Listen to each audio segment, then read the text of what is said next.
Major Dumb. Come in from your room. We've checked the feeds, we've checked the memes. This launch is a cartoon. Flurf control to Major Dumb. Your rocket's just a balloon. They filmed you in a warehouse. There's no rocket ship, there's no big plume. 10, 9, 8, 7, 6, 5, 4, 3, 2, 1. This is Major Dumb. It's a Flurf control. I'm strapped in, feel the shake. The tower falls away from me. You can't deep-fake this quake. Major Dumb to Flurf control. I'm way above your room, rising through the blue so fast it turns to velvet soon. You say it's all projection, but the windows say you're wrong. I'm floating past your story, and it's been wrong all along. Major Dumb, our charts all show you splashed into the sea. They dropped a capsule from a plane. You're still on Odyssey. Flurf control. I hate to break it, your script is out of date. The engines burn, the boosters turned. I watch the coastline fade. You talk about a snow globe sky, a ceiling painted cold, but I just watched horizons curve in every shade of gold. Major Dumb to Flurf control. The world's a swirling sphere. Clouds wrap round in lazy bands from pole to stratosphere. You say it's just a clever CGI veneer, but your world's become an island, and it's really, really small from here. You said there is a crystal shell, a cover hard and bright. I'm flying where your ceiling sits, yet nothing blocks the light. No glass, no grid, no glowing dome, just darkness deep and clear. Your dome was in your browser tabs, not hanging over here. Flurf control to Major Dumb. Our live chat says the pictures are all lies. Agencies just sell us tales, they're demons in disguise. Major Dumb to Flurf control. Your fears are getting loud, but I'm looking at an ocean that wraps behind a cloud. If stories had you cornered, I'm not here to shout you down, just asking you to tilt your head and spin that view around. Major Dumb to Flurf control. I'm circling slow and clear. I see the night chase after day around this shining sphere. You swore there'd be an edge, a wall where color stop, but every orbit proves you wrong. We're living on a drop. Flurf control to Major Dumb. Your signal's getting thin. If space is real, if globe is true, where do our stories spin? This is Major Dumb to Flurf control. I'll bring you souvenirs around Blue Earth in every shot, and maybe calm your fears. Flurf control to Major Dumb. Flurf control to Major Dumb. Are you there?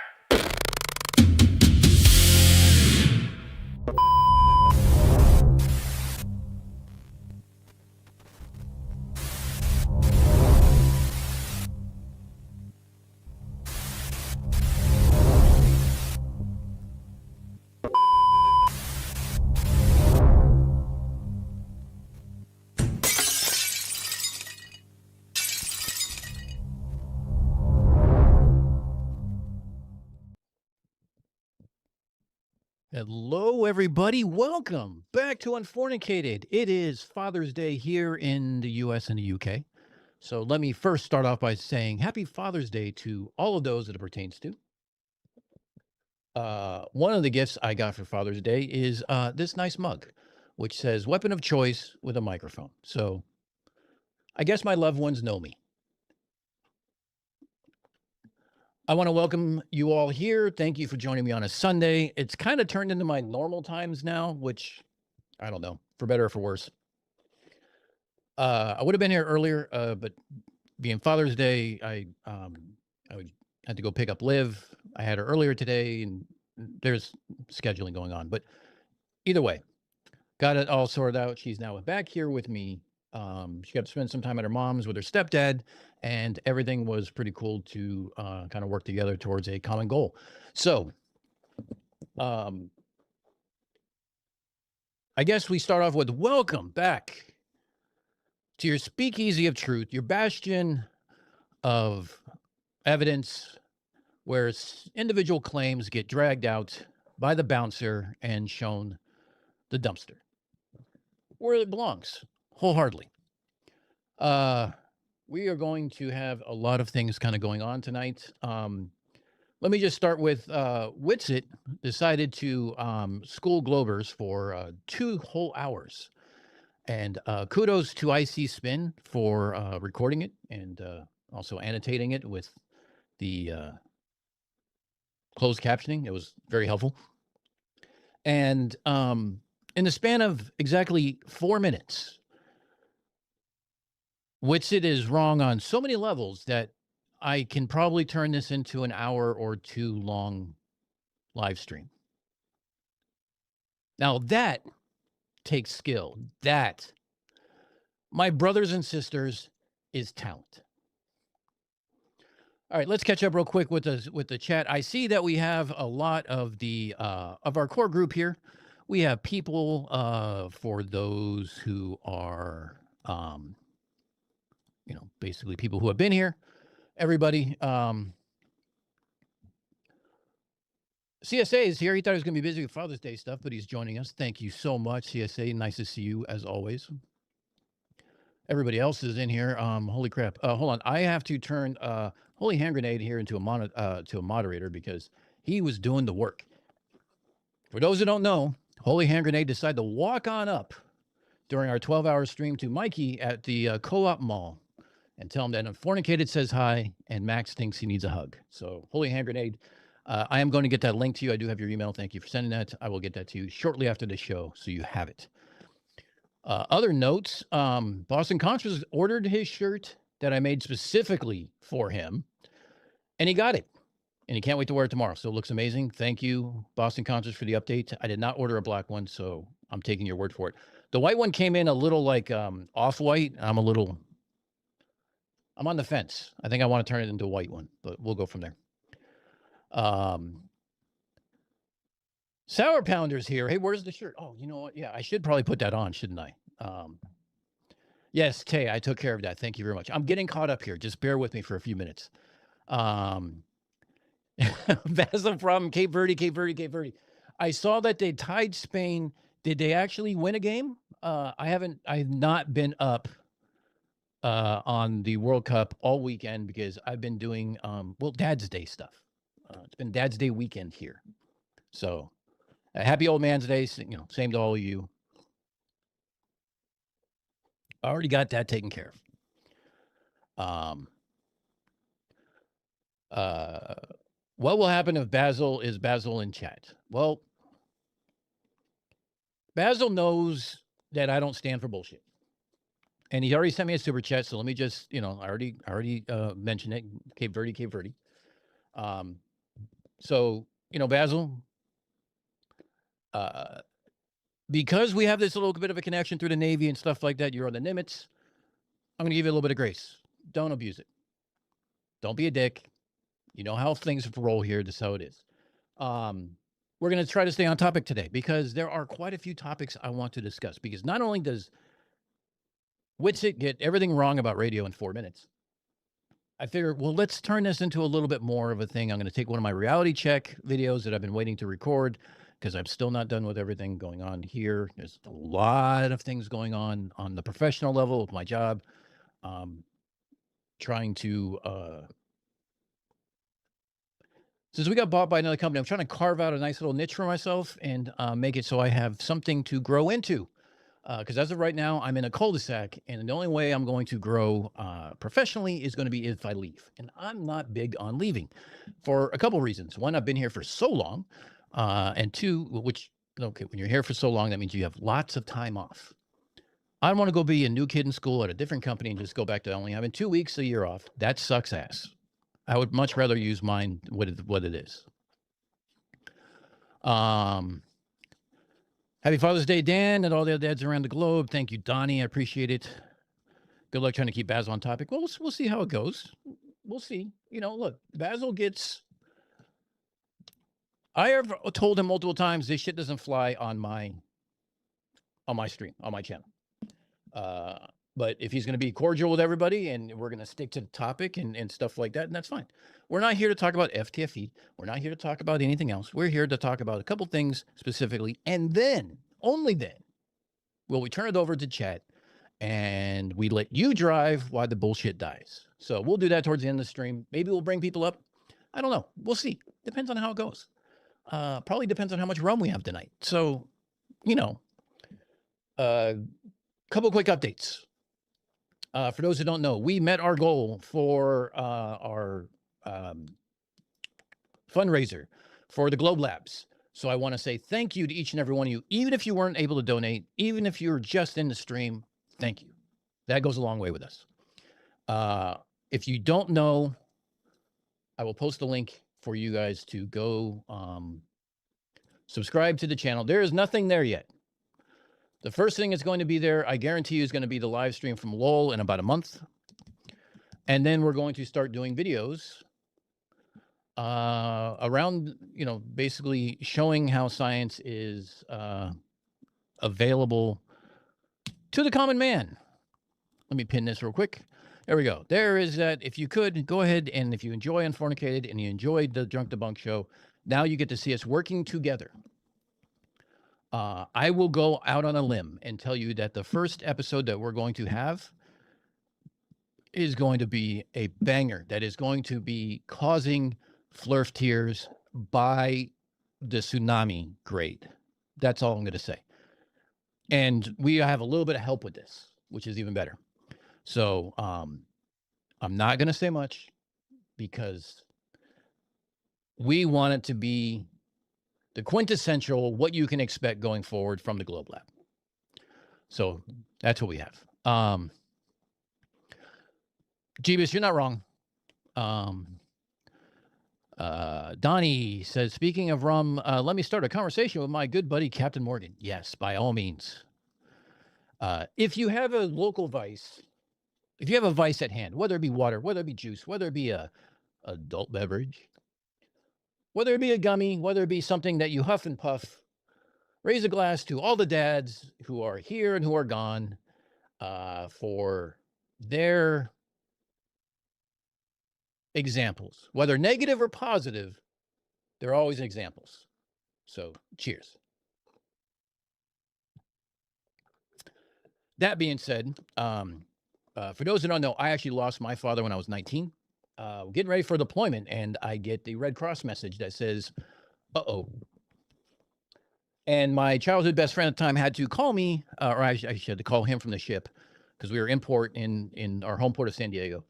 And he had to tell me the bad news, and my dad passed away from a brain aneurysm. Then he had to drive all the way down from Camp Pendleton, come pick my ass up because I didn't have a car because I was on a ship, all the way down to San Diego. So it's like a 40-minute drive for us to drive all the way back up to my mom's house, about 2 hours away, give or take. Go to my mom's house. My mom and dad had been divorced. Then I spent the next week going from my mom's house to my dad's house for the next year. Or I'm sorry, it's an hour each way. For the next week, trying to get everything in order, make sure my uniform was ready for the funeral and all that fun stuff. But for my dad and all his faults, he was still an example for me to follow. Again, maybe more negative than positive. But he's the one who kind of brought into me my technical abilities. He's the one who kind of coaxed them and brought them out. So little Father's Day story for you guys basically is all it is he at his house, there's a living room, there's a desk off to the side. It wasn't real big. And as typical of growing up in the 90s, we built our own computers. So we take 286 Pentium processors and motherboards back when memory was measured in K, not gigabytes. And we built computers. And the office area was your typical IT scrap heap of cards and everything else. So we would literally go to swap meets to buy parts to build our own Frankenstein computers. And it's actually something I thoroughly enjoyed. It brought out some of the technical parts of me that I didn't really know was there. And it kind of put me on my career path that I'm in now, whether it be through the Navy or afterwards. So I do owe him a lot of thanks for that, regardless of all his faults. Not always present, unfortunately, but when he was, he did his best. That's all I can say. And sometimes doing your best is all you can really expect from somebody. So that being said, there's a little insight into me, into my family life, what my relationship with my dad was like.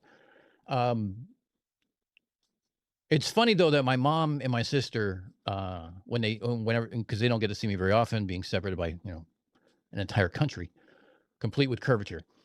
We find out that they see me as I'm getting older, I'm getting more gray and stuff like that, and they're like, I see more and more of your dad in you. And my mom, the last time she saw me, was just like, I can't believe how much you look like your dad. So it was great. So cheers to all those. Copium's here. Hey, Copium. Monkey Cat Pat Pat. Tay's here. Basil's here. Roger is here. Big Fish. Joe Black. He is, yes, your glow love is better, just saying. Joe actually put together an intro for us. I shared it with Mike, Joe, and he liked it. We might be hitting you up with a little bit of changes here and there, but I think you are definitely on the track. We do appreciate it. Yes, Steel City to the week pullout game. Cheers. Definitely. You get told you look like your mom. So my twin sister looks very much like my mom. I look very much like my dad. Now, of course, that's the advantage of being a fraternal twin. Genetics are genetics of what they are. It's basically a roll of the dice. Maybe we'll get into that one stream. I would love, to be honest, to have my sister here, or if I'm in California doing a stream, to have my sister on stream with you guys one day, just so you can see us. The problem is you're going to have to play it back at about half speed, because when her and I get together, we're like typical Southern Californian Los Angelinos. We talk 1,000 miles an hour. And even as fast as I talk now, it is me being conscious of how to slow down because I'm on the East Coast. But hopefully we'll be able to make that happen this year. I think it would be cool. I think you guys will get a kick out of my sister just as much as you get a kick out of my kid. So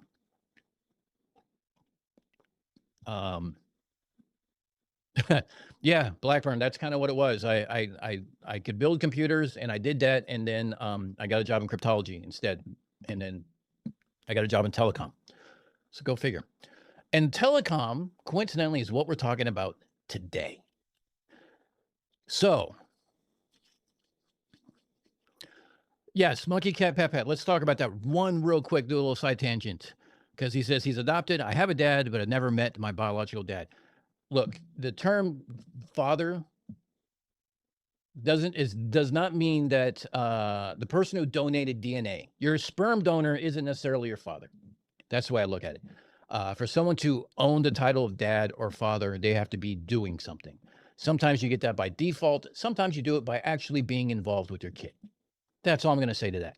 I have someone special in my life who calls me her stepdad for sake of another word because I'm involved in her life and have been for a long time. Hell, I taught her how to drive. Her mom, on the other hand, complains whenever she gets a ticket, but I didn't teach her that. Tanuki, you know what I'm talking about. I didn't teach you that. Tell your mom I didn't teach you that. So it was a great weekend. I had fun. I hope you all did too. Holy Hand Grenade writes software in the telco industry.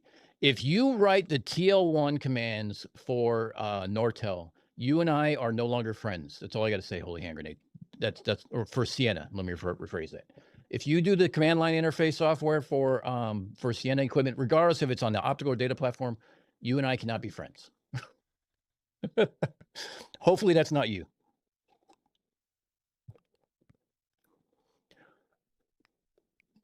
No, Basil, like a lot of our telecom is like, it's like TL1 commands, which are, they're so, and you'll take a GUI interface and you'll do your commands via GUI. But if you're looking at the debug screen, you're seeing the TL1 commands that come across. TL1 is its own language. It basically has an allergic reaction to what sort I'm looking for? Vowels. So, oh, you're not that close to any of the hardware. No, thank God. That's cool. Yeah, it sounds like you and I need to have a beer with Marcus sometime, Holy, so we can shoot the shit about telecom nerd shit and making fun of Mikey. But Tate, look, here's the thing though. I can't draw. And my writing skill is basically technical writing. I use a lot of big words to describe stupid things because that's what engineers do. All right. So what are we going to talk about a little bit tonight? Okay. Let's kind of get started. So we're not going to discuss the whole 2-hour parade of Derp that went on. Witsit was in, I think, Rig Server Worldwide Debates. I'll pull up the IC Spins. Oh shit! I see. Where'd I put your video? Oh, probably because I had to do a restart before I started the stream. Hold on. Bear with me for one moment.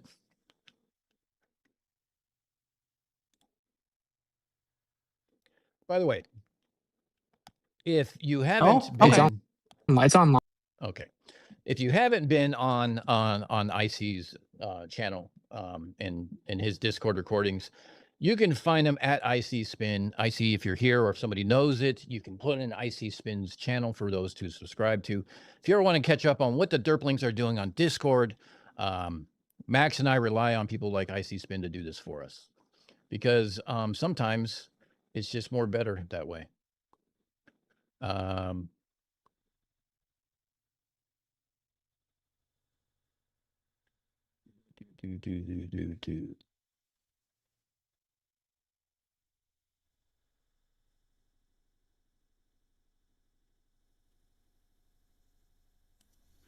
right. So, oh, I'm sorry, Basil. I'm sorry. I missed your thing. My bad. I missed that. I kind of got caught up. Am I a trusty shellback or a slimy polywog? I am a shellback. In fact, I am a golden shellback, which means I crossed the international date line and the equator at the same time. And I was one of the ringleaders for Mutiny Night. So shellback is a time-honored tradition in the Navy when you cross the equator. All those who cross the equator before you get to haze the shit out of you for one day. And we're talking about doing stupid things, jumping through, diving through bug juice, which is what we call the liquids we drink. They're very heavily concentrated and dyed. I think you know what? I'll show my cruise book a little later. Maybe I'll set up my overhead camera so you guys can see some of the pictures. There's hazing has changed when I went through in the 90s versus what it was in the 80s. There was a lot of degrading sort of hazing that went on with crossing the line. If you've heard anything about the baby's belly, if you ever heard of King Neptune and stuff like that. But I led the revolt the night before, which meant that all the so mutiny night means all the polywogs get to have a mutiny before we get to have the shellbacks endlessly beat us with shillelaghs, which are basically cut strips of fire hose. They no longer do that. Make us do stupid pranks and things like that so we can earn our badge of honor, so to speak. Because in the Navy, you can't just have a rite of passage with a pat on the back. No, because even if you get a promotion and we wear our ranks on our left arms. Let's say you go from an E3, which could be an airman, fireman, seaman, and then you go to E4 and you get your crow. It's an eagle, we call crow, and a chevron. Anybody who is an E4 above can what we call tack that chevron on, which means they just go ahead and give you a nice little swing on that arm to make sure that that crow does not fly away. So the way that the Navy does things is you do not have a rite of passage without some sort of pound of flesh to pay. Let's call it what it is. Thank you, Joe Black. I appreciate that. Oh, and Monkey, you too, and Jeebus and Big Fish. Oh, Jesus, all of you guys. Thank you for that.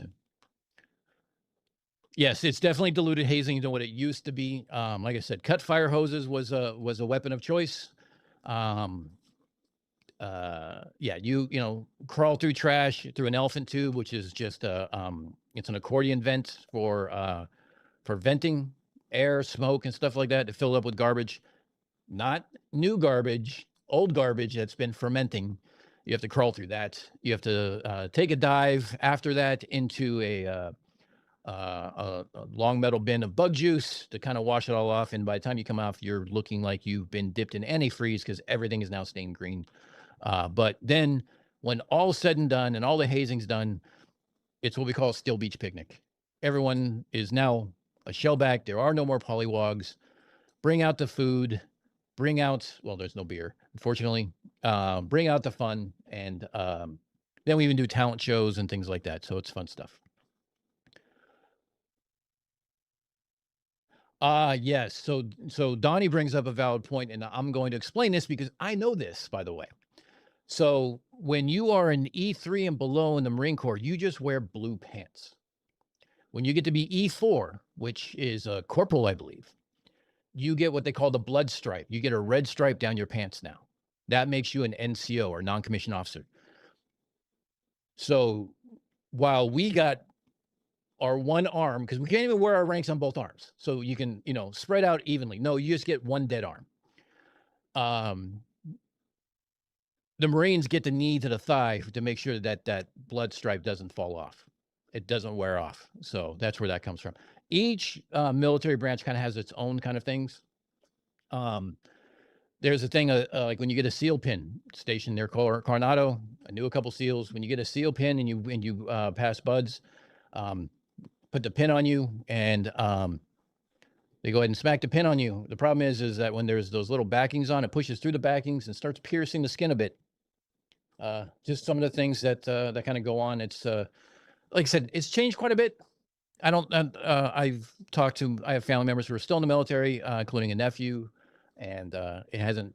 It's lightened up quite a bit. It's quite a bit diluted since the 40 years ago now, when it was pretty heavy and hefty.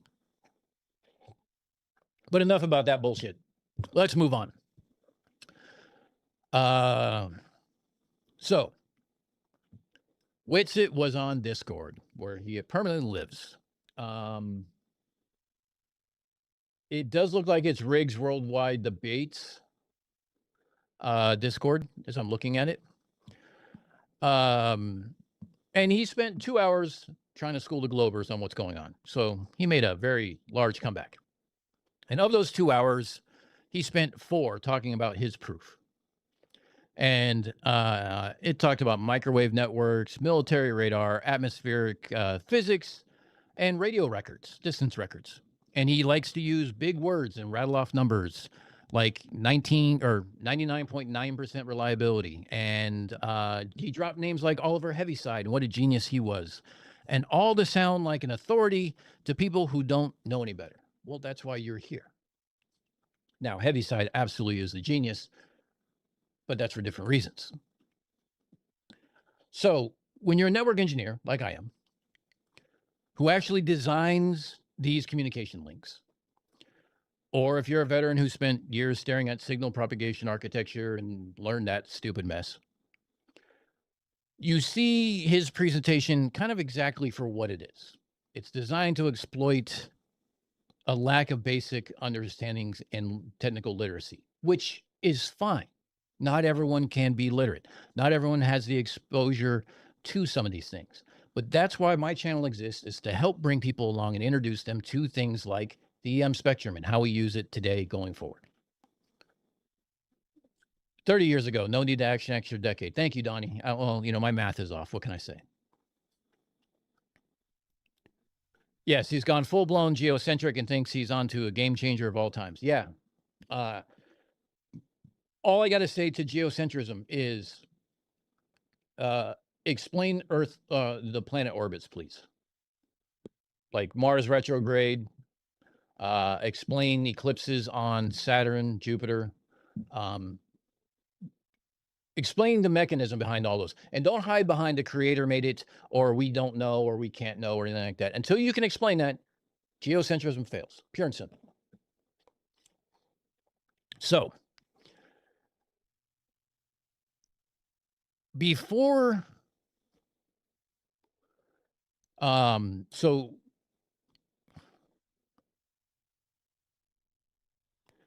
part of what was going on during this was there is a pixel video that IC Spin did where it shows a pixel over like I believe it's like a 12-hour span where it changes by pixel size by 1 pixel. It's like 684 pixels, and it maybe changes by 1 throughout. I think it was a Red's Rhetoric video that he added to. It was great. It was perfect. So he brought that up. He brought up a couple other things.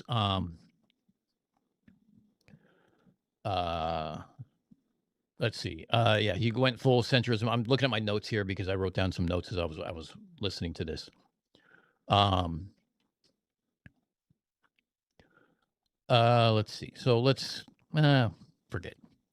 All right, here's what we're gonna do. I'm gonna go ahead and play the video. Now Max is in here asking for a couple citations, and he's already promised a couple. So now we're gonna let him run with it, and I'm gonna stop when he gets wrong. Now I would generally do a counter when he's wrong, but that's kind of Max's thing, so I don't really do that. But it would be valid on this point. But you know what? If you can get a bar napkin, a piece of paper, I don't know, mark it on your desk. Keep track of how many things he gets wrong, how many times I pause this, because God, this is rough.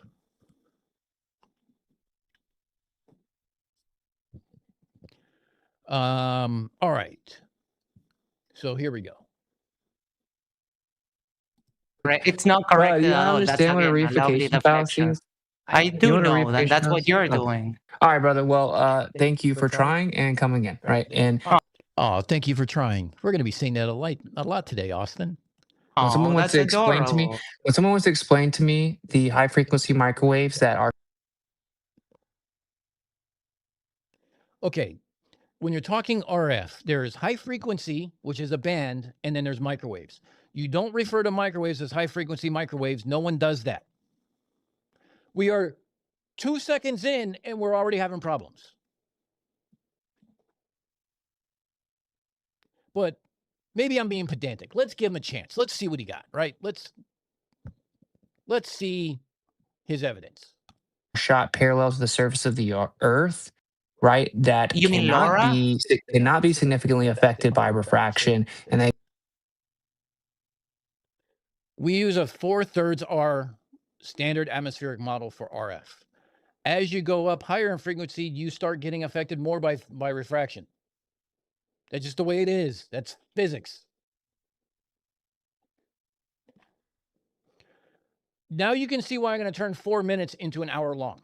This is whatever. So this is now, again, this is his major gotcha. This is what he thinks is the biggest proof for flat Earth right now is microwave links. go significantly greater distances than the curvature of Earth would allow. You mean They would LoRa, physically right? obstruct the microwaves. Then hit me up, but they can't. You mean LoRa, right? No. You mean the LoRa LoRa was a system? LoRa was a radio transmission from what do you know? What? What are you talking about then? Microwave systems used by the military. They have like a beam divergence of a maximum of 1 meter.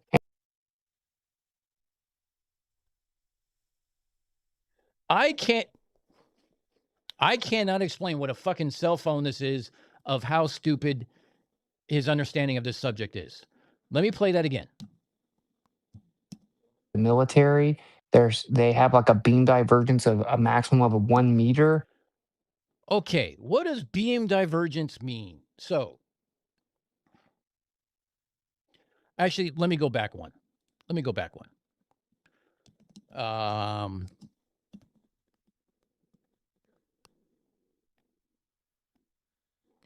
So when we talk about frequency, okay, it refers to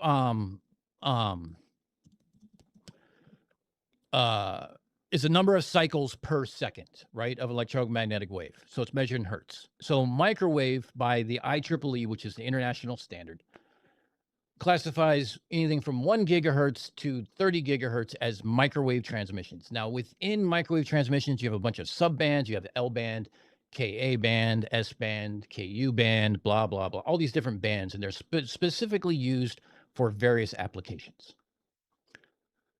Yes, Max was saying LoRa as in like the LoRaWAN system, because that's something that we covered previously, and that's something that Caleb likes to use.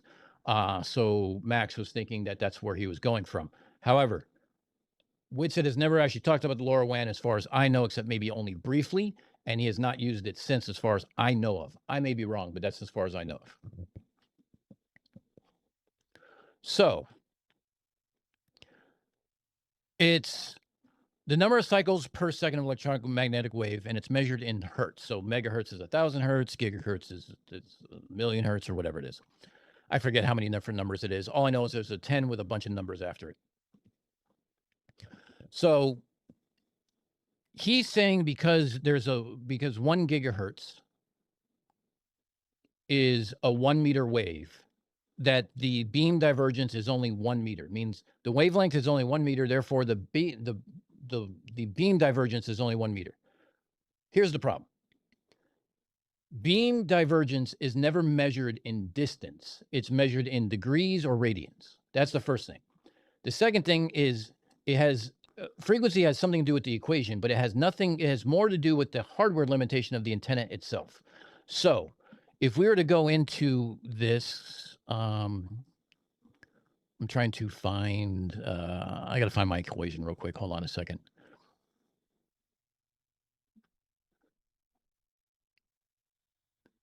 It is, I'm sorry, I'm looking at the ARRL handbook here. Hold on a second.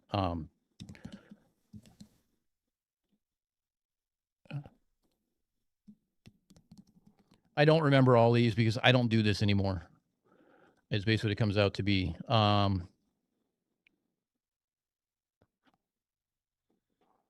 Let's see. Hold on.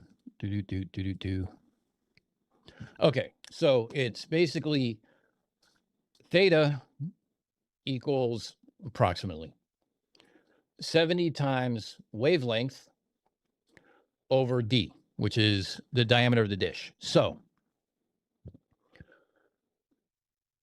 if we wanted to say that we were doing 10 gigahertz X band, okay, and we were using a 1 meter dish, okay, so 3 foot high dish, we're using 10 gigs.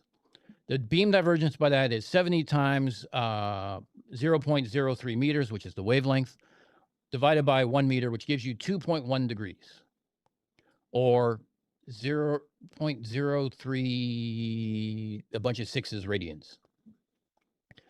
So now if we plug that in to basically a linear beam width equation, okay, so the width equals 2 times r, which is the Earth radius.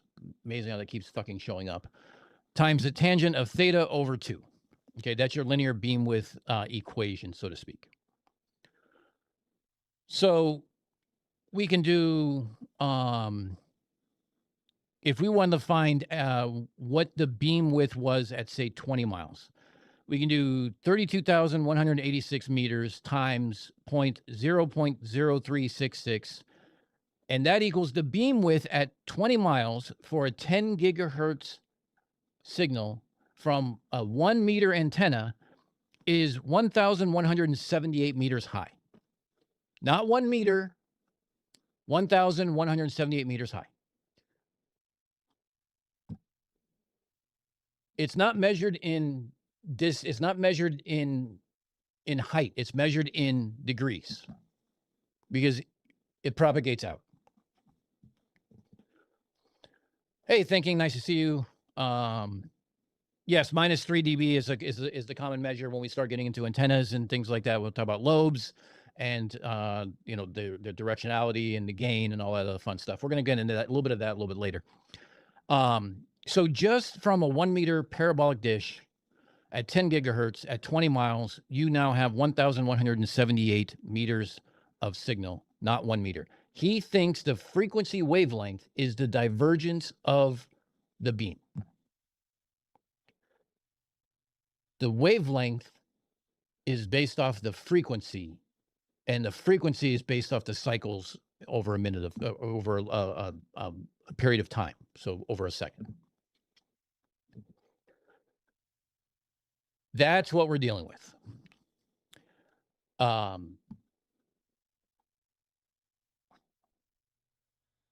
I wish to say this was the biggest bungle, but no, it gets better. Okay, it gets better. It gets better. It gets better. Hold on, I got to come down further on my notes.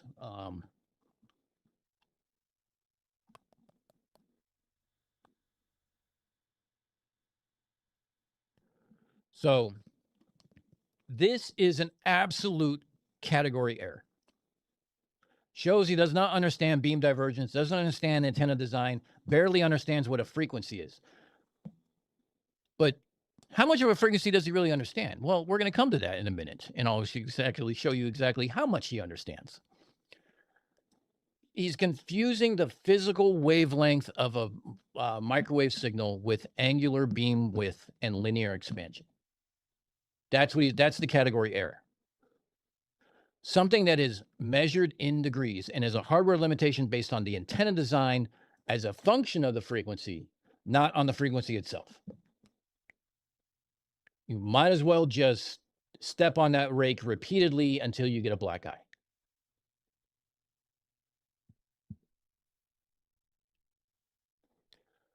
So every directional antenna, whether it's a standard parabolic dish or a tactical military array, it's bound by the laws of diffraction.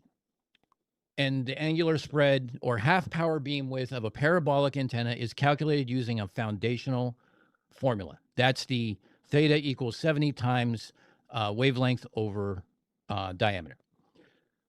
It's that function that talks about the angular spread, and it's measured in degrees and then into radians. That's how you convert it.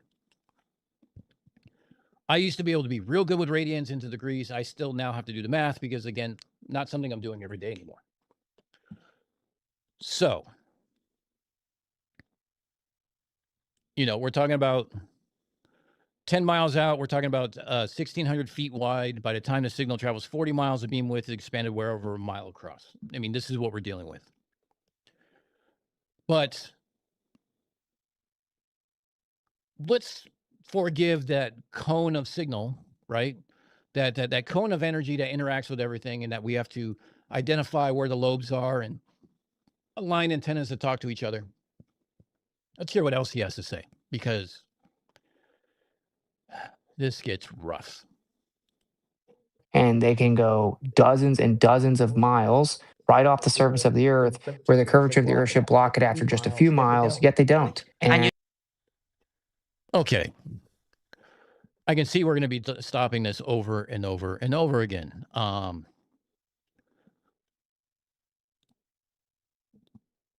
Let's do this. This is FM 2424. What page am I on? I'm on 216. This is Signal Equipment Handbook from the Department of the Army, because they do microwave links all the time. So we go back down to 216. I mean, this has a lot of different information in there. It talks about antenna groups, talk about radios and everything else. We're going to talk about one specific tactical communications gear because of how it uses to establish data and voice channels available for field use. So the TRC-138A is a tactical communications assemblage with multiple system deployment. The primary purpose is to provide a 576 channel system between the radio park, top of the hill, and the radio terminal at the bottom of the hill. These are terms that we use, A and Z location, if you're in telecom now in the civilian world. It is It is also used as a radio repeater to provide a line of sight, 40 kilometers or 25 miles maximum microwave link between two external radios. Interesting. Really interesting. I need to look up over here. Why is it only 25? Why do we have...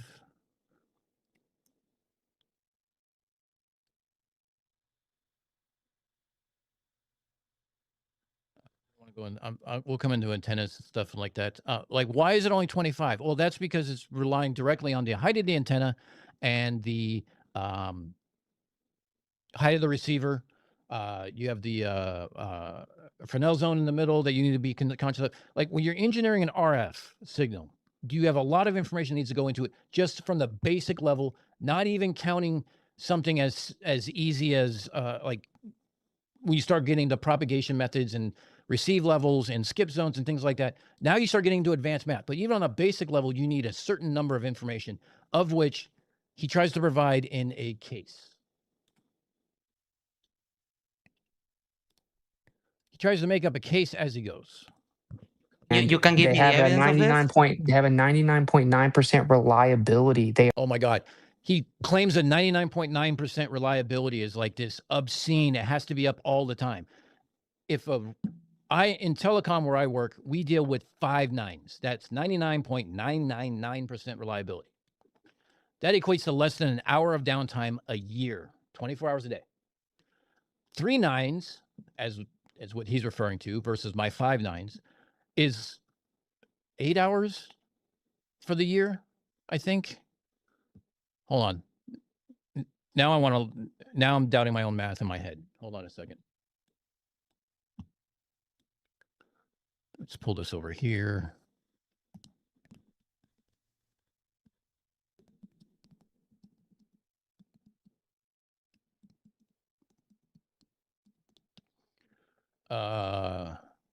Okay, so downtime per year is almost 9 hours of 3 nines. When you go to 5 nines with what I do, it's basically 5 minutes. 4 nines is 52 minutes, and 6 and 7 nines, well, no one really guarantees that anymore. That's just not going to happen. It's not the way the world works. You can try to guarantee that, but you're going to give a shit ton of credits to a bunch of people. That's all I got to say to that. But what systems is he talking about? I mean, military systems use microwave. Okay, yeah, great. Can you give me an example?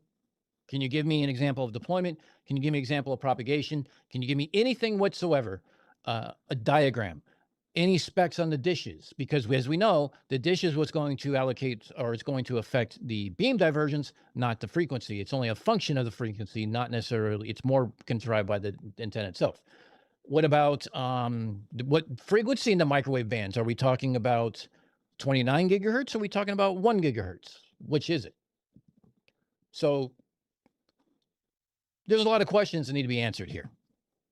And one of the first ones is, I'm going to pull this across here for a second. Hold on a second. You know what? Let's just kind of go up. I don't need the bookmarks. Let's scroll back up. We have this beautiful document. This beautiful document is ITUR P452. Now, this is basically how to make predictions for the evaluation of the interface between stations on the surface of the Earth at frequencies above 0.1 gigahertz. Okay? So this also applies to, obviously, 1 gigahertz and higher. Now, this is an international standard. This is based off scientists and engineers. This is applied science. This is applied, like engineers and scientists working together to define best practices and basically your international standards that engineers follow, or in this case, it's a recommendation, learn from. So we can plan out our own links. That's how this works. We scroll down, we scroll down, we scroll down. Oh, look, the interface mechanism, we talk about propagation mechanisms here, line of sight, we talk about diffraction, tropospheric scattering. We talked about that on a different live stream. And the best way to basically annotate that is what they call a common volume. Think of it as a car cuts you off and you flip him off, right? Because you want to show your displeasure by giving him the international sign of go fuck yourself. Well, you can't see the driver. He can't see you. But the rear view mirror is the common volume between him being able to see you and you able to see him. That rear view mirror is called the common volume. That's how troposcattering works. It goes towards that common volume, and as it scatters in a lot of different directions, but mostly in the forward direction. And from there, it keeps moving forward at a loss, at high attenuation. That's why you have big antennas with big gain. And it receives the signal. Now, there's other methods that you can do as far as different polarities, using a vertical and a horizontal polarity to ensure that the signal is aggregated and you get more information, but let's not delve too deep into that. It's beside the point. Surface ducting. Oh, look, surface ducting. We talked about that on LoRaWAN. Hydrometer the scatter, which is basically rain scatter, snow scatter, things like that. And basically, if you look here, we have kind of all of them all in one. So you have multipath, you have tropospheric scattering, you have line of sight, you have rain scatter, you have ducting,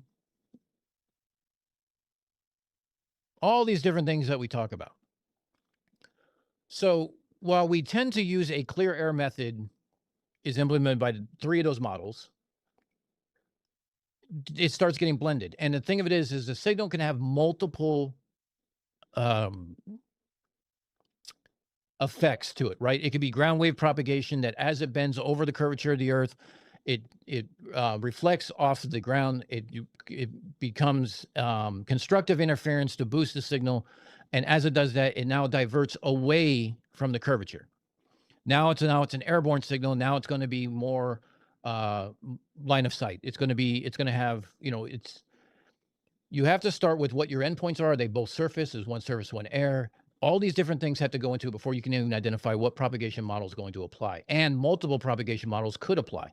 That's why you can use the Longley-Rice equation for something that goes across the ground based off GPS coordinates, what the ground conductivity is, what the reflectivity of the ground is, how it interacts with the Earth curvature, and how when it separates from the Earth curvature, how it interacts with the atmosphere and different things that goes through this. It is a long, drawn-out process. This isn't just this frequency does this, therefore this frequency does that. It's a lot more on top of that. So, basic input data required for this procedure. To even start with a predictive model, you need this basic information to start with. Your frequency down to 2 decimal points. Your time percentages, so your nines percentage down to 3 decimal points. You could still only have 3 nines, but they want at least 3 decimal points. So it's going to be 99.900. Your latitude of station in degrees down to 3 decimal points. The longitude based on decimal points. The antenna center height above ground level in meters. The antenna center height above mean sea level. Antenna gain in the direction of the horizon along the great circle path. Why would we use a great circle path if the Earth is flat? Let's just skip over that. And the polarization, which doesn't really have a value, but there are penalties if polarizations are misaligned. If you have a vertical talking to a horizontal and vice versa. Vice versa.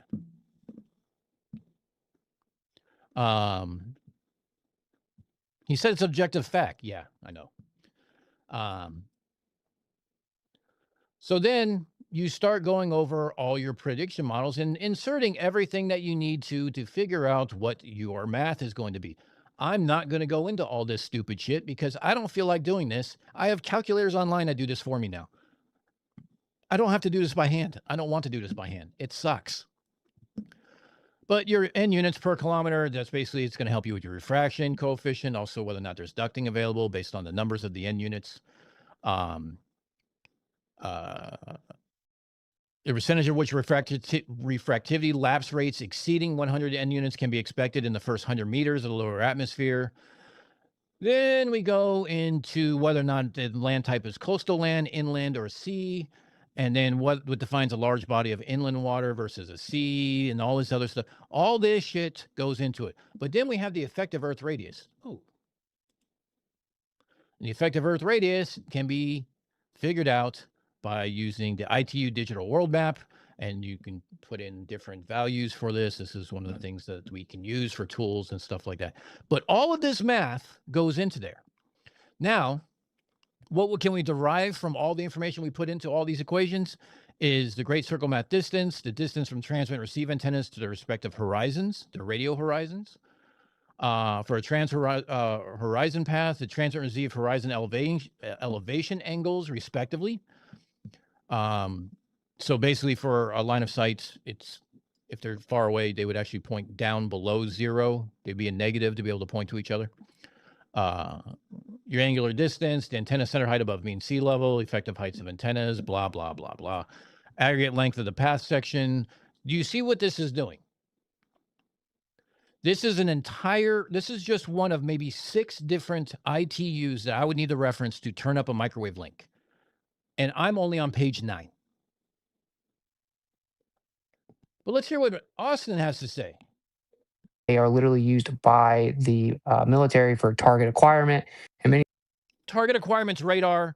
It's in the microwave frequency, is not referred to as microwave. Microwave communications means point-to-point communications, two-way communications. Radar is radar. You don't use microwave links for target acquisition. You use it for communications after you have target acquisition, but otherwise it's radar. It's in the same frequency band, but it's not called microwave. Sorry to be pedantic, but this is how dumb this shit is. other things. And I even know the stillman of the, random fallacy. You can give me the evidence of this. Random fallacy, right? He's going to call ducting and refraction ad hoc fallacies. That's what I'm going to guess. Right? Can we just go ahead and of course. Can we go ahead and tell you what your side's supposed explanation is? We can just all say no. I would rather you give me the flat Earth explanation. Let me handle the globe. Oh wait, okay, bro. How can I shoot microwaves? Let's just say I shoot a microwave, and the globe Earth predicts it's going to be blocked at 6 miles, but it actually goes 42 miles, and it's a high frequency.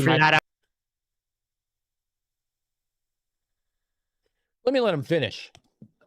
Lying about the numbers. It's a high frequency microwave. How would that work on the globe? I would have to see the citation for that because I don't believe you that you're shooting. It should be blocked at 6 miles. What's the height of the transmission tower? Good question, Max. 20 feet. I mean, I am just making up numbers. Okay, so you're making up numbers. So you're posing a hypothetical with high frequency microwave, no frequency. You're not saying where it's located, over ocean, over land, over anything else. You're not satisfying any of those questions from this very first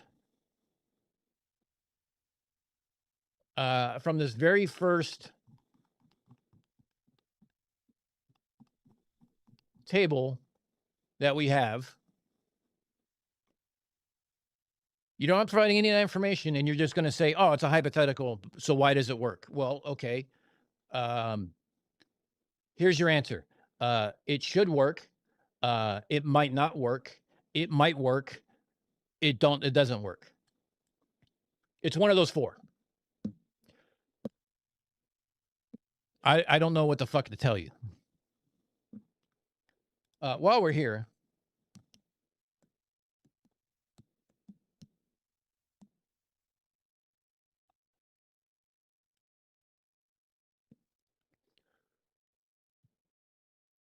I want to talk about this line right here.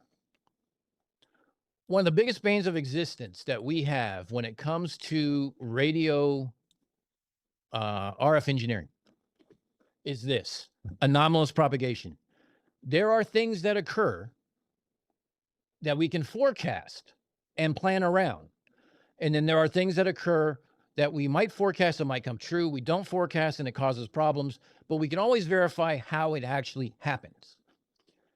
So anything that is not predicted is called anomalous propagation. Things like ducting, Things like this. By the way, this is duct with a T, not a K. I'm not putting a duck emoji in the channel emojis, although maybe I should. When we talk about layer reflection and layer refraction, we talk about elevated duct versus surface duct. We talk about line of sight obstructions. Diffraction can also be a form of anomalous propagation, depending on what it's diffracting around. These are things that we try to plan for. We try to basically try to predict. And when we have the prediction, we still have to go out and do it and find out if our prediction was right. Chances are we're usually right within a few percent if we did the math right, if we took all of the variables into consideration before we started. So let's see what else, Austin. Okay, so by the way, that's radar, Austin, for target acquisition. It's the same frequency, different application, therefore called radar. Because the point that I'm making, yeah, because I don't have it pulled up or anything, but this is the point I'm making. We could even go to, you can even go all the way to radio waves, microwaves. I bring up the microwaves, right? Because the numbers are actually smaller and the frequencies are so high, you can't just throw out the word refraction. It doesn't work at all. But even with, if you just look up, like, everyone can just Google, right? Like, radio transmission world records. And you're going to see like the official organization that has all the world records. And it's going to show you all the frequencies from small to big, from low to high, right? And you're going to see the furthest it's ever been shot successfully. And we're talking about like 1,000 megahertz. It just goes way beyond anything that can even be explained. And that's just radio waves, right? And okay. I take back what I said, that Austin understands a little bit about frequencies. Because 1,000 megahertz is 1 gigahertz, which is a 1 meter wave, which he already explains is microwave earlier. He thinks radio waves and microwaves are different. Microwaves are a subsection of radio waves, which is a subsection of the EM spectrum. Microwaves start at 1 gigahertz. 1,000 megahertz will start just radio waves, according to what he just said, is a fucking microwave. But he's saying I bring up microwaves because the numbers are smaller and the frequencies are higher or whatever. So there's something else that he got wrong, categorically wrong. Oh, a bit of echo from his video. Okay, I probably, because I have it turned up too high. My bad.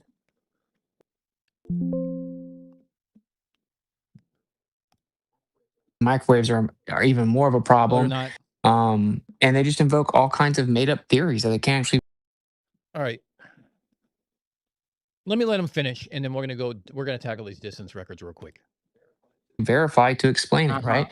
And the ionosphere for skywave propagation.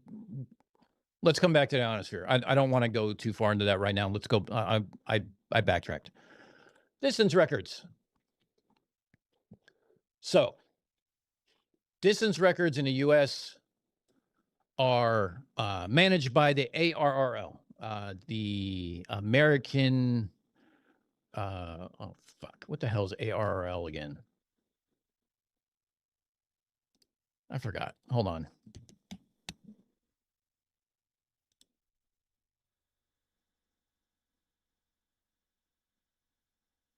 National Association for Amateur Radio. I'm sure it has a different meaning than that.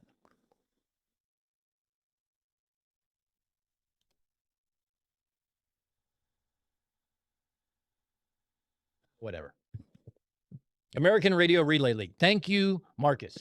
I always fucking forget that.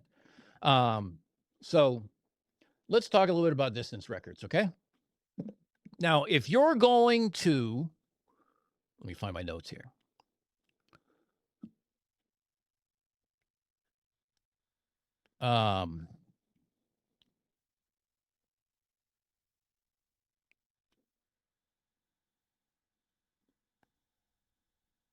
If you're going to invoke ARRL as distance records because you want to take this column right here, this distance column, as proof of whatever you think it's proof of, then by all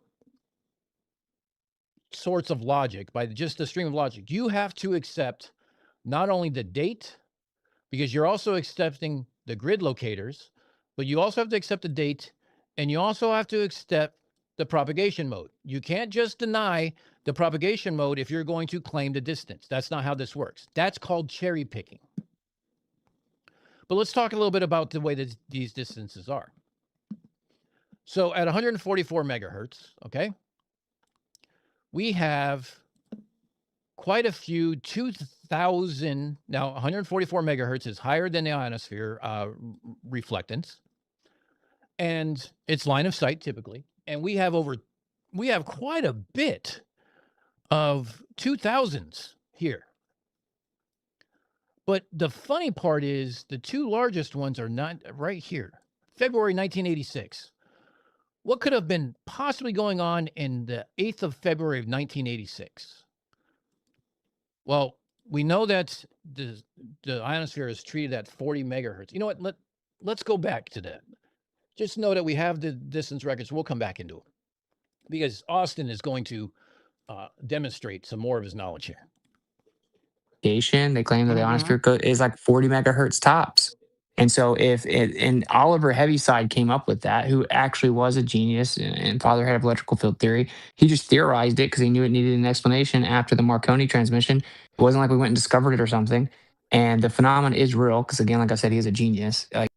So the phenomenon is real. So the ionosphere is real. It's not ad hoc. Which is it? You can't claim Heaviside saying he's a genius and then not claim that the ionosphere is not real. And then, so you have to claim it is real. So here's the funny thing. So Heaviside actually theorized that there might be a reflective barrier up there. You know what he didn't tell us? He didn't tell us what frequencies would be affected. He hypothesized this barrier was there and then went out and went testing. And they went testing for it. And when they went testing for it,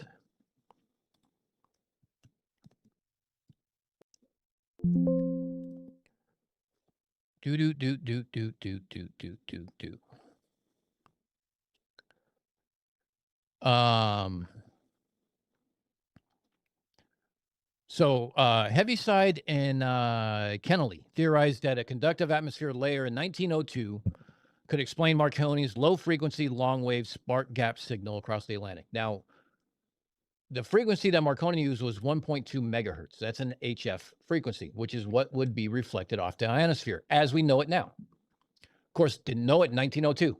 Why would we?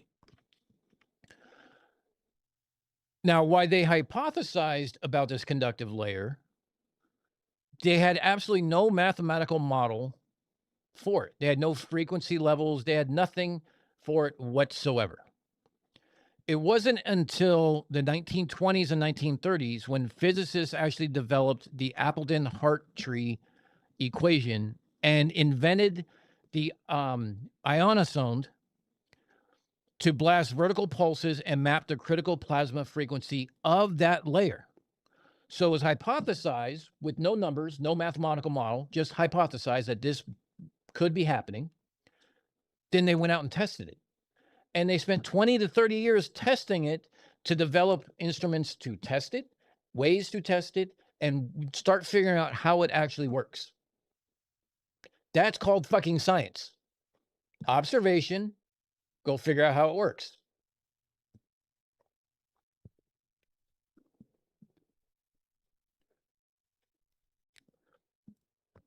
So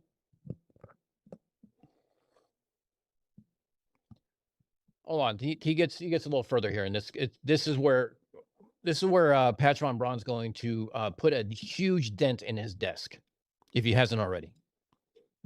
If I shoot a free radio wave at like ionized gas, which is just plasma, right, and say that plasma has a frequency of 40 megahertz, like they claim the ionosphere does at its highest frequency. If I shoot a radio wave that's 40 megahertz, it's going to bounce back, or 39 or 38 or 37. As long as it's lower, it's going to bounce back to me, right? Okay. So that's true. So that's what he's claiming is the idea. The idea is that it shoots, even though the globe is going down beneath it and it starts going towards space effectively, it's going to hit the ionosphere, bounce back down, right? Sure. Skywave propagation. If I shoot a frequency that's 41 megahertz, though, it's going to go right through it. It's going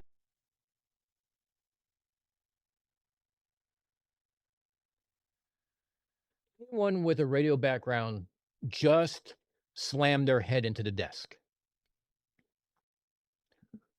And if you don't have a radio background, it sort of makes sense, right? He's talking about kind of like as a speed limit, right? So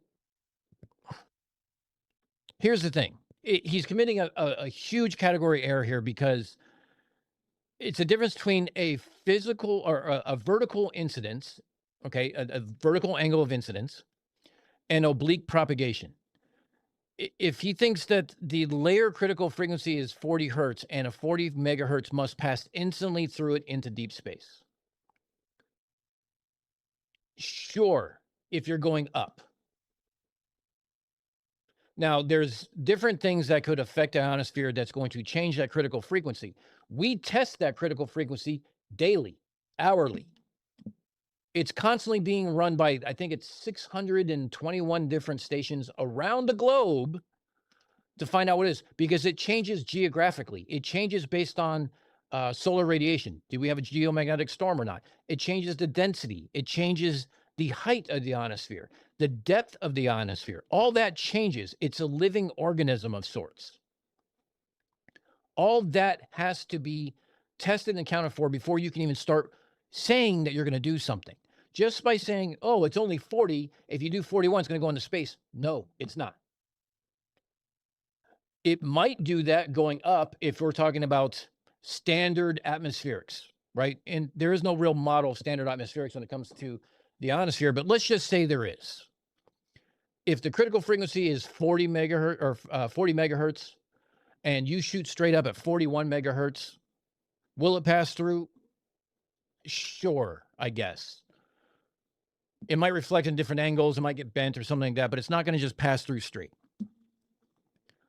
But the problem with this is that when you shoot it oblique,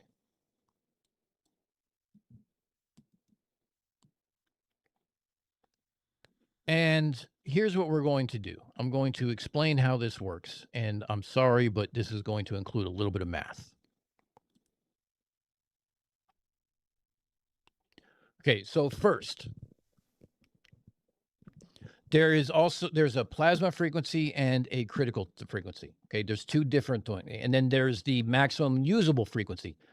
Okay, I don't want to get into a whole bunch of different equations and stuff like that, but the plasma frequency of a layer in the ionosphere is directly tied to its local electron density, which is electrons per cubic meter. It's calculated using a specific formula, 9 times the square root of the density. When a radio wave is shot straight up, so, it's a vertical incidence of the theta equals 0, it will reflect back down to Earth only if the frequency is less than or equal to the peak plasma frequency of that layer. This layer boundary for a vertical wave is called the critical frequency. Okay. Now, Whitson's error is assuming that if the frequency is higher than that critical frequency, it can never return to Earth under any circumstances. But he completely forgets that long-distance radio transmissions are shot obliquely at a shallow angle. Why does that matter? Because the critical frequency is based on the density, right? So if you shine a light that's straight up, its density is this. But when you shoot it like this, its density is now, because it's oblique, is now thicker. It's a thicker density. So this is where we have a maximum usable frequency, okay? Because basically, as it hits the ionosphere at a shallow angle, its path is governed by basically secant's law, which is derived from Snell's law and for a curved medium, I think. And why we have a curved medium on a flat plane, let's not ask dumb questions because it's not flat. The angle of incidence is relative to the normal changes, or is relative in this case, right? So it's going to change the math. So when you take the maximum usable frequency for a radio wave traveling over the horizon between 2 points on Earth, it has a calculated basically of the critical frequency times the secant of theta, which is the angle of incidence. Okay, so let's just use an example. let's say that the critical peak frequency is 10 megahertz. I'm using 10 because it's a very easy number to manipulate here, okay? And during the day, the ionosphere changes between day and night because there's no solar radiation at night because we have spun around from the globe and are on the back side. The sun's not shining it and its radiation is not affecting the ionosphere. Funny, right? Next, you're going to ask why we don't see an aurora borealis during the day. If waves shot straight up at 11 megahertz will pierce the layer, so to speak, and escape into space. Now, let's say a radio operator shoots that exact same 11 hertz frequency obliquely at a shadow angle of 70 degrees. Okay? So the angle of incidence is now 70 degrees. The maximum usable frequency is basically 10 megahertz times the secant of 70 degrees. So it's 10 times 2.92, and that equals 29.2 megahertz. So yes, 41 degrees. So let's see. Hold on a second. Let me.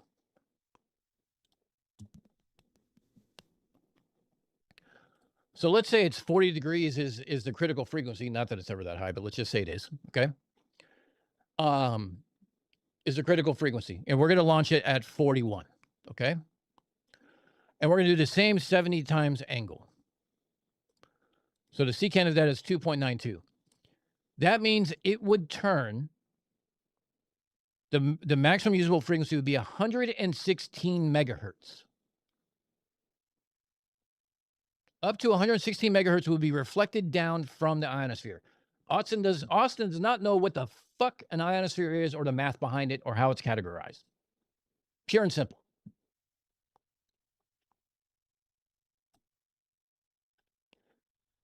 So, with that being the case, let's go ahead and go back to, nope, where is, hold on, I'm missing my window. Oh, here we go.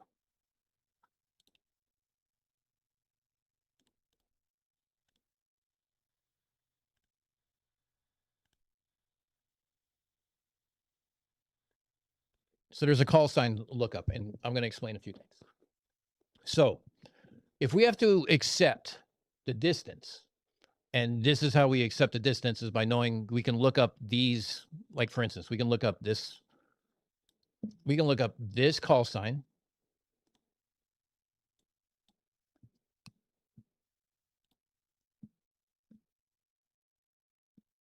This is in Kansas. And he talked to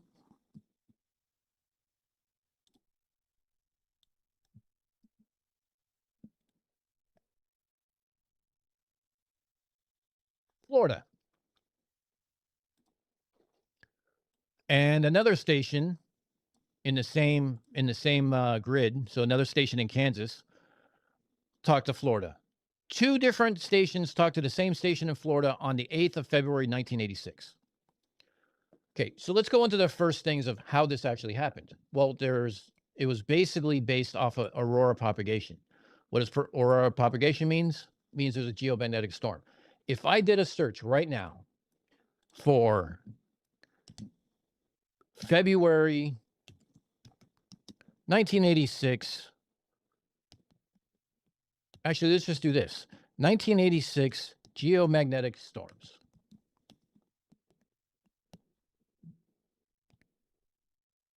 Holy shit. There was a huge one rated as a KP9 on the 8th. On the 9th, it was a KP9 minus. That was the most severe of the year. And there was also one on September 12th.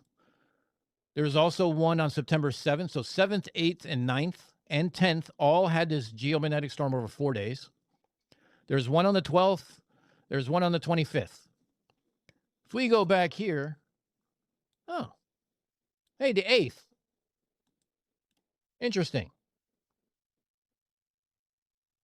So we know how it was done. We know why it occurred. Because when geomagnetic storm flooded the ionosphere with a huge shit ton of extra electrons, which changed the critical frequency, which changed the maximum usable frequency, which caused the 144 megahertz signal to be reflected back down. Oh no, that's a problem.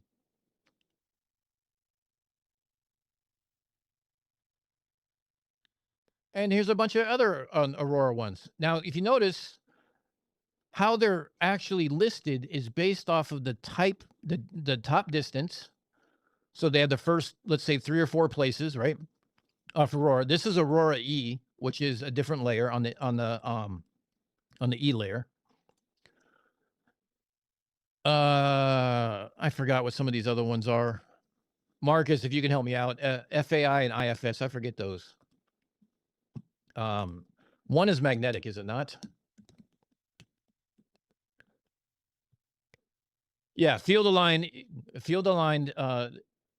irregularities. So that means that it's aligned along the magnetic field of the Earth. So these will probably be mostly north-south. Let's look, shall we? Where's this one? Colorado Springs. Hey, Calder, look at that.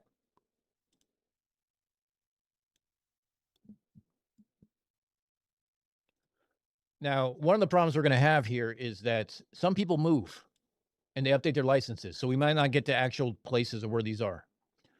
Hudson, Florida. So I don't know where these 2 points were. I have to look up actually where the actual the DX papers were from to figure out what it is. Field aligned mumble. Yeah, field aligned irregularities. Thank you. Yes, Calder. Someone here was from Colorado. So we can actually see what quadrant they're in. IFS. What is IFS again? I forget. Again, I'm not in this every day. I'm not trying to make distance records. I don't remember what these all are. No, that's not what I mean. Hold on. No, fuck it. You know what? Hold on. Let's do this. Because you know what? I forgot. They tell us the propagation modes here. So so E layer field aligned irregularities, ionospheric forward scatter is that one. Meteors is meteor scatter. This is an actual thing. Airplanes and meteors can cause localized density changes in the ionosphere or in the lower atmospheres that create like an ionospheric reflective layer. Marcus, remind me, you did meteor scattering. Tell me if I'm wrong.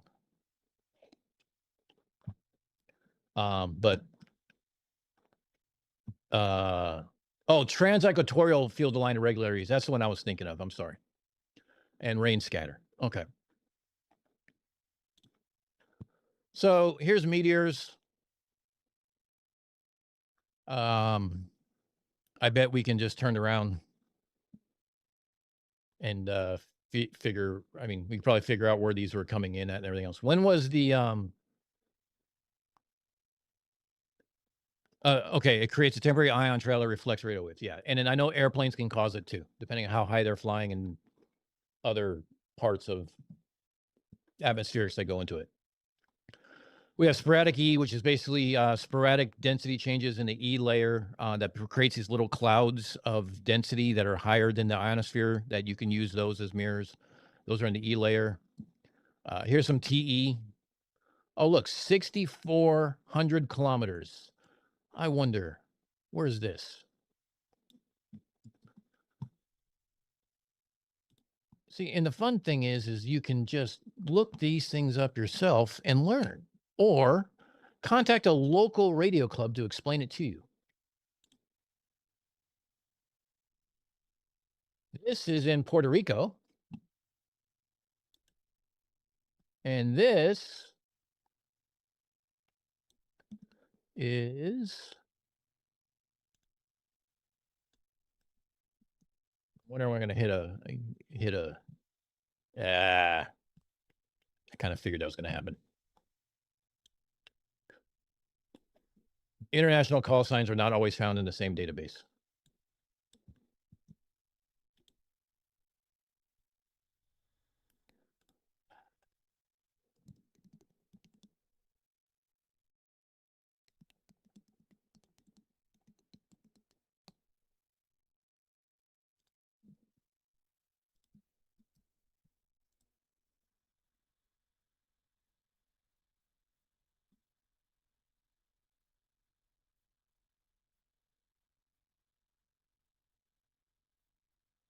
Fuck you. Now it's a paid lookup. You people suck. All because we got bots now.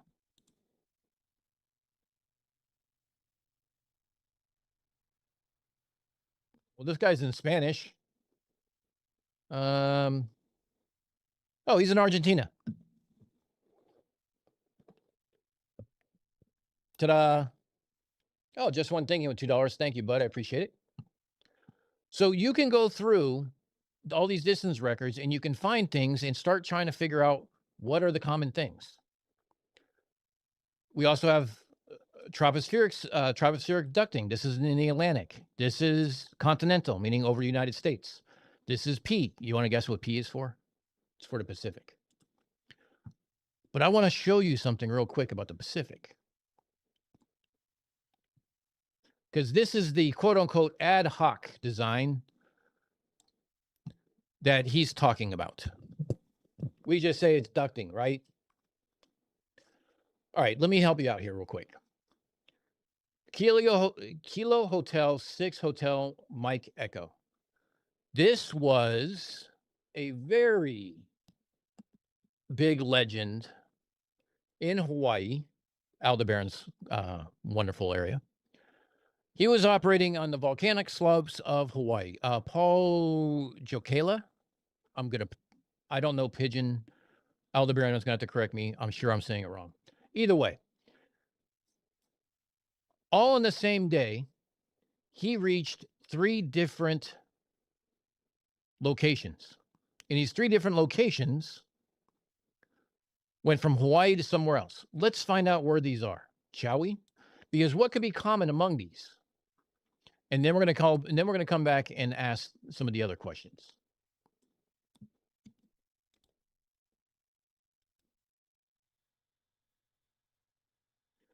Washington. Cool. What about this one?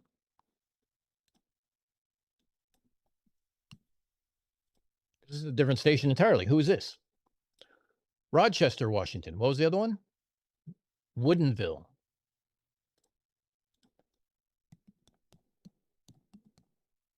Let's go back. Maps.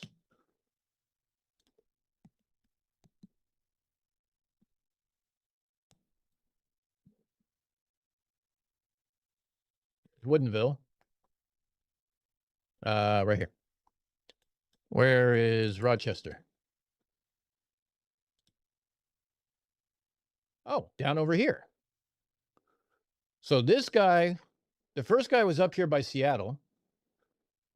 This guy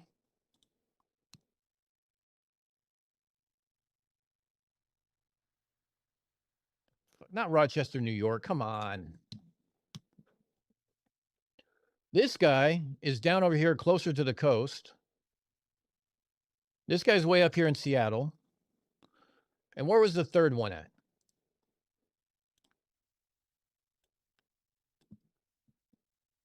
Now, you notice they all have the same day. So we're going to try to figure out what's going on here, right? What could this possibly be? This guy's in Grapeview, Washington. If you live in Washington, by the way, I apologize. I don't know all the places that there are. Grapeview.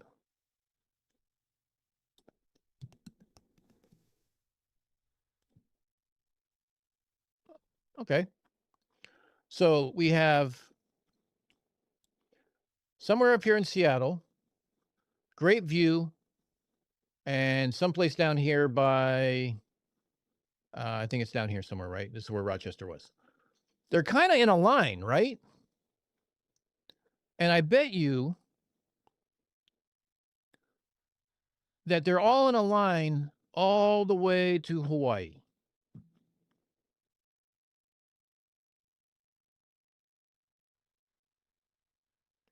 Now, let's talk about what are the questions we should be asking at this point. Well, we know the distance, we know the days, we know who did it, and we know what frequency they were using. They were using 144 megahertz.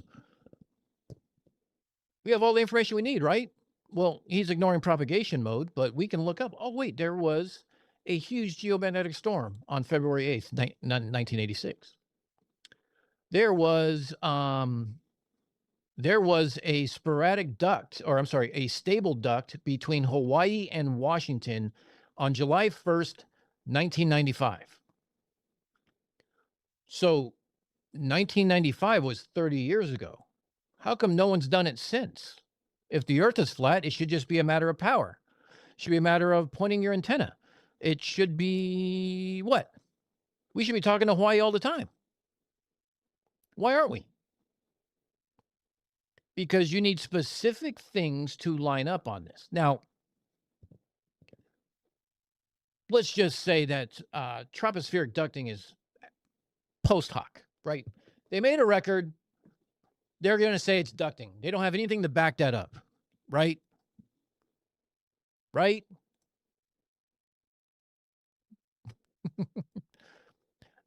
Wrong. Here, let me show you. So this talks about the basically in Hawaii, they use radio sun data from 1979 to 2003. 25 years of historical data. And they found that the trade wind inversion, the TWI, is found to occur approximately 82% of the time at each station, which average base heights of over 2,000 meters for high-low and, or 2,200 meters for high-low and 2,000 meters for, I'm not even going to try this. Where's Aldebaran?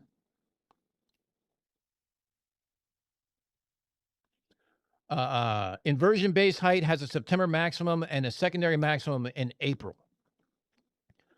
Frequency inversion occurrence was found to be higher during winters and lower during summers of El Nino years than non-El Nino years.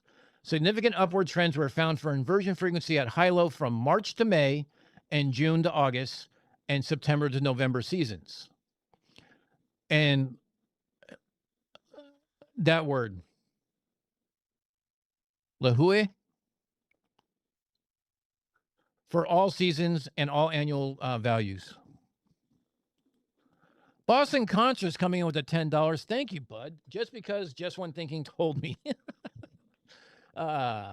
Thank you for telling Boston Concerts to put his hard-earned money into the merch store, to the super chat, and for me convincing him to buy a shirt.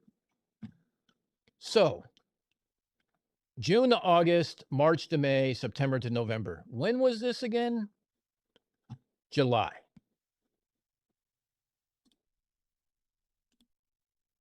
Huh.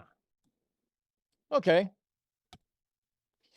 Blah, blah, blah, blah. Here's the title. You can go look it up. This is basically it talks about the inversion that happens because of the trade wind inversion that's specific to the area between California and Hawaii. But that's just one thing, right? That doesn't necessarily mean anything else. I mean, how does that apply to something like radio waves? Because that's just talking about the weather per se. Oh, shit. Then we have this. Oh, and then we find out that in the South Atlantic, the trade wind belts are analyzed and determine potentialities of trade wind inversions as an elevated duct for transoceanic radio transmission. This was done in 1959, which means we already learned about this.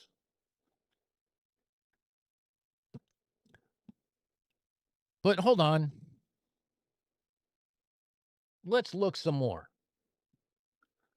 Who remembers this from MC Toon and Sully? This is the Navy 10-year study done around the world based on Martin squares. Now, if we're going to look at Martin squares, right, we need to look at, no, not paint. Sorry, picked the wrong one. Where's my pictures? Shit. Hold on.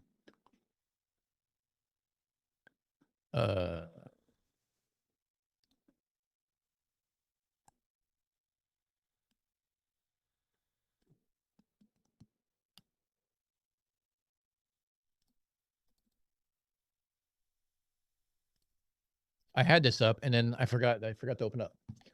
All right, Marsden squares. Now, because I'm not Mike and I understand geography, here's Hawaii here in square 88. Then we have square 87, we have square 122 and square 121. So we are going from California to Hawaii. Now we could also include 157, 122, 87 and 88, 123. Like you got to draw a line and see where it's going to spend most of its time. So as we're looking at this, I'm just going to use California because it's going to be a little simpler. Okay, so California to Hawaii is 121, 122, 87, and 88. Not difficult. 4 squares. It's a long fucking way. Boston Concert's becoming a prefect. Thank you, bud. I appreciate that. And as a prefect, you get a 10% discount in the merch store. I'm sorry to say, you have a discount for the merch store. If you look under your perks, it'll be there. And if you're a prefect and above, and I might be limiting limited levels just to have one level because I'm don't want to necessarily gatekeep. There is a prefect and above has the access to the Google Drive for the Unforninati that allows you to have access to all the same information built on folders based on live streams or videos and stuff like that. So you too can go back and look into this stuff too without having to look it up yourself. And it also includes a debunk guide and things like that. But back to the squares. So we're looking at 87, 88, or 88, 87, 88, 121, 122. Shit, where's my IREPs? Hold on. IREPs. Here we go. Okay. Let's scroll all the way down. What square are we at? 87, 88. Square 87 can be found on Appendix 3, 113. 88 is on 114. And we need 121 and 122. So that's page 168 and 169. Because we're going to use Vandenberg, not Oakland. We're using the southern part of that square. So 121 is 68, 169. Okay, so 113. You see right here, you see the numbers here. So this is Appendix 3, page 46. It's turning into a scrolling simulator. I'm sorry. We're getting close. I promise. 112, 113. So this is square 86, which is the one to the west of Hawaii. So surface to surface, so percent occurrence of enhanced surface to surface radar, ESM, and communication ranges. Cool. Let's zoom in here a little bit, shall we? Let's start here.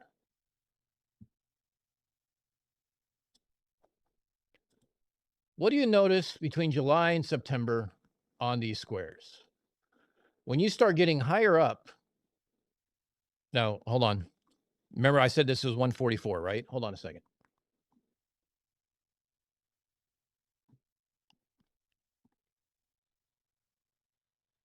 There was a...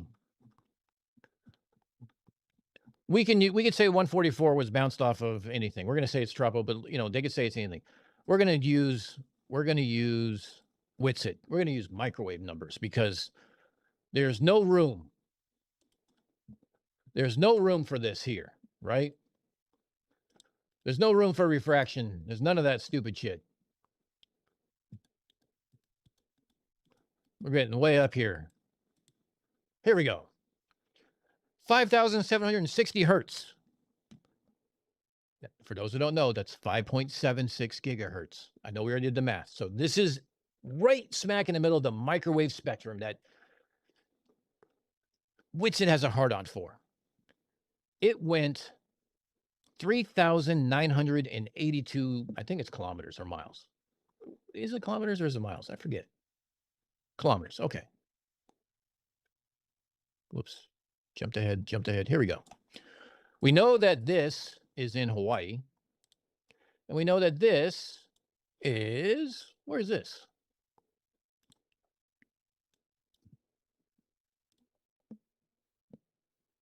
Texas. Now, was he in Texas when it happened? I don't know. I can look up this map grid, though.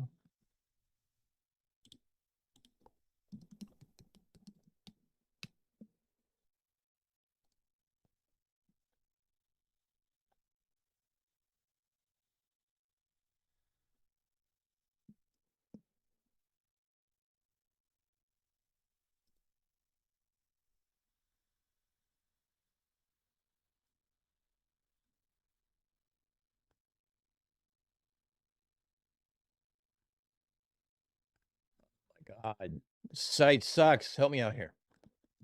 Here we go. Search. Nope. Nope.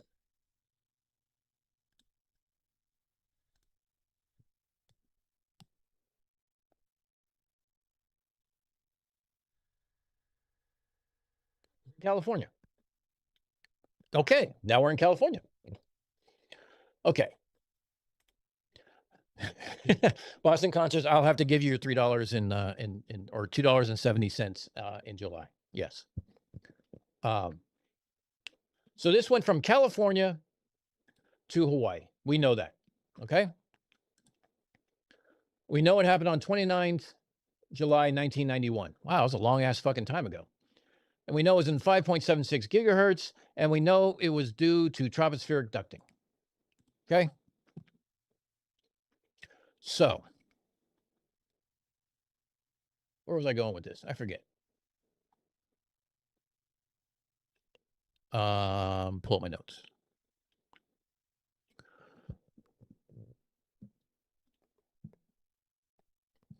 So this, oh, that's what it was. It was about all these other things that we have.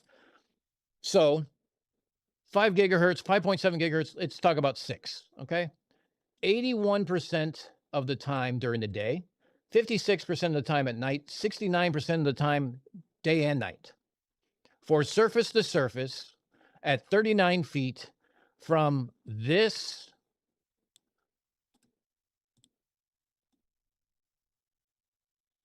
location, which is in the middle of 88, or I'm sorry, 87. So 81% chance, right? At 6 gigahertz. All right, let's go to, oh, all right. So here's the next one. This is 87. So this is page 114. Yep, page 114. There we go. And we look at 6 gigahertz, and now it's 89% and 69 and 79%. Seems to be ducting, seems to be pretty prevalent between the July-September timeframe. Let's go to the next one. It's page 168. Let's zoom out, make this easier.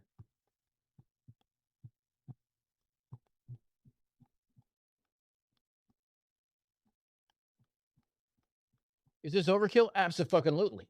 But I don't want them to claim that it's something stupid like post hoc when we have 2 individual studies talking about the trade wind inversion layer. We have a naval historical study. This used to be in a 3-ring binder that I used to have to thumb through to figure out where the fuck we were and what the percentage of ducting was and what was going to possibly create problems. 168, 169, 167, 168. Here we go. So here in July, it's 43% chance, but still pretty significant. And page 169 here is 66% of the chance. So we know that there's a decent chance, at least across all 4 squares, every square has at least a coin flip chance, although mostly higher than that, that ducting is going to form. For this record to occur, which occurred in 1991, a stable duct had to form for over 4,000 kilometers across 4 geographical grid squares that have a varying different chances for ducting to occur in that and be aligned, because a duct can go north, south, east, west, different directions, for a duct to be aligned along that way. If you're going to use this, and say 4,000 kilometers between Hawaii and California in the 5 gigahertz band, then you have to accept it was done in 1991, and you have to accept that ARRL, who maintains these records, says it was tropospheric ducting in the Pacific. And for them to do that, they would have had to pull up meteorological data, radio sound data to basically verify that ducting happened. If not, nowadays, you can go to a nice little thing that kind of does it all for you. Do you remember this website?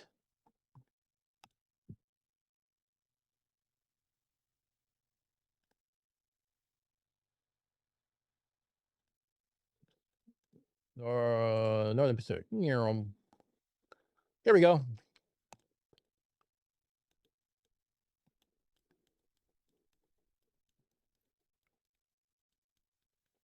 Now, here's the funny thing. You see this curl that comes up here through this? You see this band of blue, which is generally going to be poor ducting, right? Fair to marginal ducting, basically. It's not this orange, pink, and everything else up here. This is probably a weather system, which is why you see ducting on the forefront of it and on the backside here. I bet you if we pulled up a weather map, we did this before. There's probably there's a system here, which is why this is spiraling here and why this is spiraling here. You can watch the colors change. You see you saw that go all the way up in here. But you see this down here? This is El Nino right here. Poor ducting because the air and the water are both humid as fuck. That's why. Merry Christmas. This is what we can do now. So we have, to claim ducting, U.S. Navy historical information that was done over a decade from the 70s. We have studies that were done in the 50s and 60s for inversion layers caused by that causes specific ducting by specific ducting occurrences caused by the trade wind inversion. This was in the South Atlantic. Then we have also another paper that talks about the Hawaiian trade wind inversion between Hawaii and California, or the West Coast of the United States, which includes Washington and Oregon and everything else. So that's how that happened. That's why it worked at 5,000 or at 5 gigahertz, almost 6 gigahertz. You need to answer why it didn't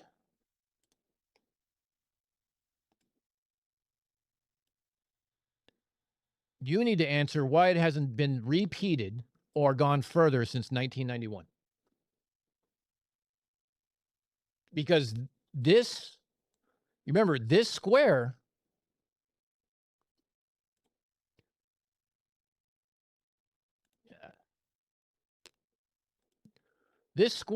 is right here on the coast of California. How come nobody out here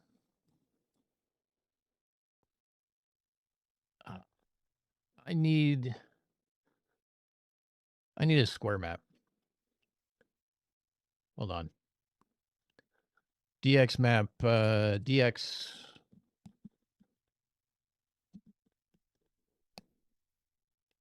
God. Okay.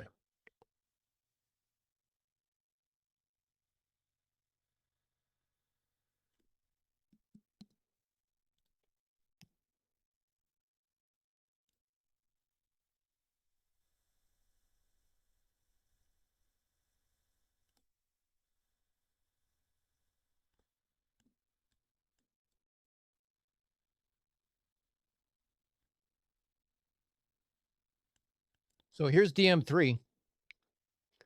So why didn't it get received in DM14 or DM13 or DM4? Or why didn't it why did it not extend into the country. If the Earth is flat and this is a valley and there's mountains all right here, why doesn't anybody up here in Pasadena or down here in Mount Wilson or anybody else down over here be able to show where that's at? Because if I remember correctly, hold on a second. Because one of the most popular places to go to is going to be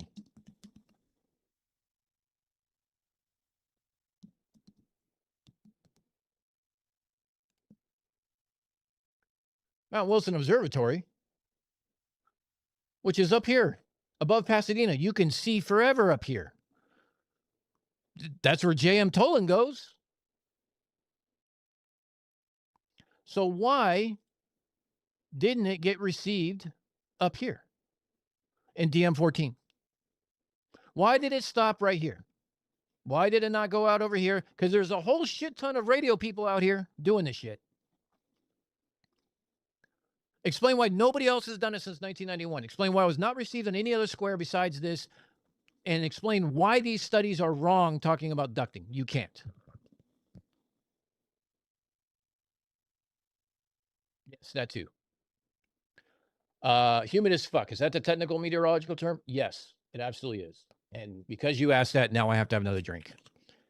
Yes. Holy hand grenade. In the military, especially in the Navy, we call that PFM, or pure fucking magic. I shit you not. When there's things that go on that we don't understand and we don't have time to look it up because, because we're in a combat zone or we're flying operations and we don't have time to do it, we call it as PFM. We note the time, we note the date, we note the conditions, and we go look at it later to figure out what the hell happened.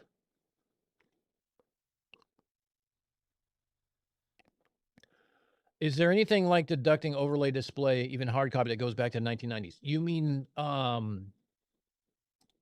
this one, Dougal?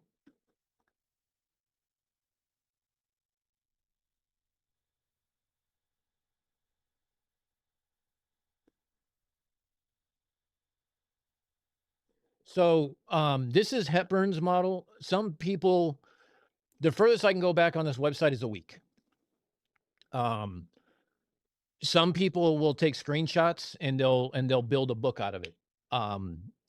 I've been trying to find historical ones. Hold on. If you do, hold on, Wayback Machine,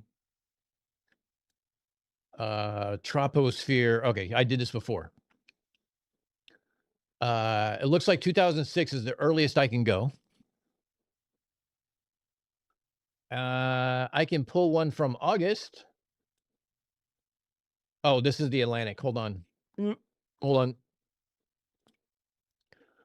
Dougal, give me an area you want to look at. Let's put it that way first.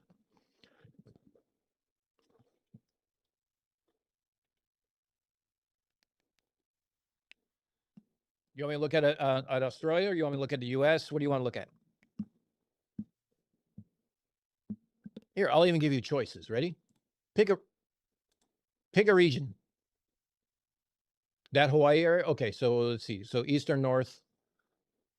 Okay, so ENP. All right, so go to Wayback Machine. Go to ENP. Not T. There we go. Let's see. Here's one. There's maybe one or two. Here's one from 2007. Let's take a look at it.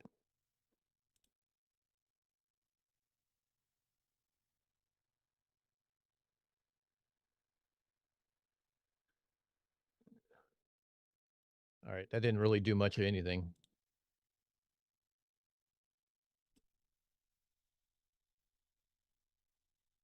Well, that didn't save anything. All right, let's go back. Hold on, let's see if there's another one. No.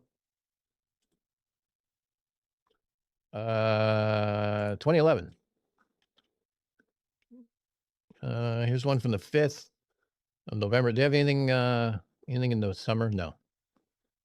Oh, here's a 6-day preview. All right, so this one has a 6-day preview. So you can see it go from the 8th, the 9th, the 10th. Hold on, there we go. So 8th, 9th, 10th, 11th. So you can see, like, here's some ducting forming right here, but it's away from Hawaii.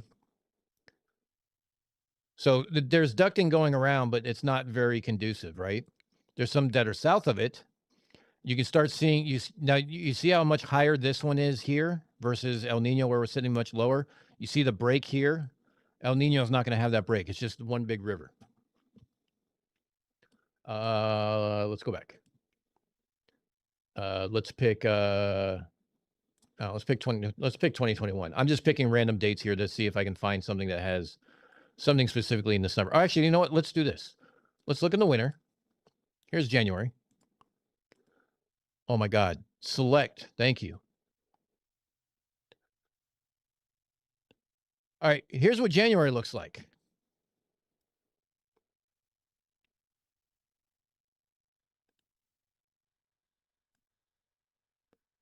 There is no duct whatsoever out here at all. All right. Now let's go back to, let's see what May looks like.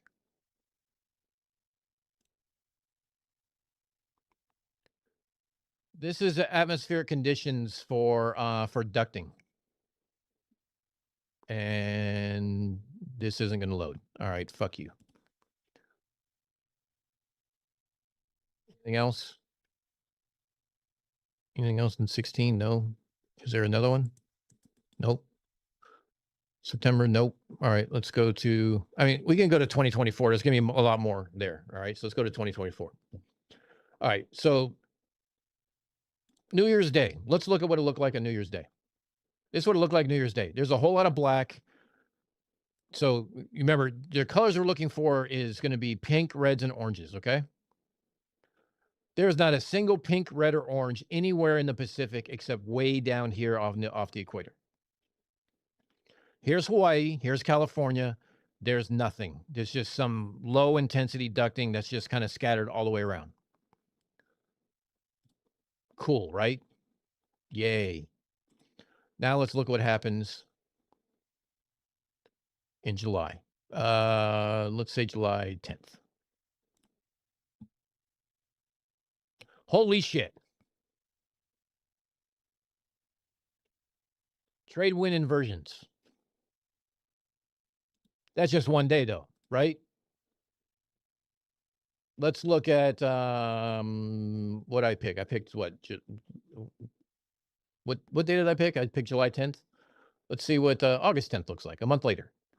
Same time frame.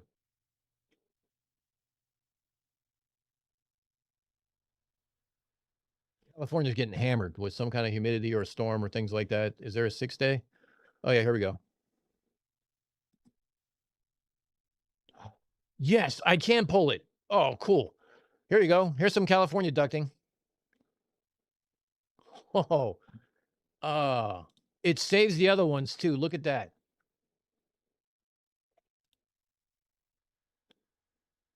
It's Monday.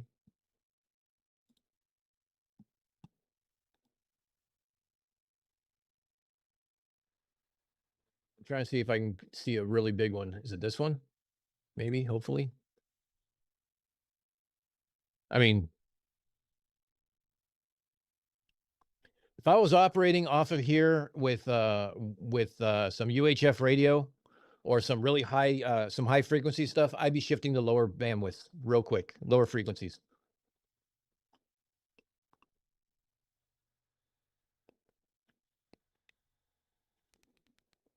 Lots of ducks. Yes. A lineup of ducks. So here you go. But yeah, if so for those who don't know, let's go back to here. Let's do this. Let's do this. Actually, we'll just go to this. This is what I use it for. Okay. Here is the website. Now, in this website, you can see what the past week of maps look like for any general area. You pick your area right here. You can pick all these different things. I don't know why I get some weird ass Etsy. I got everything from leg chains to coasters to signs to a door. I have no fucking clue. You can pick all your Europe, Pacific, South America, South Atlantic. You can pick all your different regions you want to here. You can play around for it. There's also a couple of ones here if you want to go to Australia, New Zealand, Oceania, Western North Pacific, and go from there. This all, you can go through and check areas. You can check backwards. And if you really want to go back, all you need to do is when you go to the area, like I did Eastern North Pacific, which is this view here. So United States, Alaska, Hawaii, central parts of Central America. All you got to do is take this, go back to your Wayback Machine, and tell it you want to look for this.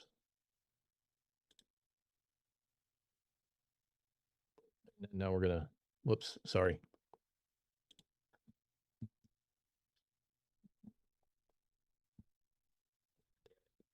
I flubbed it.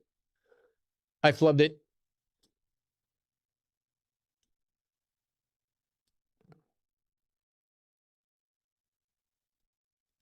You just put your thing. Like this is North Atlantic. What was it? EAP for Eastern Pacific. No, I'm flubbing this.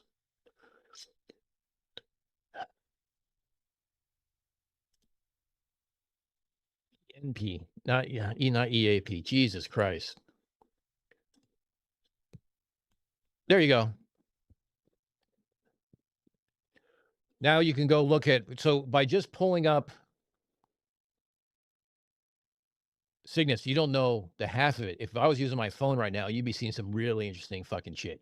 But anyway, I'm not trying to dox myself and my kinks. We don't kink fetish here, or we don't kink shame here. So if you go to your area, you click whatever area you want to go to. Say you want to do the Far East. You can just take this link and put it in your Wayback Machine, and you can go to the calendar and it'll tell you all the different captures they have, and you can look historically, and it'll be fun to goof around with. Now, apparently, I have lift to eject handles for the car, some pickle sweatshirts, World Cup toddler uniforms, and something else. I don't know, weird shit. What can I say? Weird shit. So I just realized I was not on live chat. So if I missed something, I am sorry from anybody else. Let me get caught up. I bet the Mount Pinatubo eruption helped with it. Had to put a lot of stuff in the atmosphere for a year or two. Yeah, probably. Human as fuck, yes. I had to step away. Did I miss anything? No. I expect a refund. Got that. You just realized you weren't supporting. Boston, thank you for supporting. I appreciate that. I don't know if it's for the uniform, the ball, the cleats, the kid, the flag, the field. I don't know. Whatever. But yeah, so here's off of Japan. Look at this. You want to bet that there's a weather storm right back here?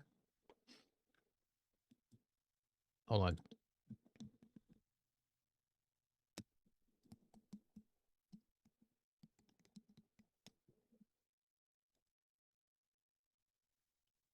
God. Oops. Oh yeah, this one's coming through. Is this right now? Live. Okay. So it was down south, right? Is that what it was? It was off of Taipei. So here's Japan. Here's Taipei. Yeah. Right there. That's the leading edge of that cyclone that's coming through. Weather affects refraction and radio waves. Hate to break it to you. Don't know what to tell you. And the funny thing is if you take time to learn this, you can actually start seeing, as you cycle through it, you can start seeing where the systems are, and you can start seeing it in your head. Like, look at all that. This is Monday, June 24th is the forecast on this. I bet you.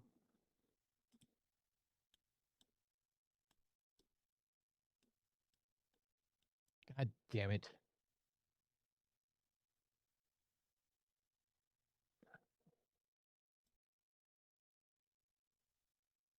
Took away all my radars. All right, so hold on. Can I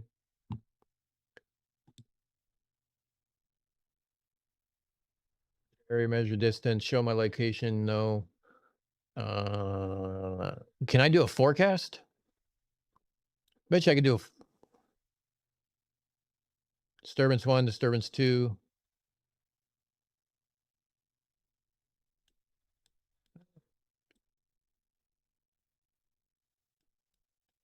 Doesn't look like there's any disturbances here, but it just might be the Gulf warming up too. So it could be an El Nino effect. I'd have to go look more in depth. I don't want to bore you fuck out of you guys any more than I have to. It's bad enough we're talking about this. Here's that other system we were talking about that was kind of coming through Hawaii, which sits right down here. We saw the system coming up this way. So it's planned to come up. Where else do we have some cyclones that we can check out some fun stuff? We can look at Guam. I mean, it's in the same area.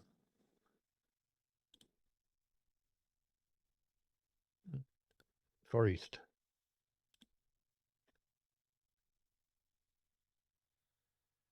Unstable air. Let's see. Let's pick what do I want to pick?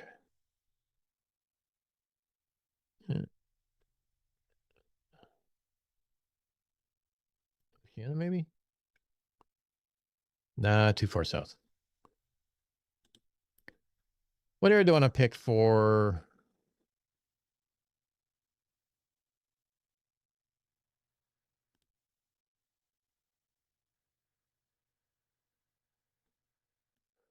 See all these U's? This is all unstable air.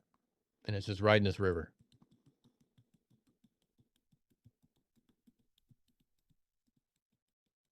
Explain that on a flat earth.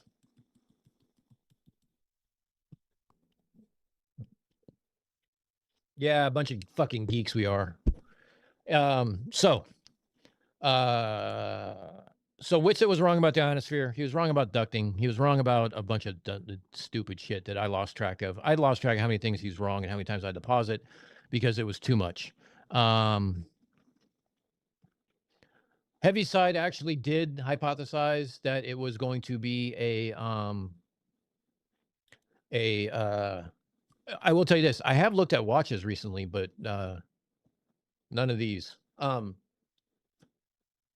it was an Orient watch. Huh. Targeted ads. Whitsitt was spent 4 minutes talking about microwaves and it was wrong about, well, fucking everything. Should we go back to Whitsitt real quick and see what he has to finish off saying? It's online. It's online, man. Well, give me the link then. Dude, brother, go find it, man. How? Is that in Geos? Is that the dude that started breaking Is- down? is Talking it- about the supposed NASA employee that Whitsitt made cry, and that's all he said about microwaves from here out. So in the span of, let's call it 5 minutes, he said more wrong shit that I could actually turn this into a 2-hour live stream. Imagine that. Holy hand grenade with the $5 of the Canadian. You know what? I should put duck quacks for that. Or no, loon. What sound does a loon make? For the 5 loonies, the Canuck bucks. Thank you, bud. Insert joke about worthless Canadian dollars here. No dollars are worthless. If you sent me dongs, I would greatly appreciate dongs.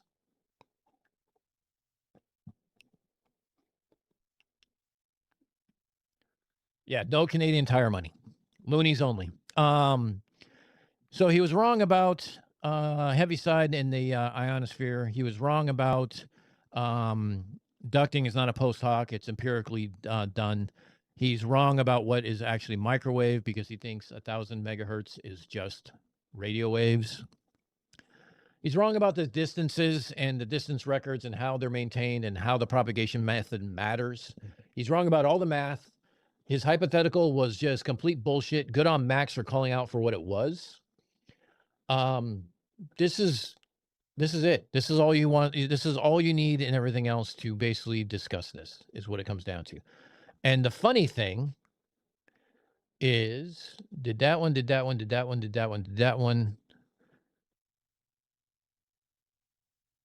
Oh, and if you want homework, you want to look into some of this yourself, I highly recommend you go look at the Red experiment. It talks about the trade winds regime, which is the TWI between Honolulu, between Hawaii and the West Coast, for microwave and infrared propagation over the sea. And what this was,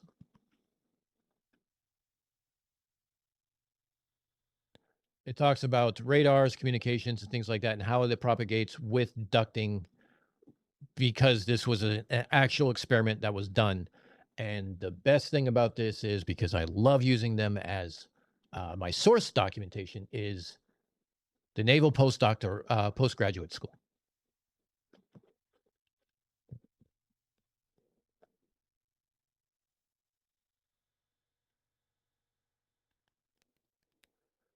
Tay says I introduced her to Zoom Earth. Yeah, that's the first time I found that. That's actually pretty cool. I should have said that earlier. So maybe dumb question. No such thing, holy hand grenade. Are people watching for this all the time to try and break these records? Abso-fucking-lutely. So there's nothing better. So let me get Witsit off this. No, Title. I'm tired of you. Oh shit! I had him open twice. God, what the fuck? Oh,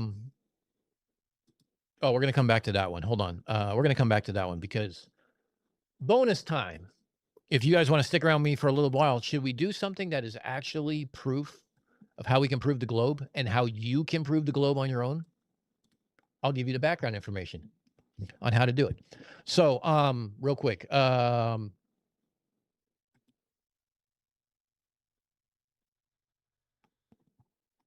I'm looking for another section here. Hold on a second.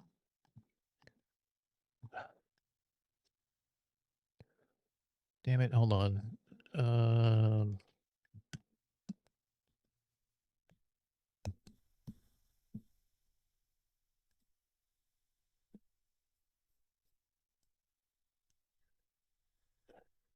What am I looking at here? I need to know the page 435. Holy shit.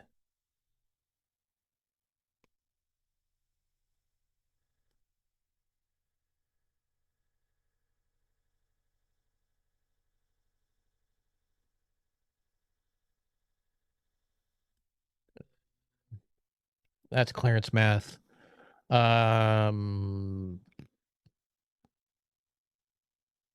Figure 4.24. Oh, okay, here we go. So here's your flat Earth approximation. This is your path profile. I mean, I don't necessarily need, you don't really need to go up to this, but if you want to, we can. It's basically, this is the path profile sheet. So this basically, the baseline is drawn as a flat Earth down here. Okay. But yet we still have clearance zones and things like that that go on because the radio waves expands. It's not a fucking pencil beam laser dot. But if you look at how these paths are drawn, they have a K value of 1. So assume that this is curving the opposite way that it needs to over a sphere Earth. Okay. So this is infinity. That's basically flat. So you have 4/3 that we use, and then K equals 1, which means that you're using the exact same value as Earth. So this is what we call for like K for infinity, or if you want to model ducting over a flat Earth, you use K value, or over a spherical Earth, you use K value of 1 that shows that at an elevated height, it's going to follow the curvature of the Earth exactly. We use a K value of infinity because it doesn't matter what the curvature is. It matters solely on the properties and a stability of the tropospheric duct that is riding in. That's where that goes. $5 from Real Cygnus. Thank you, buddy. Insert your own clever Witsit insult. I have too many to choose from. But yes, Holy Hand Grenade. When it comes to DXing, let me rephrase that. I got distracted here. Let me go back to my DXing page here. When it comes to DXing, you want your name on that list. You need your name on that list because you're special. You're holding a world record. So if you are in DXing, if you are in this and you want to, it's basically these are licensed radio operators, whether they have a general license or a technician license. They are using specific bands that are allowed to be used based off of FCC requirements. There's some free bands that you can use. There's also some licensed bands that you have to be licensed to use. These are people who basically are doing what we call the military spin and grin. They are basically using a like an SBR, a software-based radio or some other radio that's scanning bands. And while it's scanning bands, it's hoping to hear something. And you hear something, you need to get identifiable information to be able to submit your card, a DX card that says located in Regina, you received this signal from Hawaii. So you heard his call sign, you heard some other kind of pertinent information as far as like that. It only has to be one way. And you submit that to the ARRL, and they post your name here saying that Hawaii contacted all the way to Regina in Saskatchewan, Canada. Voila. Your name goes up here. So yes, they are spinning and grinning, trying to do this, or they're just trying to talk to people far away. If you ever seen the beginning part of Contact, the movie with Jodie Foster, she is, as a child, she is saying CQ, which is all call, trying to see who she can talk to. And she puts pins on with her dad as how far she's able to transmit and who she talks to. It's a hobby. You want to see how much the furthest you can talk. You want to see the furthest you can receive. You want to see the furthest that you can have an actual intelligent conversation with. Maybe you want to try a moon bounce. Maybe you want to try to receive your own signal from the moon. All of these different things are kind of going on, and they're all badges of honor for this particular hobby.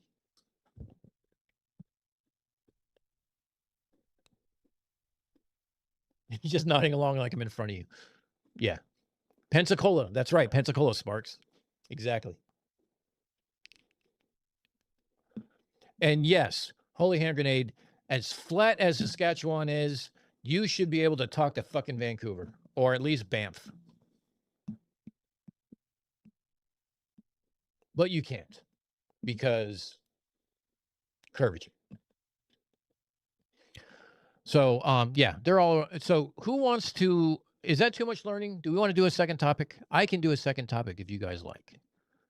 I can do something for you guys that it's not just debunking stupid shit Flat Earth says.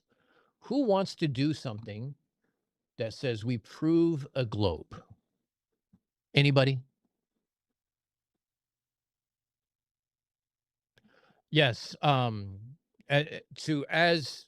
Marcus Leach or Patch Von Braun said, meteor contacts are usually scheduled because the paths they only last seconds. So the signal's got to be up and it's got to be hitting that reflection before that path goes away. Everyone's down to learn something new? All right, cool. Well, let's learn something new today. I'm going to teach you as soon as I find okay, here we go. There's 35 of you guys today. We're going to learn something new. You guys ready for this? I know, so much to talk about, right? This, by chance, is also a sneak preview of an upcoming video. Like, I'm editing now. A lot's been going on, but I finally got it recorded and editing now. It's the new series for Unfornicated called Reality Checks, where we're going to take one claim, drag it through the derp, and throw it in the dumpster. Just one. Make one claim, and let's test it. That's how it's going to be. And I've received, actually, here, let me switch up here. I've received so many dumb claims. Some don't need an episode. There was a flurf who lives 90 minutes from me, is PhD, our atmospheric guy here, because if he is, he's up in Albany. Up in Albany, there's Lake George. Lake George has a flurf whose name is Marjorie Bishop, and she's on Twitter.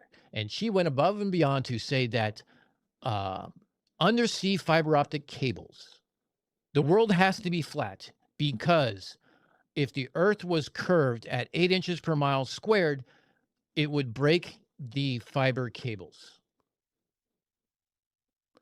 Now, anyone who has any idea about fiber optics knows you can basically hold two ends like this and have it drip like this. They are on reels. There's a certain equation you use for the bend radius about whether or not you start creating attenuation in the fiber optics. I'm not devoting a whole fucking 8-minute to 15, 20-minute episode on how a fiber radius works. To me, that's just dumb. No one learns from that. However,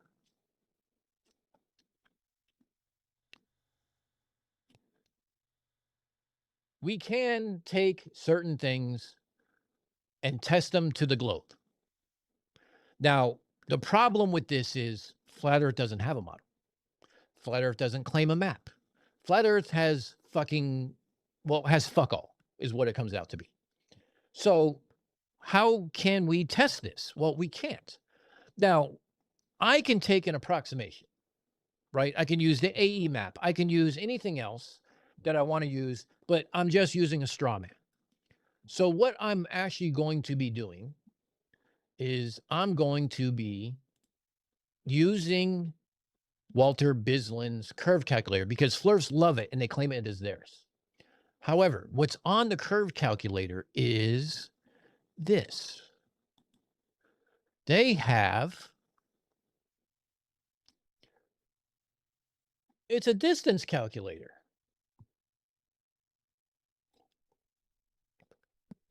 But what's special about Walter Bislin's distances? Well, because he goes in here about when he inserts latitude and longitude, which model fits reality, blah, blah, blah, blah. And he actually goes into certain things like, he actually talks about undersea cables, stuff like that, but we're going to take this one step further. He talks about submarine cables here. He talks about the super loop and things like this. Sydney to Perth is this long. I don't like using Sydney to Perth because Sydney to Perth loops around. So it's a little bit complicated, right? But the formulas that he uses, okay, is he basically uses, what is it? I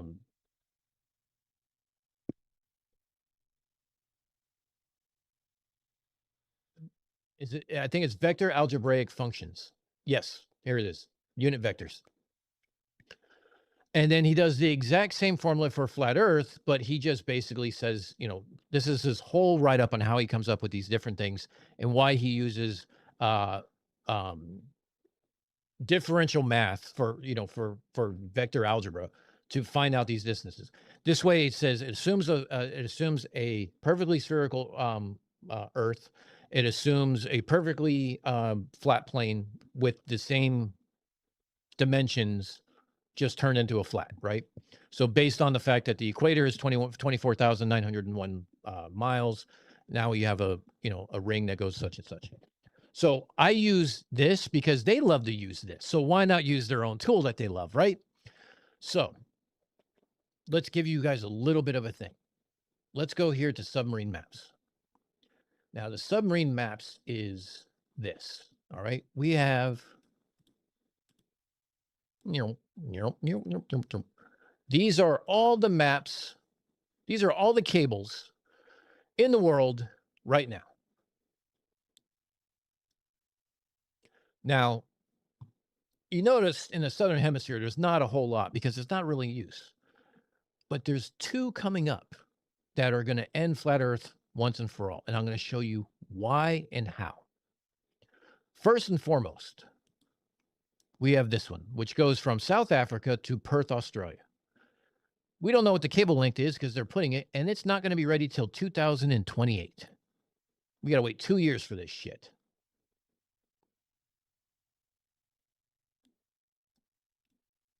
The second one we have is this cable. This will be ready for service in 2029, but we know a good chunk of the length right here.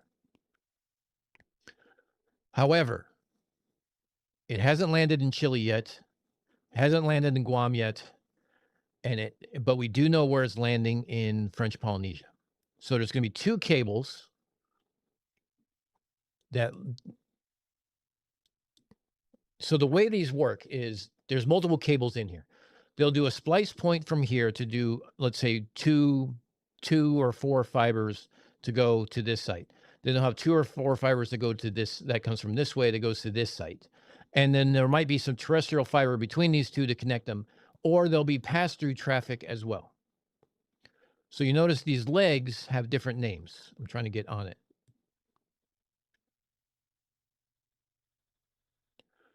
But what I want to talk about is I want to talk about the next cable.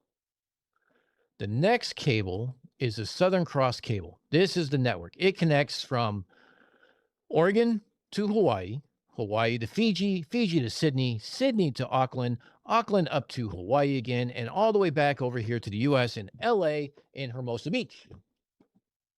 I think that's Hermosa Beach. That might be, no. Where is that landing at? Spencer Beach, Hawaii. Hold on. Where is it landing? Oh, Morro Bay. Morro Bay. Now, alternately, there is a new cable that the Southern Cross put in. It goes from Hermosa Beach in LA to Sydney, and they spare off a couple fibers here and there. This is the lowest latency route in the world and the shortest distance possible between LA and Sydney.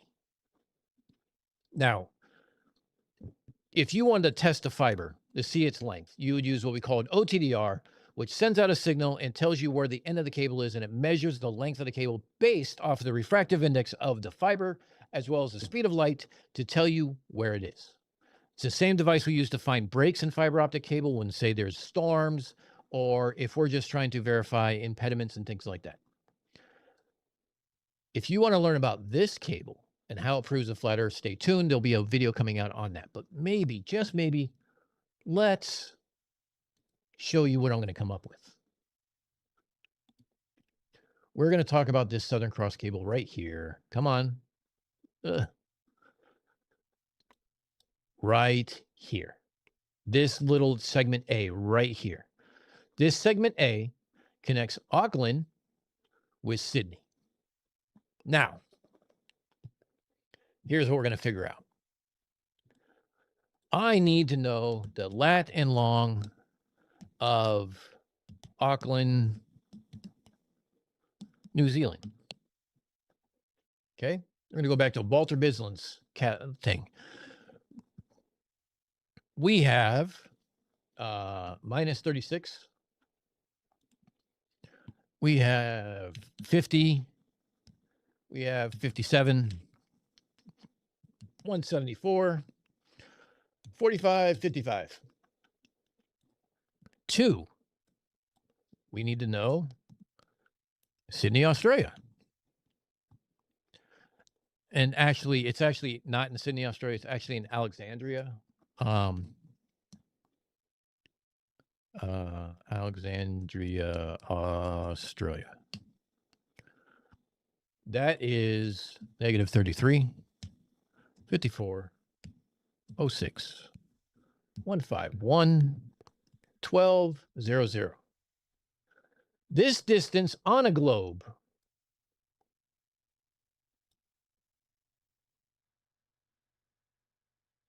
right? Hold on.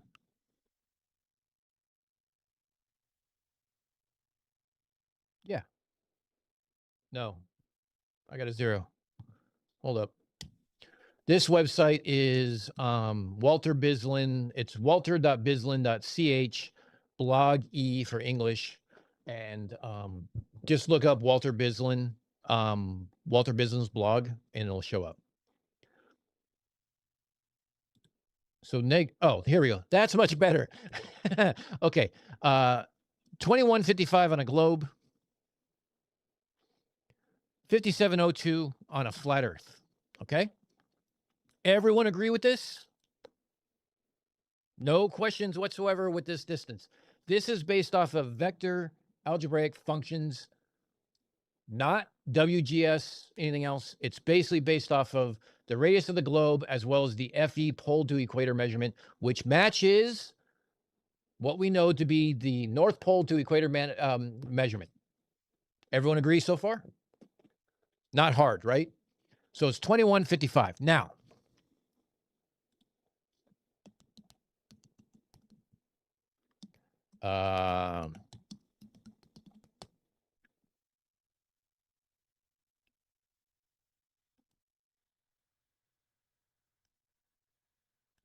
so let's pull this over. Now, this is based off of ITU standards and what we call round trip delay as far as latency goes. If I have 2155 kilometers of fiber using fiber optic cable, I should have the theoretical minimum is going to be 21.55 milliseconds. Okay. Now, what was the other number? 5702.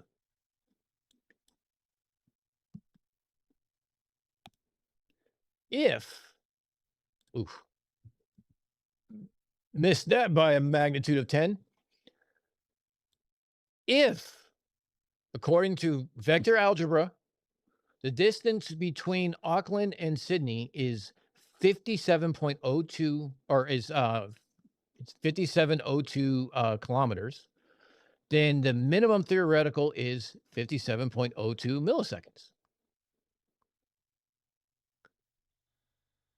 Great. What does this mean? Well, hold on. So, whoops.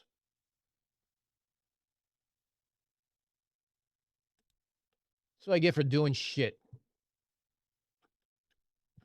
beforehand.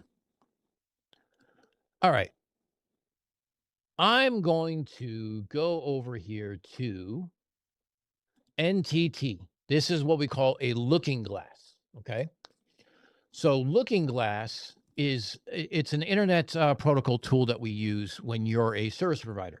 You can do things like, I want to specify the distance between a router, blah, blah, blah, blah, blah, all this other stuff, right? So I'm going to select Sydney. So from Sydney, I want to go to an Auckland IP address. Now, I happen to have an Auckland IP address, but for sake of transparency, I'm going to show it to you right now. Here's the IP address.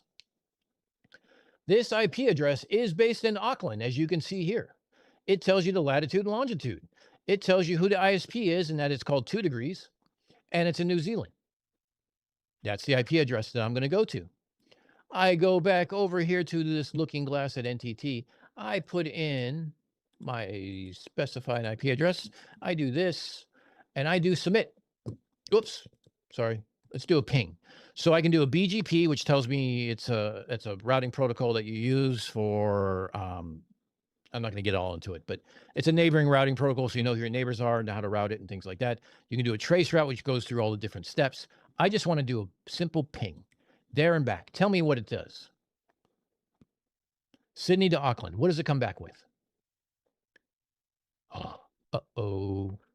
Uh-oh. Uh-oh. 5 pings from Sydney to 203, 86, 207, 160, which, as we said, goes here to Auckland. It comes back with 27 milliseconds. Uh-oh. What was the network latency theoretical minimum? 57 milliseconds, more than twice the number. Uh-oh. This is a little awkward for flat Earth. So you can do one of two things. Actually, you can do one of three things. You can deny that we can do round trip latency measurements. You can, which is basically an international standard for telecommunications, based off of an international standard for the refractive index of fiber optic cable, which is 1.457, I forget. I think it's 57. You can deny the speed of light in that refractive index, which even though it's proven daily, you can deny the distance, which in which case you have to provide us with the actual distance and show your work. I showed mine. I used vector algebra to actually I used Walter Bislin's vector algebra to figure out what the distance is. I'm not going to do it myself because it's fucking pointless and no one wants to watch me struggle and do math. Not when I have calculators. So with this, I should have this, and I don't. I have this. So the question is, which most comports with reality? A distance of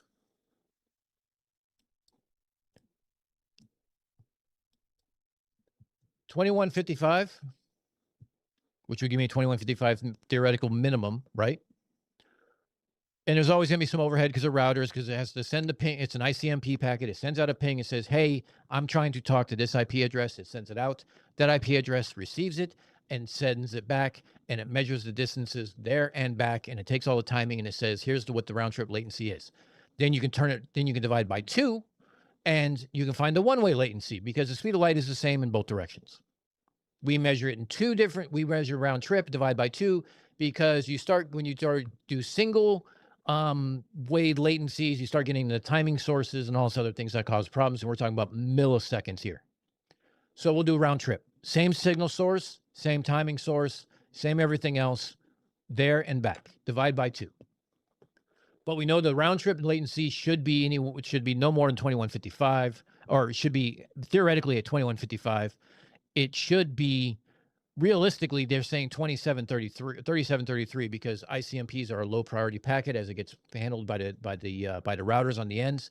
If it's getting flooded with traffic, it's not going to answer your pings. You're going to see these numbers get over. They could get really high. They can get low. Here's the problem. This one right now that I did right here is theoretically impossible based on vector algebra of what the distance is between Auckland and Sydney. There's no explanation for this whatsoever. Would it surprise you that between LA and Sydney, it's the exact same thing? But look, this is just one way, right? I mean, this is just what happens if we do it the other way? Well, let's do it the other way. Let's go. Well, actually, I can't do it the other way on this one, but let's go to here. I want to go to Auckland. I'm in the Hurricane Electric Internet Services, which is, I can't spell Auckland today.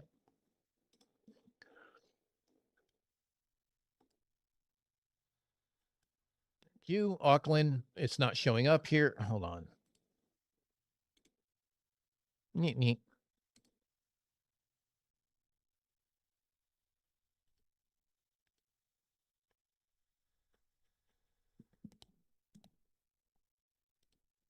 I'm going to go from Auckland. I'm going to trace route to this IP address here. Let me show you.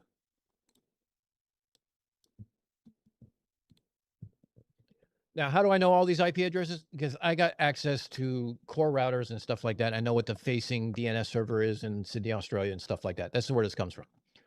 This is located in Sydney. Here's the Latin long. This is all operated by Telstra Intranet. Here's the IP address thing when I put in. It tells you where it's located. It tells you everything else, right? Everyone agree? Cool. It is the right IP address. It is where I'm going to. Let's go to Hurricane Electric.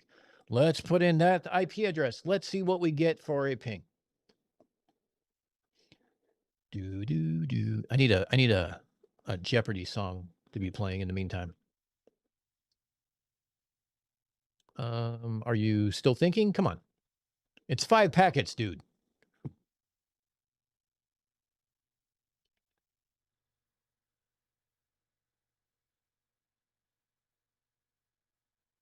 Now, this comes out with 285 seconds. So that means there's some congestion here. I don't know what it is. Okay, so let me go back. Let's go to, let me find another IP address in Sydney.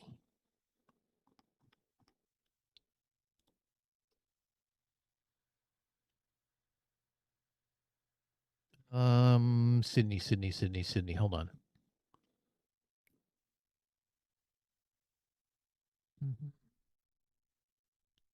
No, not Auckland. I need Sydney. Let's see. Let's try this one.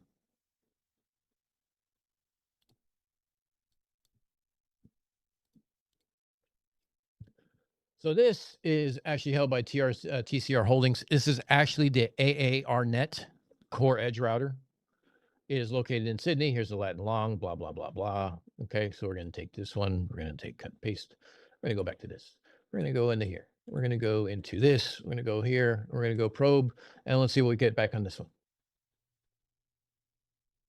Now, because it's 2 degrees, could be flooded right now with backups, disaster recovery, or it's just an inundation of traffic. Their routers may not be responding as quickly. Let's find out what somebody else says. Oh, they won't respond to a ping. Uh-oh.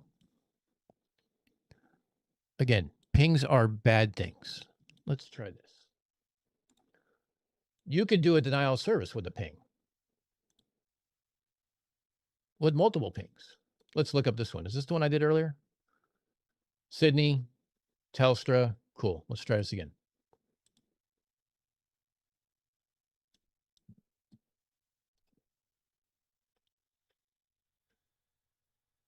I've been doing this longer than Max.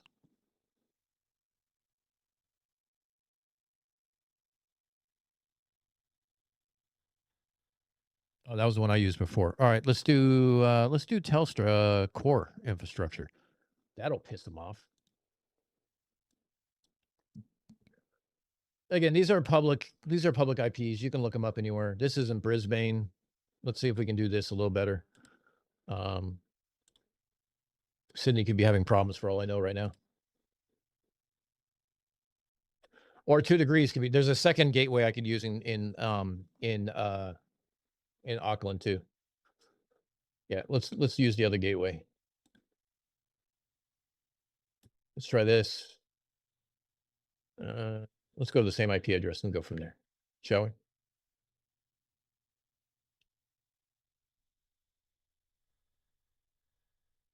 I was testing out IP addresses earlier. I was getting like 25, 27 milliseconds. So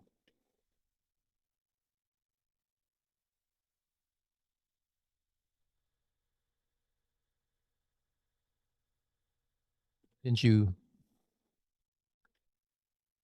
Damn it. Let's try this again.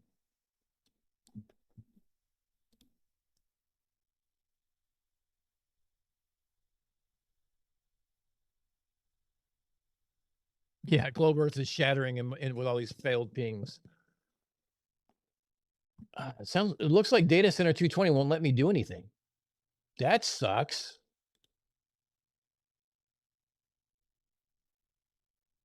Oh.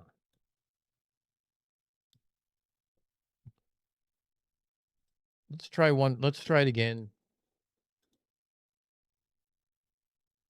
I mean, it worked the one way. I'm just doing the other way just to sit there and be a dick about it. This could be going all the way around the cable for all I know. I'd have to test out. 285 milliseconds. Yeah, that's probably going up and down the cable is probably what it is, going the other way. It could be just having other things, but I mean, look, here's the fact of the matter is I can cheat in a sense and just say, well, look, fuck it. Maybe. Oh, you know what? Hold on. No, I can't use this one because that one doesn't have a data center in Australia. This one, or in Auckland. This one goes to Sydney. I can go to the Auckland IP address that I had.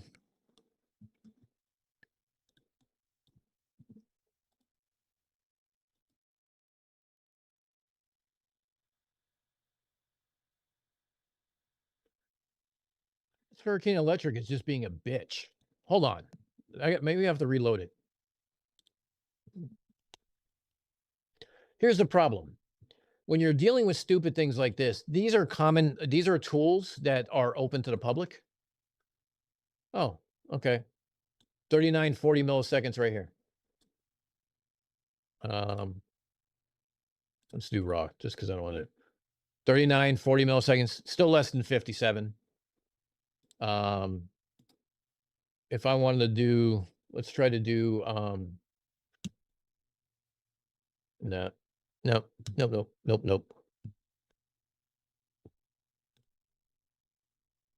Let's try to do this again. Hurricane Electric could be having a bunch of people using this and stuff like that too. It's in the daytime there too, so it could be getting hammered by traffic right now.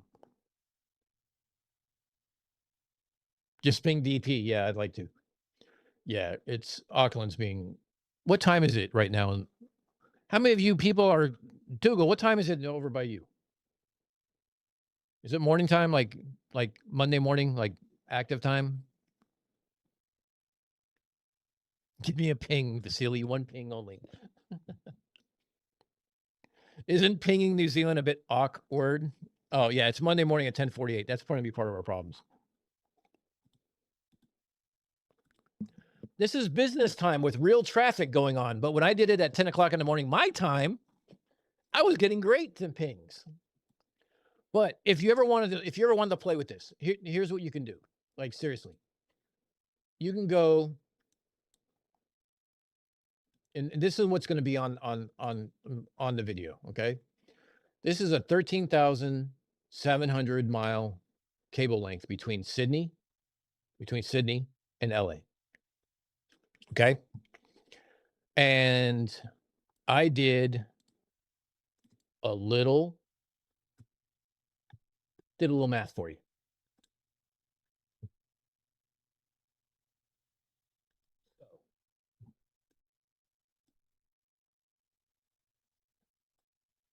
The Great Circle route is 12,053 kilometers, which should be the theoretical minimum is 118 milliseconds. Okay.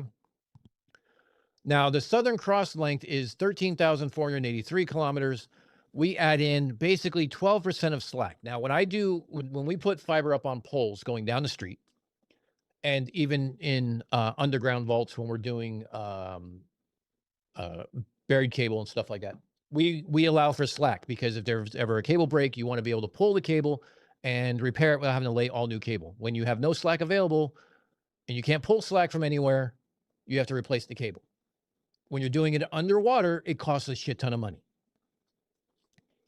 This cable, I think, was $400 billion or something, $400 million, I think, $400 million. It was some ungodly amount.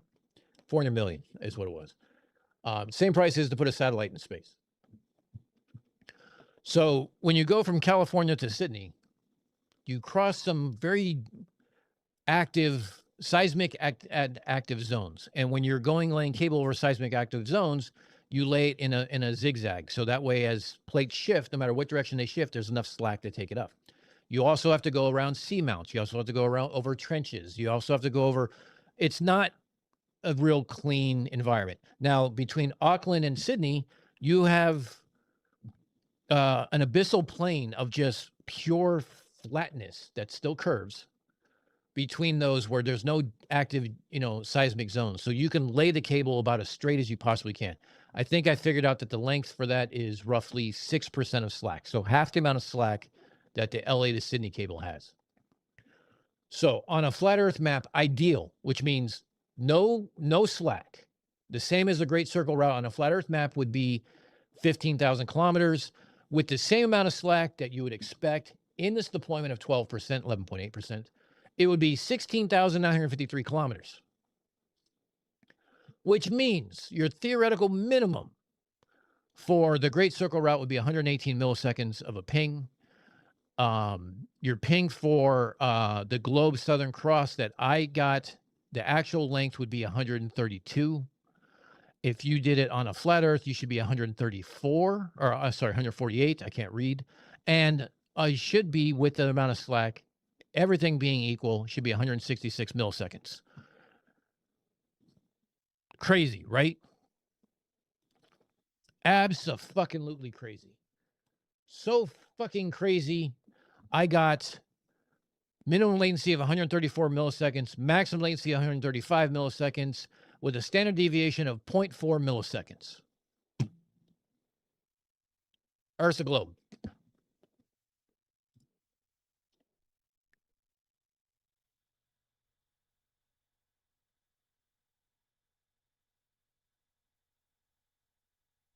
So this basically just goes into my engineering margin. It talks about the distances and stuff like that. It talks about the math that you use to find out the round trip delay. Basically 2 times the refractive index is 467 times the distance divided by the speed of light and blah, blah, blah. So you have to deny the distance, deny the latency, or deny the speed of light in the fiber optic cable. You have to hold one of those 3 positions, and you have to have proof in doing it. So the globe predicts that it should be 118 milliseconds. That's ideal. You're never going to get that. They state that the whole cable is or that the segment of cable is rounded up to 3,700. I found the actual source from Southern Cross, who gave us the exact distance of 13,483 kilometers. I probably could have got actual footages if I really wanted to, but I didn't really want to go that far. That means my ping should have been around 132 milliseconds. I'm doing a ping there and back. The overhead on the other side is going to be roughly 2 milliseconds from the 2.5 milliseconds from the other router. Guess what happens? It comes in at 134. Done. Earth, the spherical Earth predicts that distance. That's what we come into. Flat Earth has a distance of whatever. It's nowhere near that. Flat Earth's falsified. Let's move on. As a telecom construction guy, I can confirm all of this is all of this fucking crazy. Absolutely. Torres, do you put fiber up, or what kind of construction do you do? We need 2 Great Easterns to lay that much cable. So Dougal, funny thing. How much do they pay me to lie? I wish. It's whatever I make off the stream. Actually, I do this for a living, so I know that we have to, like, this is not a lie. This is industry standards and everything else. So Dougal, funny thing is, I originally started with this. I was going to do this, and I'm like, you know what? I can't do this because a great circle route is going to be a lot shorter than this. And then while the flat Earth estimate will be a lot longer, I'm like, I got to find a better idea. And I'm like, wait, maybe if I go to DP's house and I go to Perth, I'm like, yeah, I mean, that's a little better. It cuts out like a little bit of this extra kind of roundabout way. I was kind of hoping there'd be like a Hobart to Perth or something like that. But then I'm sitting there looking at the cable going like, what else can I use? I mean, yeah, I could use this one. It's like Oman all the way down to Perth. And I'm like, maybe, maybe not. It goes right through. That's Diego Garcia. I'm like, I could do that. Maybe. I don't know if I can get to Diego Garcia to ping. I'd have to ping all the way from Oman. And then then maybe the math is going to be a little hairy. I'm like, I don't know those, but I know that Hurricane Electric and that Telstra has pops that are in Sydney and in LA. So I can do a pop to pop ping. So then I was thinking, well, wait a minute. There's this one. There's 3 cables that go to Auckland and Sydney here. And one that goes to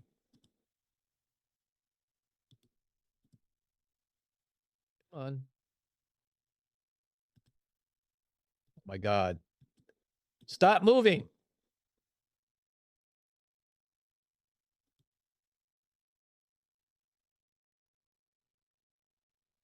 Ooh, this is up.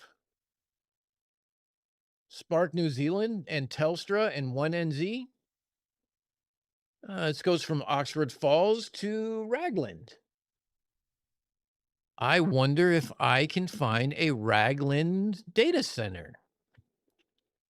Hold on.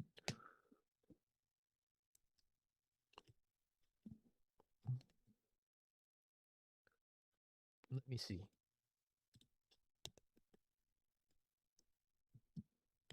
Let's do a Telstra looking glass. Let's see what they have. I'm not betting they have everything. Fuck you. I hate. I'm not gonna be able to run it because I can't do the CAPTCHA because it's a non-secure website. Come on.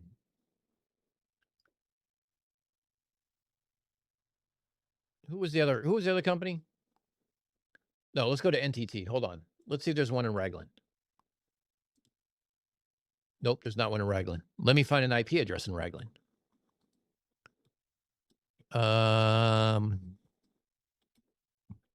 What's the name of this cable?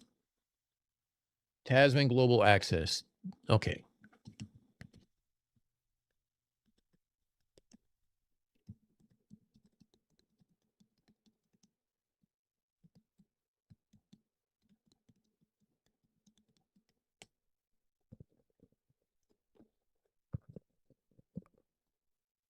Yeah, I know, because I'm a robot. Okay, so we have the 1NZ DNS server. Let's look at this. So this should be 2288, right? So let's see. So if I go to here, it's going to be 22.88 milliseconds. Yeah.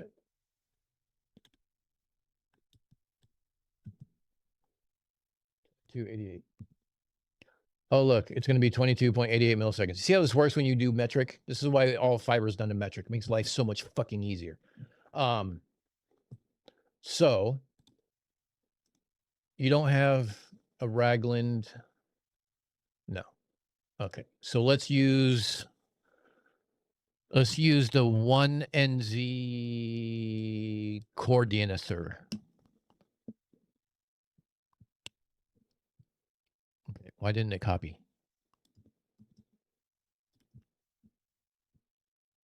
Oh, hold on. Just so you guys know I'm not lying.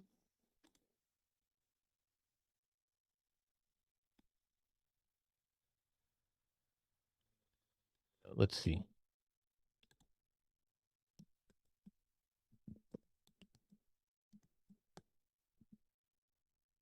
Jesus. Dude, my typing is getting so much worse.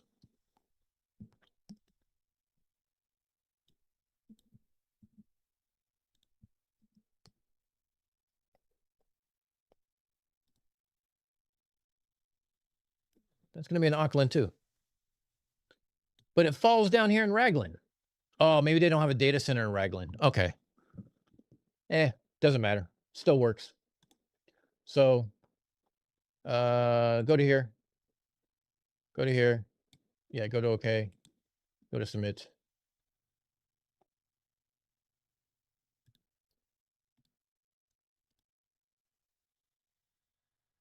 Sir? DNSs don't always answer the pings because you can do a DDoS attack that way. Yeah, I didn't think so. All right, let's try this one. This is 1NZ infrastructure gateway. If it responds, I'll pull up the IP address so you can see it. Nope, it's not replying.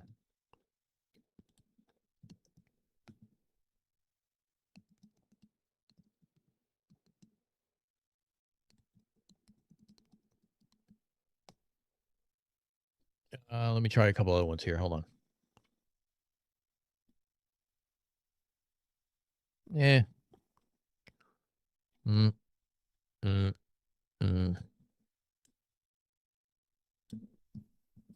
Try this one. Look, it doesn't matter. It basically comes down to you can look up an IP address, find one that actually responds to a ping. Oh, here's one. 24 milliseconds. Out of Raglan. So it should have been.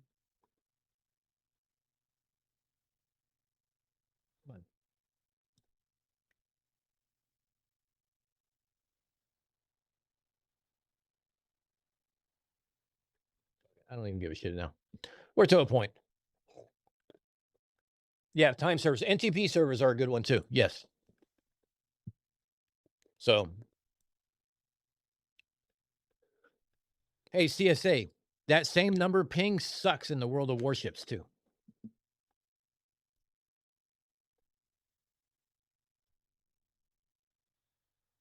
Hold on 1 second, guys. I got something else I got to take care of real quick.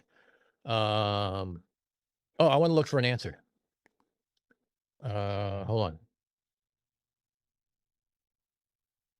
Who was? Okay, so you do fiber, copper splicing, cable placement, aerial, and underground. Okay, yeah, I still go out and do that also. Yeah, don't let those power princesses tell you you're not a real lineman. The funny thing is that when lines go down, like power lines go down, they'll burn through our fiber.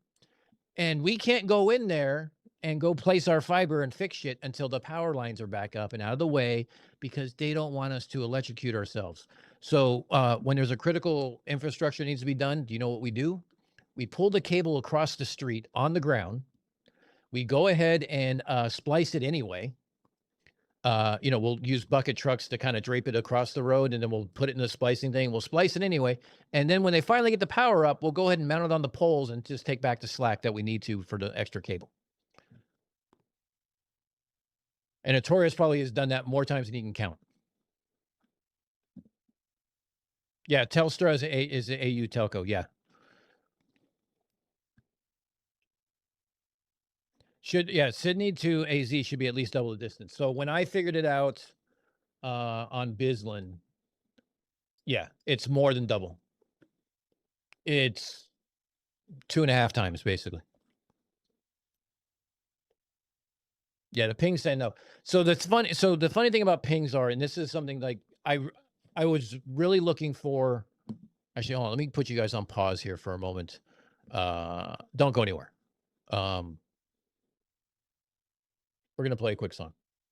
I have to take care of something. The dog is like harassing me right now, and I don't want to yell into the microphone to get Olivia to help out. Oh,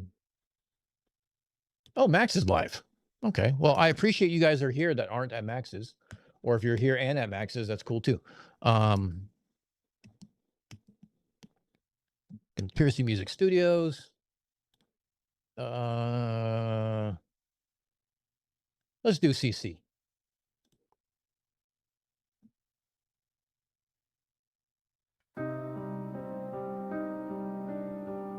Good morning, good evening, good afternoon, wherever you may be. It's a CC here, Chris from New York, Westchester County. They told us lies in school, they sold us space on TV. NASA CGI, they're hiding history. Mountains miles away, no curve for you to see. Water seeks its level, that's reality. It's bullshit, that spinning wet ball in the sky. It's bullshit, that gravity they try to justify. Flat and stationary, the system's built on lies. Break away and recognize the truth before your eyes.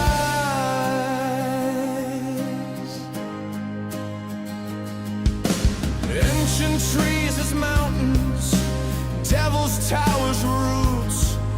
The city ran on water, electricity that shoots. The sun's not 93 million, the moon's not what they claim. It's It's all projection magic, but they keep on playing games. It's bullshit, that rocket ride to the moon. It's bullshit, Mars ain't coming anytime soon. Flat and stationary, open up your eyes. They can't hide the truth that's written in the skies.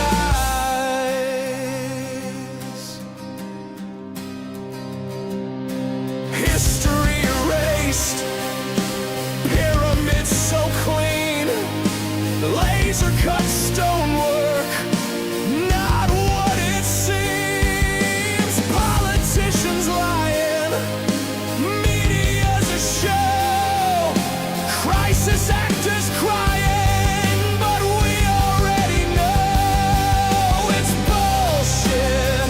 That spinning wet ball in the sky, it's bullshit.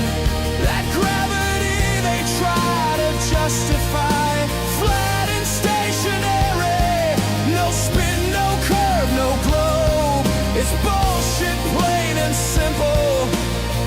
That's the truth we know.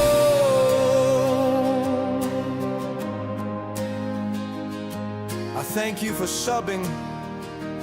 I thank you for viewing my videos. And let me be a part of your life.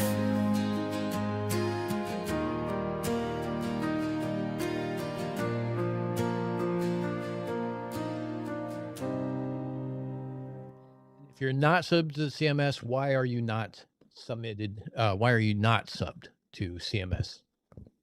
I know. Now I miss CC. I got to get caught up here real quick. When we're talking about power, it says, who was it? The 11. They sit around for 8 hours before they start. Yes, because that's when overtime starts. They have to have 8 hours of, planning. I've set 10 poles to hang cables across the road while waiting for power. Troyus, I got one for you, and actually the 11 will enjoy this too. Anyone who has ever done anything of physical plant, like outside plant or copper or things like that, anything having to do with poles. We had Hurricane Sandy come through, and there's an area in New York called Mount Kisco. Bunch of trees. I don't have the picture. It's now 2 companies ago. I'd have to go find it on a server somewhere, but we have a picture of a 3-foot diameter tree that brought down power lines because it fell. So they cut the ends and it kind of slingshot back up. It brought down all the wires on the 2 poles, and it was resting over a road, residential road, on just the thick copper CLEC or ILEC cable. So this out here it's Verizon. So it's a Verizon cable. It's like this huge copper pair pole that is holding up this, I don't know, it's probably about 20 feet long, 3 feet in diameter tree trunk. And this is a very affluent neighborhood, and they're trying to evacuate even though the storm's already gone. But because no one has power, they want to leave. So they're driving their Mercedes and Range Rovers and everything else under this tree trunk that is balanced precariously on a couple of copper cables.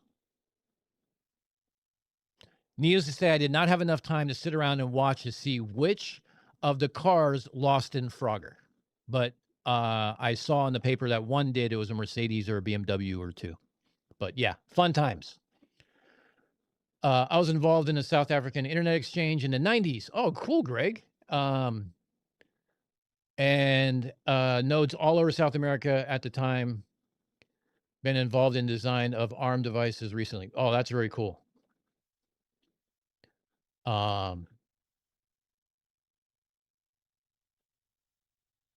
Yes, I do love CC. Yeah, we'll go over to Max next. I'll go ahead and change that for a raid. We'll go over there. We use Johannesburg, Cape Town run for testing all the time. Had a free 23 megabits for testing. Yeah, we usually do build an overhead for testing. Most engineers will do that. I've done it. We'll just call it a test circuit, and we'll even build like a circuit allocation, like it's called a CLR. It's a circuit layout record. We'll even build a record saying test circuit for this point to this point, so that way no one disconnects it later. But you can always disconnect it if you have a problem with contention, or you have a problem with other things that you need to take it down for. But everyone knows that we use it for testing.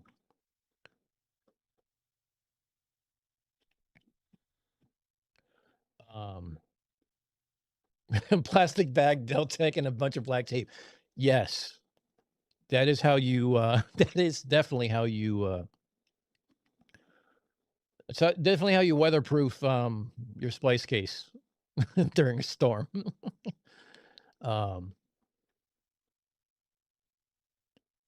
There are tools for this purpose that are not public. Yeah, exactly. I mean, I could literally pull up my work computer. I work for an ISP.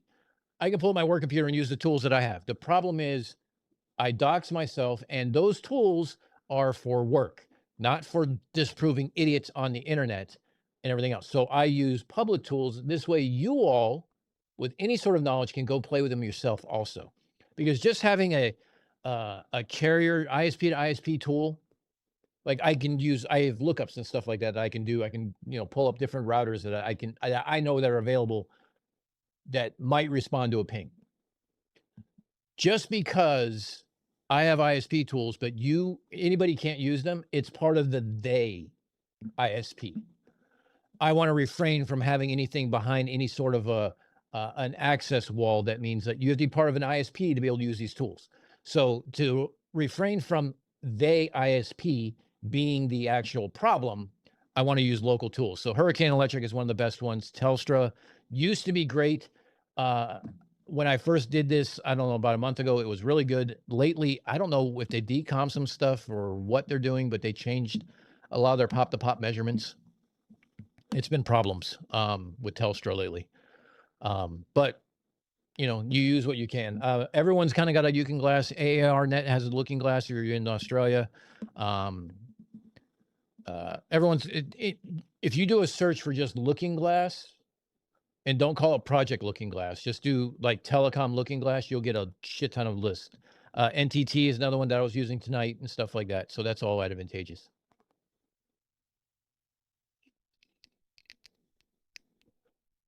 It was a middle of the night call. Vitamin water bottle was what I found to use.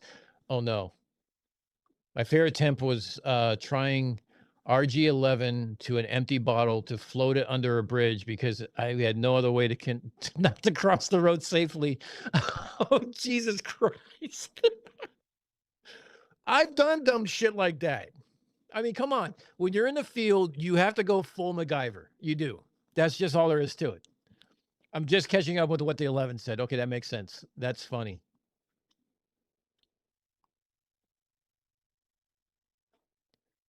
Am I done? I'm more or less done, I think. We can talk about things. Yes, Connor, it was 3 feet in diameter. We actually, when it came down, it was still on the side of the road the next day when we went out there to actually do our cable work. And I was just out there doing QC. I had contractors who were doing the splicing because we had so much splicing to do. We brought in every one of our contractors. I can do my own splicing, but the problem is I'm colorblind. So I'm good on on 12 fiber cables, maybe 48. After 48, I'm fucked. So I don't do splicing anymore because color blindness is a detriment to that, getting it right. Unless I do both sides, but I'm not about to do a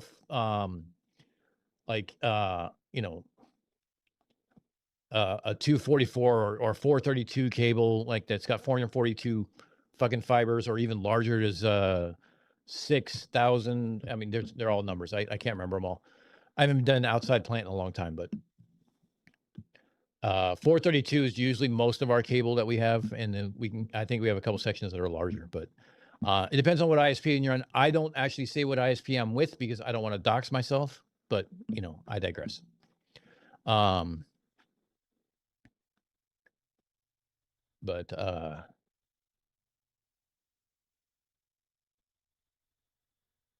Zol's back in YMT. Okay. Well, he was here for enough.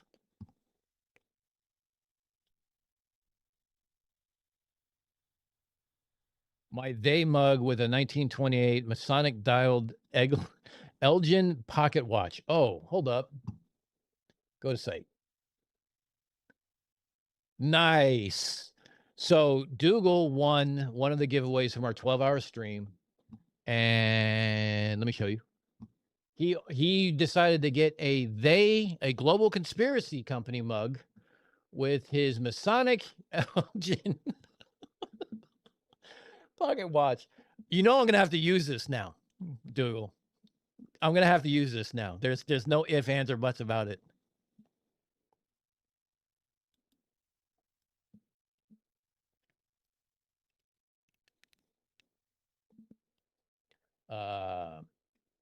Yeah, Final Destination stuff right there. Absolutely. I sat there waiting for it to fall. I literally did. I'm like, look, that copper is only going to take so much stress before it finally pulls off the pole or something.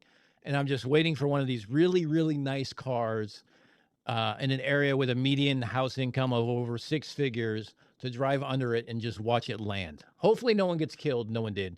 It landed on the very, very front end of a Mercedes or BMW. But it destroyed the car, obviously. But I'm like, why are you fucking driving underneath a 3-foot wide tree? I don't care if it's just a piece of the trunk. Why? Why would you do this? Do you really need to get out that bad? Why not just hang out and wait a couple hours for them to remove the tree and then just follow the detours?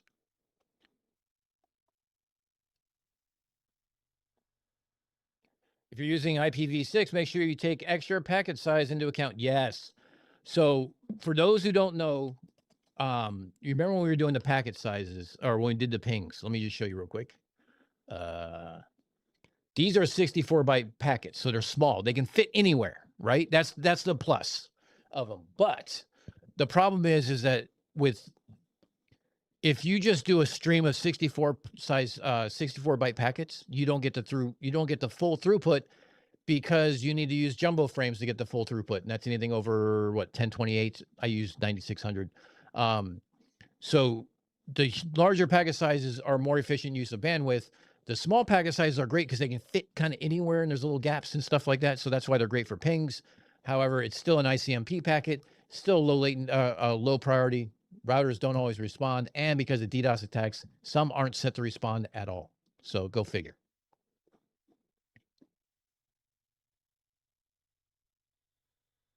My ISP calls me for support. I'm one of only customers using IPv6. So funny thing, Greg, I call my ISP almost weekly because they suck. And I only don't have a choice in ISPs. I only have one. And when I call in, I've gotten to a point where if I ask for a tier 3 support, I tried like going through tier 1 where you first call in and they open the ticket. I'm like, just route me to tier 3. Let's skip the rebooting the router. Pretend like I'm an engineer for another ISP, one of your competitors. I know how this works. Please send me to tier 3 or tier 4 to start with. Let's pretend I already rebooted the modem, rebooted the router, did all the stupid shit you're going to have me do. Just send me to tier 3. And they're like, sorry, we can't. I've called them so much over the last 6 months. Now, when I call them and I talk to them, I said, I'm an engineer. Like, yes, I see the note here. I'll send you to tier 3 now. That's exactly how it works.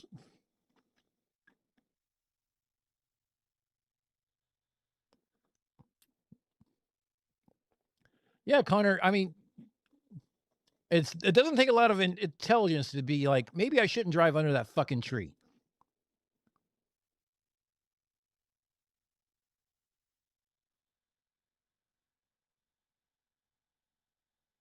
Oh, yeah, that shit gets, 900 pair. Yeah, that gets heavy real fucking quick. Hackerman, nice to see you, bud. There wasn't another way out. No, there probably wasn't. I don't know. I found a way out, and I didn't drive underneath of it, but whatever. Yeah, twisted pair trunk is a pain in the ass. So I got, you know what? For you telecom people, that includes Atrorius and the 11 and Greg. You do not get to answer this question. I want to ask you guys a question.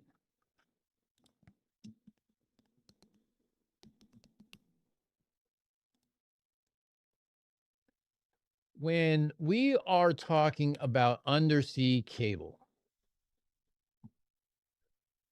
no, that's not what I want to do. Hold on a second.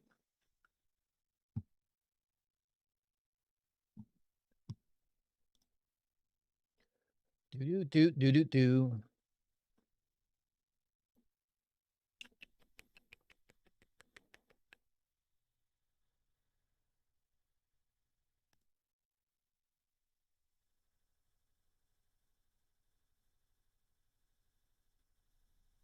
There's a specific picture I'm looking for. Oh, here we go.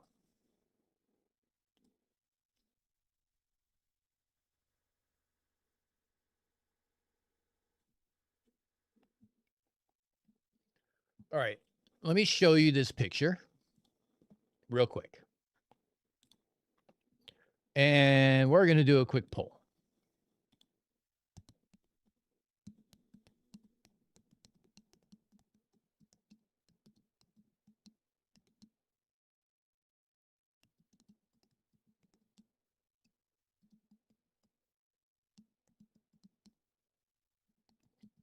Okay. So there is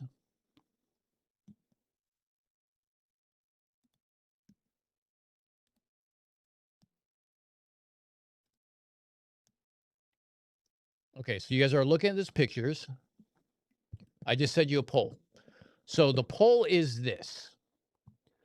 Of these cables, let's just go to the first, let's say 3 and 4 are the same, okay? You have 1, 2, 3, or 4, okay? So there's 1 cable, 2 cable. These 2 are number 3. These 2 cables are for number 4.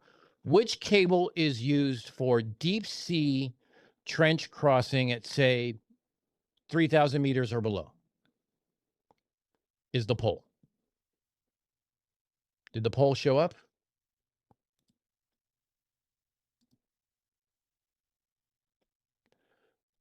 And if you have a background in telecom, you're not supposed to be answering because you already know the answer. IP packet sounds like a brand name for a colostomy bag. Hey, Dave, how you been?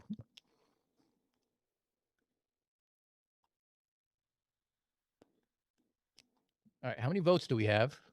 I can't see the poll for whatever reason. I'm not sure why. Oh, here it goes. We have 10 votes, 11 votes.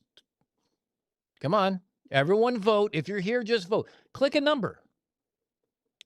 Which one of these, 1, 2, 3, or 4, is used for deep sea crossings? You're not even looking at the picture.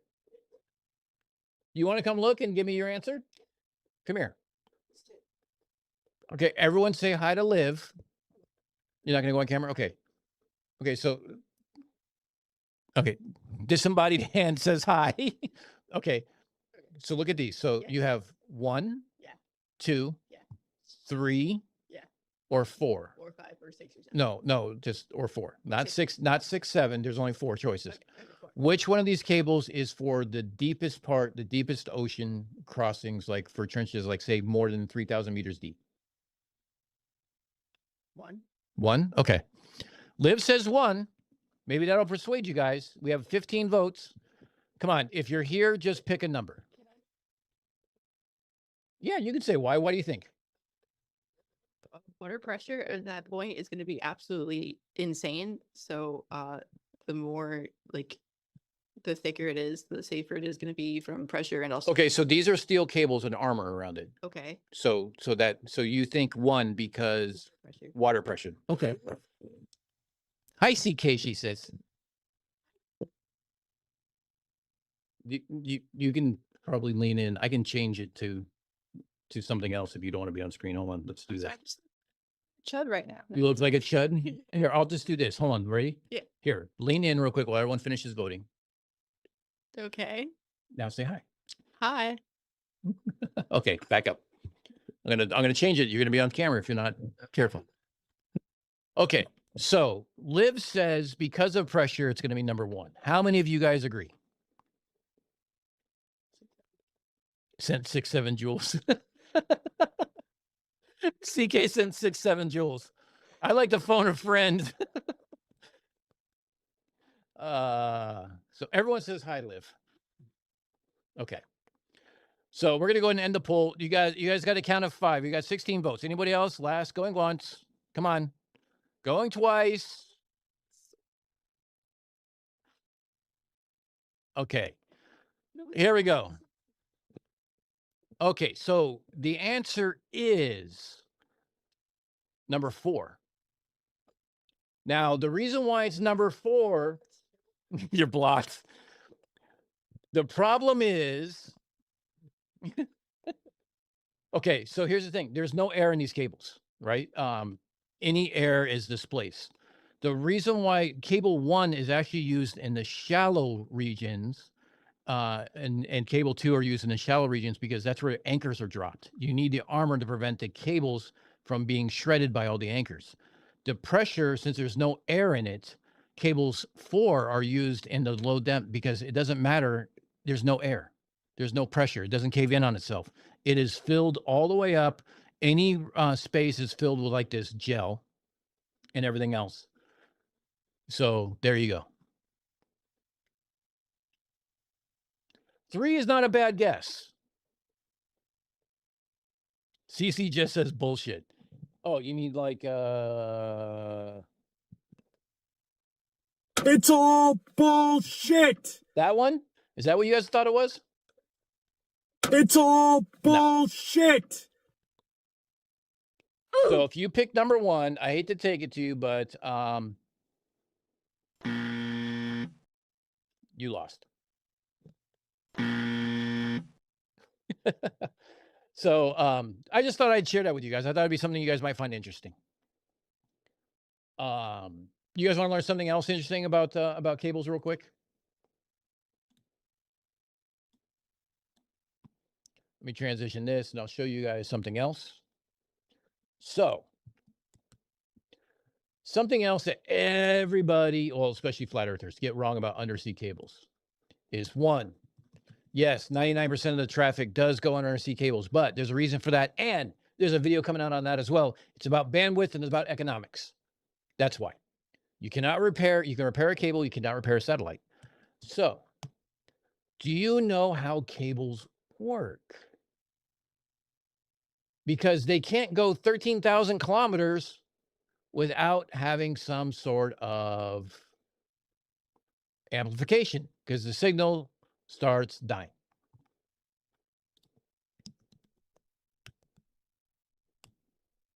So we have these amps that are called EDFAs, iridium doped fiber amplifiers. And let me show you a picture of them. And that's a decent picture. Let me see if I can find a better picture. Hold on. So every 50 to 90 kilometers, we put an amplifier on these cables. Now, what happens is they actually sit on the cables. Now, do you remember, actually, if we go back to that picture we had, hold on, pictures. Oh, here we go. This is what I was actually fucking looking for. Hold on a second. Do. Okay, let's transition this across. I know I'm not showing anything. Give me a second. Iridium. Iridium. We don't see shit. I know I'm getting there. Give me a second. I was trying to find something. So these are your 4 types of cables, really. Here's a quarter. This is deep sea. This is, holy fuck, there's a bunch of boats above me and they're going to drop anchors. Okay. Now, do you see this copper right here? This is what carries the power. This is armor that protects that one little tube of 12 fucking fibers in the middle. So the EDFA gets power because power comes down this hollow conduit or this hollow conductor with steel inside of it that goes to these things. Now, Iribium, yes. Iribium. Oh, fucking god damn it. My pronunciation might be wrong. Hold on.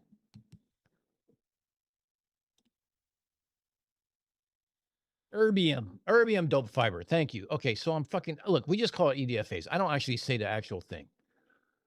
It's EDFA. Okay, so where was I at? So they tap into here. So the funny thing is that if you want to look at EDFA, no, it's not what I wanted. This is what I wanted. The enclosures for the EDFA. How so is Iribium? I'm look. I don't think I've actually used the actual name of the amplifier in decades. So I'm just an idiot. Here you go. This is what happens. You have this case. So it has sections of fiber that get spliced into. And what it is, it's called erbium doped fiber amplifier. The fiber is doped with erbium fuck. This is what happens when I start doing technical conversations from after too many drinks. As I take another drink. So it has erbium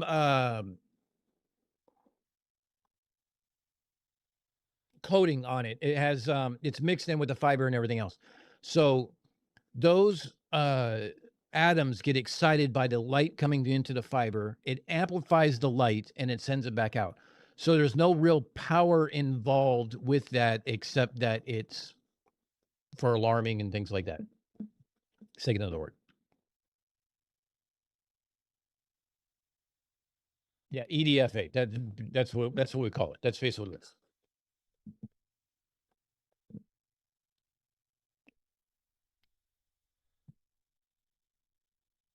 Sort of two medals from Comtech Games memorization. Yeah, I know. So this is an encased amplifier. So you see how it's supported on both sides with these straps and the cable supported on the straps. This allows bending, but not a lot. Okay. So you support the EDFA on both sides. So you support the fiber on both sides. So you see the fiber is much thinner over here. It goes into this sleeve. This sleeve has a bendable radius that goes to it. And in here is the extra fiber that causes the amplification, and it's spliced into it, so it allows it to continue. You have one of these every 50 to 90 kilometers along the way. If you try to extend it past 90 kilometers, the signal becomes garbage, the signal noise ratio. And if you amplify garbage, all you get is more garbage. So you spend the extra money to have these along the way at shorter distances to make sure that your signal is good. No, there's no quiz. Here's the quiz. How much do you think I took a 5-minute spiel from Witsit about radio microwaves that I turned it into? How long of a live stream do you think I could turn it into because of how wrong he was? There's your test.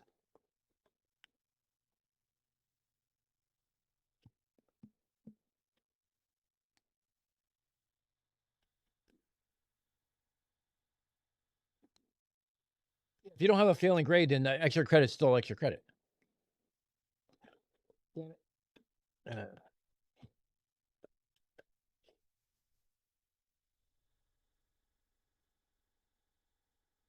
Yeah, I mean, you can work with the amplifiers because it's just amplifying the light. Actually, I just realized we have some gray names in here that need to be corrected. Greg was the only gray name. Did I miss anything else? Troyes is another one.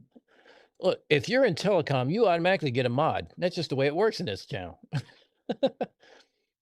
Yeah, there we go. Okay. Yeah, as long as you're not like taking the optic and doing this in it and trying to see the light, then you're fine. And the funny thing is I had a customer who was going like this, trying to see the infrared light on his light, and he turned it and tried to look at it like this. I'm like, what the fuck are you doing? There are dumb people in this world, and they work in technical devices. That's all I got to say.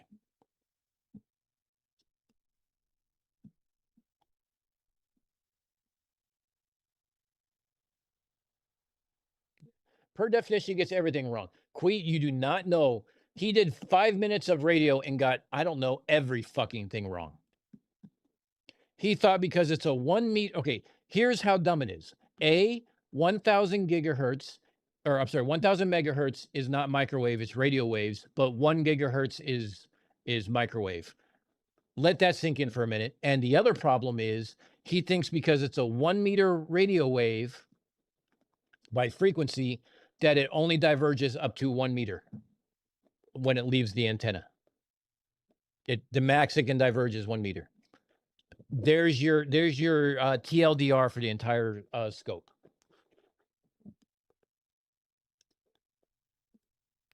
I know the 11. I know. It's like, you can't, it's infrared. You can't see it. Let's just pretend that I don't want to do eye surgery as a side gig here in the telecom, in the data center. I could plug that motherfucker in a fixed gain amplifier of 25 dB amplification. Come on, let's fix that cataracts right away.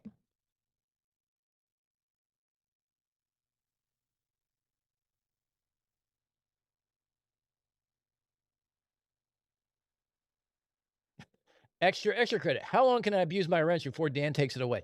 I don't really take it away. But if you've seen me on TDDS, you know that I have managing mod rights, and there's only a few people who have managing mod rights on my channel who can actually time out other mods. And the problem is most of them probably don't even know they can do that right now unless they actually did a right click and figured out, oh shit, I'm a managing mod.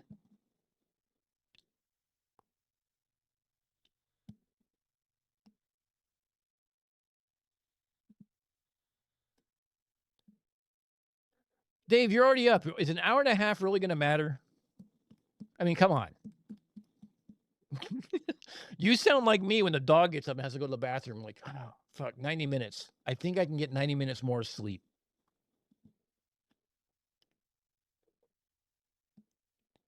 CK just found out that she can.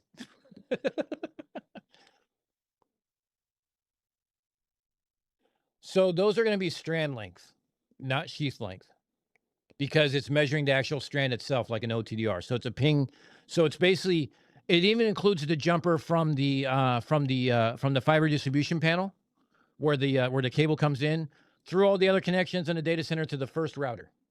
So when I try to do the first router as much as possible, sometimes I have to go further out, in which case I'll change this up to like a trace route, and I'll show the furthest ping, and it'll tell me what the name of the devices are. And usually there's like an AU and LAX or something like that. So I can say, here's the Sydney to LAX piece. This is the strand length.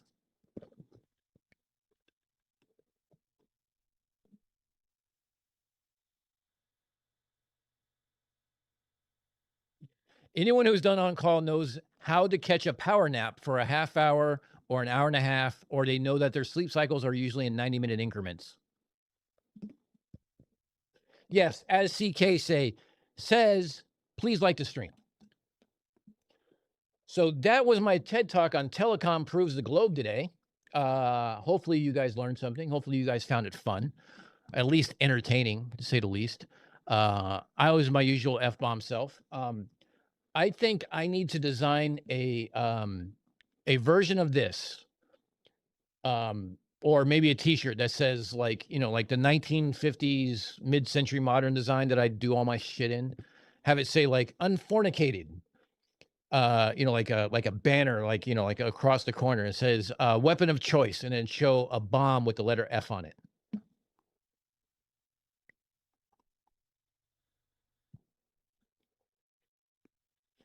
Yeah, I mean, most often you will never see the sheath length because no one gives a shit.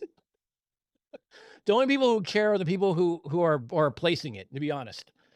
Because when you place it, you have to leave enough of a coil length, and then you strip back all the sheath back to whatever splice case you're in, go take it to another fiber distribution panel, splice in the pigtails and all that fucking horse shit, and then Then you got to play with the connectors. Is it LC? Is it FC? Is it SC? You know, all these. Look, fiber world sucks. That's all I got to say. I am happy to say that my daughter Olivia has been with me. She's seen me do on calls. She's seen me take these phone calls. She can probably identify the differences between an FC, an LC, and an SC connector. And she has no inclination whatsoever to be a telecom engineer by any means. She would much rather be a lawyer instead.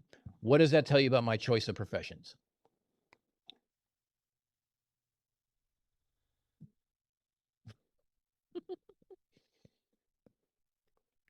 Oh, yeah. A choice. Okay, so if you notice,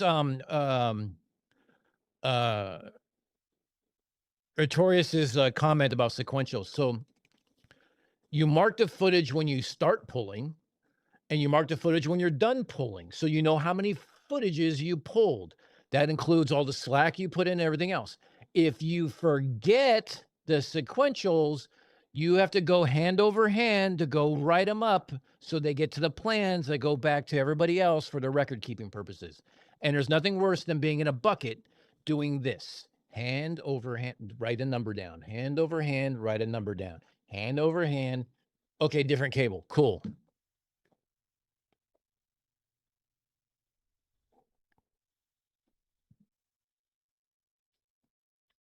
My bills are perfect because I remember what that was like. Yeah, no shit.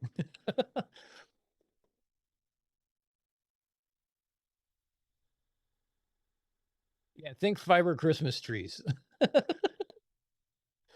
I always get a kick out of those fiber Christmas trees. I'm like, this is sort of what it's like. Hold on, for those who don't know, hold on. I know you guys have all seen these. Hold on. I know you've all seen these. What's the one I'm looking at? I'm looking for the like this one. It's the little fiber optic. All it is bare fiber in like a sprayed out like bush. So yes, this is visible light. This won't harm you. If you look in the end of a fiber cable, it's infrared and will harm you.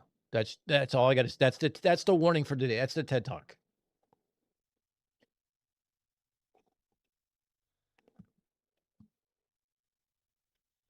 Speaking from experience, yeah, Troy said that no one or twice.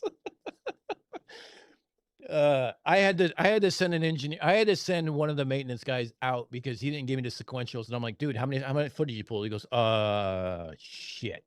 I'm like, you don't know? He goes, no. I'm like, I need the footages.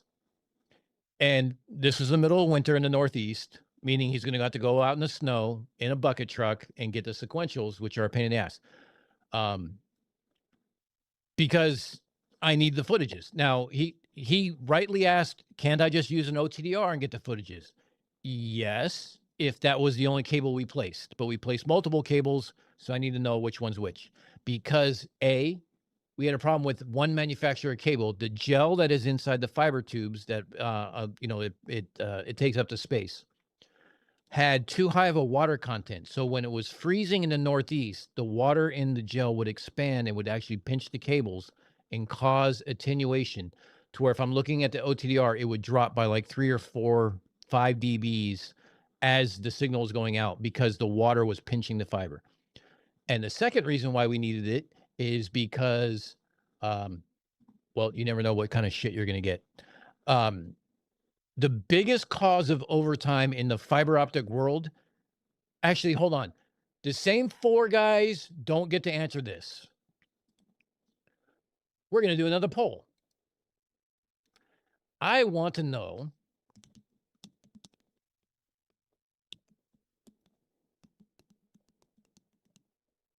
and I'm going to add some ridiculous answers just to make sure you guys are thinking.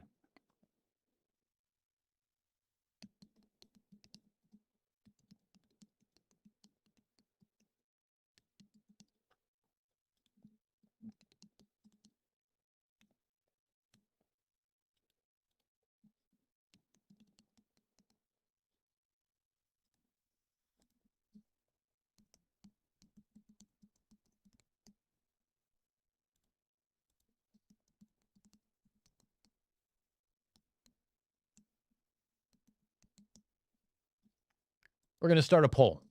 There's a new poll. I want you guys to tell me what you think. What is the biggest cause of overtime in a fiber optic network? Storms, human error, dumbass customers, or fucking squirrels? And if you're in the telecom business, you shouldn't be answering. Because we all have so many dumbass fucking customers we can.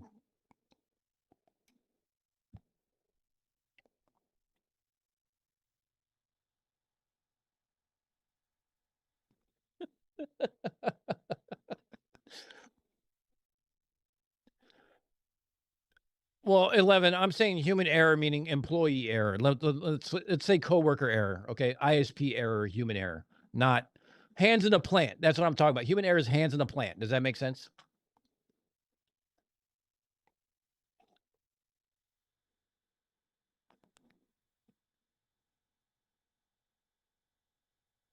Because hands in a plant is what we call like people who are like in splice cases, people who are like in fiber trays, people who are in like techs that are in data centers and customer centers who are manipulating, like making the connections and fucking shit up.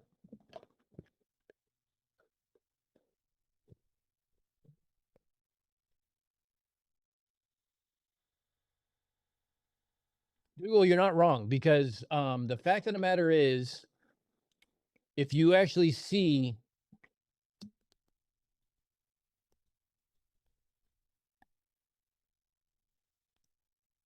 I mean, that's kind of what it looks like. I mean, it's I mean, we actually laid cable across the Hudson River. So this is primarily what it looks like. You have a giant spool on the boat. It spools out, goes over this nice little arch, and it gets sent down. Get bad records. Twen, where were you 2 seconds ago? I should have put that one.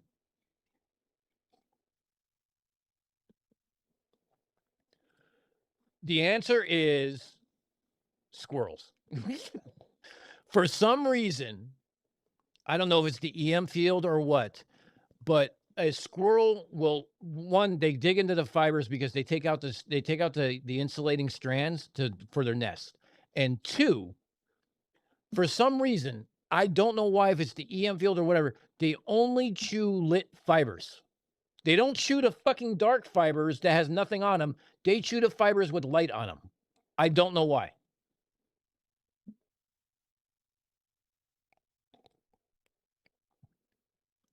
When you tell the ground hand what sequence you need for the slack loop and he thinks that's where you're supposed to cut. Oh, Jesus. You're bringing back like very much nightmare late night calls when I used to be on call.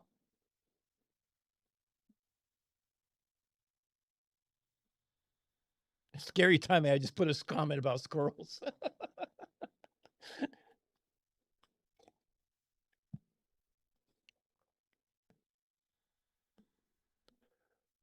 Yeah, actually there was a big outage in Lumen, I think in the Midwest. I think it was a couple years ago. And while it wasn't necessarily caused by squirrels, it's actually caused by human error because there was one choke point that took down like parts of 4 or 5 states. Yeah, tree rats. It should be any rodent, really, but especially squirrels. There was a hint. He used a technical term, fucking. So, yes, Dougal, they can use better maps because, because of satellite mapping of the ocean floor. You can kind of divert away from when you're doing your planning. You can divert around seamounts. You can divert around trenches or things like that. Sometimes it's still the best choice is the shortest distance between 2 lines and make it work. If you go to the map itself, I mean, I'm really, really looking forward to I'm really looking forward to this length right here. Not because of anything having to do with flat earth related, because This is obviously a flat Earth killer beyond belief, but this cable is actually going to, because so for those that don't know, a lot of the problems that they've come out with cables of late has been up here in the North Sea area. They had some problems down here. These were caused by seismic and other issues. For obvious reasons, the Strait of Hormuz. But when you start making some of these connections like this, and like this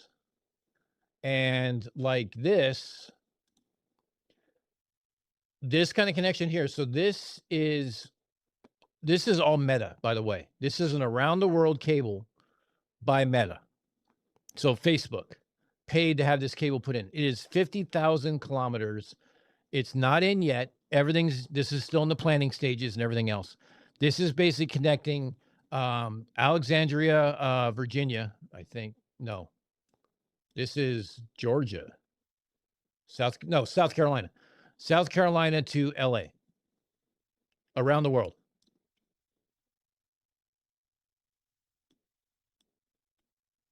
That cable is going to be insane, because basically what allows Meta to do is if there's any other cables that it uses that gets cut, it can divert other ways.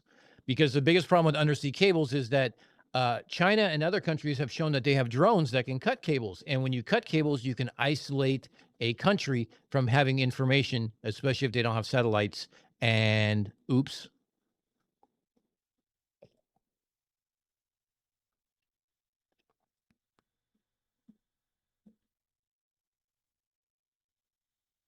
Indiana has a major squirrel fiber. Look, Twanner, every state has a major squirrel fiber issue. I'm not going to say it otherwise. If rodent is an answer, it's 9 times out of 10 the answer. True.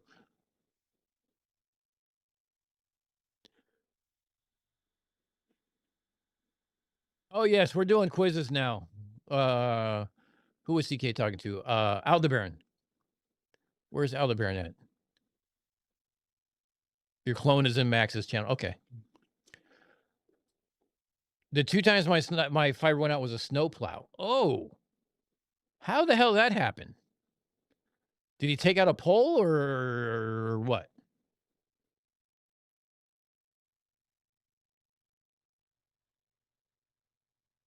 I'm driving, so I had to yell out my answers. Aldebaran, are you running errands for the girlfriend again?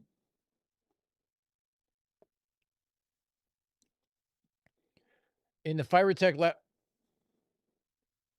Okay, now I remember who Twanner was. Twanner, you need to not do that. You're doxing us. In the FiberTech lab, we had squirrel stickers on all our variable attenuators. That's how big of a problem they are. Yeah, no shit. Had a customer who got British Telecom to pull a few kilometers of fiber via sewers. They did not use road treated fiber 2 weeks later. Outages. That's what that was. Like the others said, fucking was the giveaway.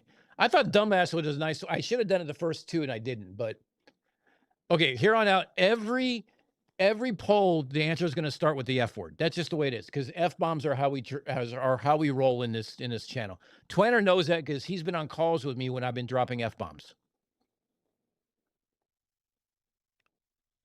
And here's the funny thing. I know when to drop F bombs and when not to drop F bombs when I'm on my professional calls.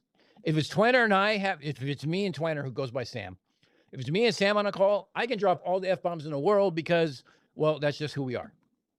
You get some directors and VPs on there, all of a sudden I turn into a choir boy, minus the molestation. And I'm very polite and very professional, and I don't drop as many F bombs, if any. Sometimes some slip, I'm not going to lie.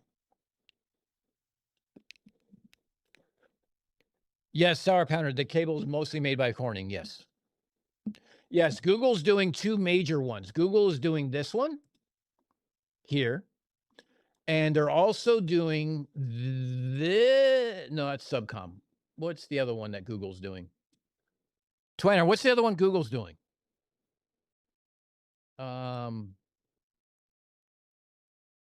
No, I need to search by, hold on. If I go back to this here and I search by, can I search by Google? Damn it. I wanted to find all the Google cables so I know which ones to cut. I mean, yeah, anyway. Metaverse has been shut down. That's why it likely affect the meta cable. As it was for Metaverse, Russia has been anchor dragging in the Baltic. Yeah, again, anchor dragging right through here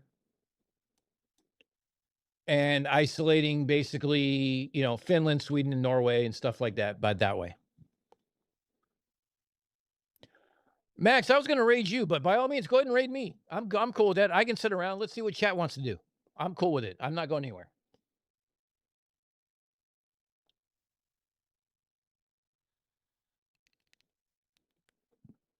It looks flat. Yeah, fuck you, CK. It's a Mercator projection. Smart ass. Yeah, Connor, your gold star will definitely be there in 5 or 6 days. I don't do 2-day. I don't do 2-day delivering of stickers. That's just the way it is. Metaverse. Okay, yeah, we talked about that. They denied me Prime because I got the first one wrong.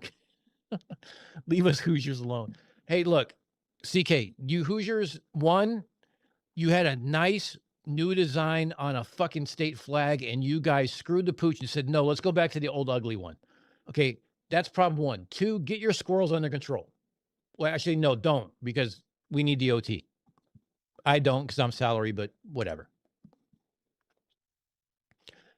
Hey, Sam, quick question for you.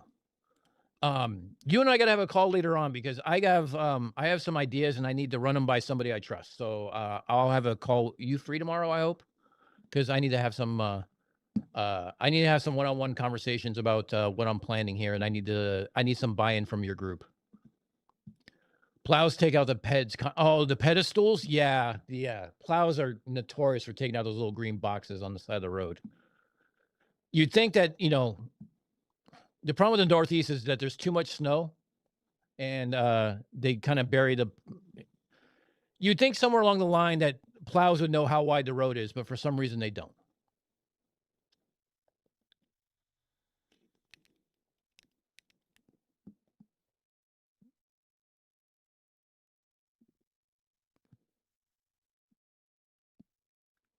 Connor's more.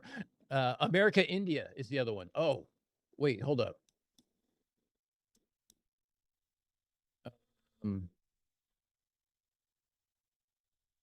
Hold on. Let's do this.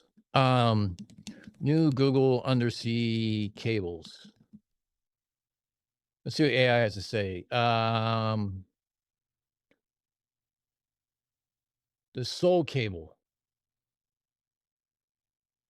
Okay, hold up. Let's take a look.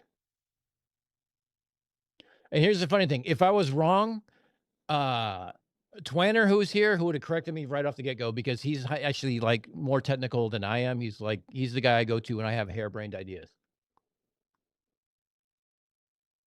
Absolutely cool. Okay, we'll be there.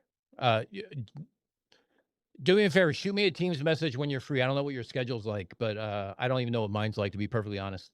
But yeah, I want to touch base with you and get you some. I need to get some input on some stuff. Okay, what was it? Soul cable. Where's the undersea search by cable? Soul. That's part of it. That's by Google. That's not very helpful. Come on, what else? Bermuda, Azores, Spain. Okay, great.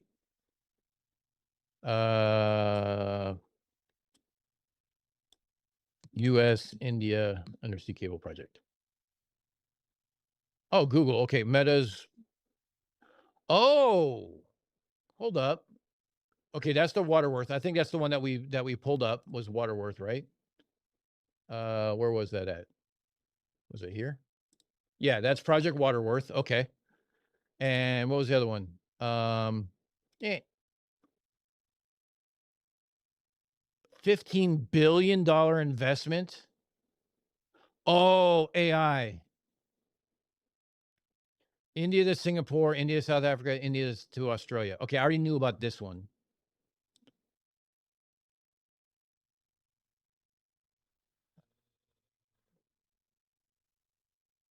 Mumbai as a landing site for this segment. Okay, that makes sense. Mumbai makes sense. 2030. So, hey Sam, I don't know if you noticed this or not, but this link here was originally supposed to be 2026. It's now 2029, and this link here by Google, both, is now 2029. Supposed to be 2026. Yerba Mate Talks, thank you for the raid, my friend, bro. Max, you're my hero. Thank you very much. Well, I'm glad you all made it here. Welcome to Unfornicated. If you're new here, thank you. Oh, wait, hold up. Tony, I don't know why, probably because you haven't been here very often. You are now a moderator because you and I talked about undersea cables more often than not. Yes, that cable right here is the one I am definitely waiting on. This is the one I'm waiting on because it's 2028, but this is going to hurt everybody. Tony, we were already talking about actually segment A of the Southern Cross cable because we did a ping from Auckland to Sydney, and guess what? It showed up at 23 milliseconds. And if we go to Walter Bisland's distances, it shows up as basically here and not here. Because it should have been 57 milliseconds, and it wasn't. So guess what?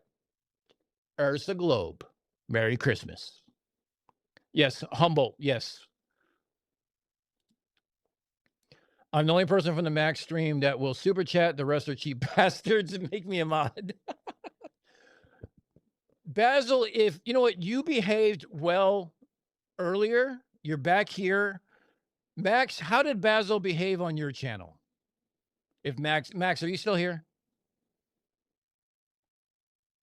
Astro Doug. Hey, I subbed to your channel recently. You do good stuff. For those who don't know, go to Astro Doug's. He does a lot of astrophotography. Yeah, wait until wait till Elmo has all his fucking data centers. Don't get me started.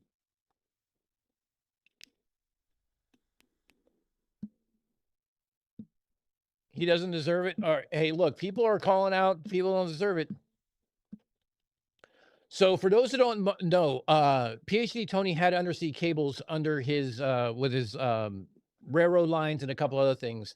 And I gave him kind of what tonight's thing was about when we talked about like pings and stuff like that. I gave him all of the information we had about the California one. But Tony, let me give you something else. So Auckland to Sydney are these Latin longs. 2155, 5702. Now, this is using vector algebra for the distances and everything else. They can either claim the distance or not. I don't care. The fact of the matter is we can prove the globe distance, right? So when I go up here to NTT and I ping from Sydney to this IP address, and we take this IP address and we go over here to say, I want to look at the IP lookup, and I look here, I do the IP lookup. It tells me it's located in Auckland. It gives me the Latin long. And so I go from Sydney to Latin long of this to Auckland. It comes up as 23 milliseconds. It's called 24. And if I go on a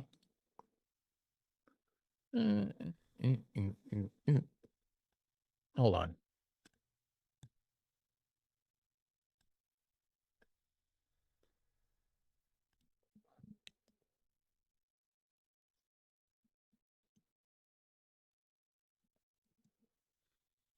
Shit. What was the website I was using? Damn it.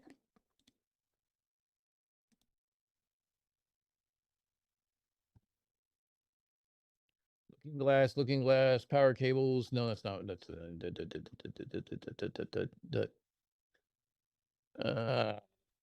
shit. Where was it?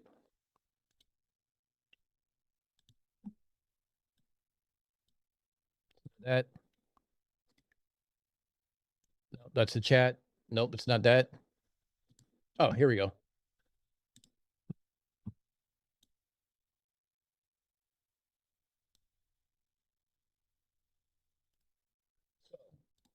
Tony, you're seeing this IP.network.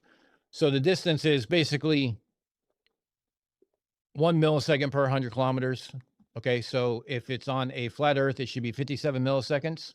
If it's on a globe Earth, it should be around 22 milliseconds, or I'm sorry, 2155. This is without slack in the cable that we need for repairs and stuff like that. Should be 21 milliseconds.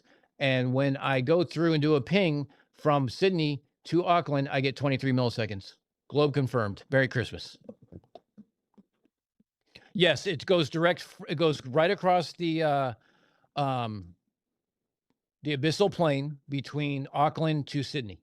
It is actually part of. It's called Segment A of the Southern Cross cable network, the SCCN. Not the one I sent you previously. Was this cable here, which is the Southern Cross Next cable. This one is specific to the original Southern Cross, which is actually this whole. So it goes from Washington to Hawaii, to Fiji, to Sydney, to Auckland, to Hawaii, to LA. It's just this segment here. Now, the funny thing is when I go from Auckland back to Sydney, it goes the long route. I don't know why, but it does.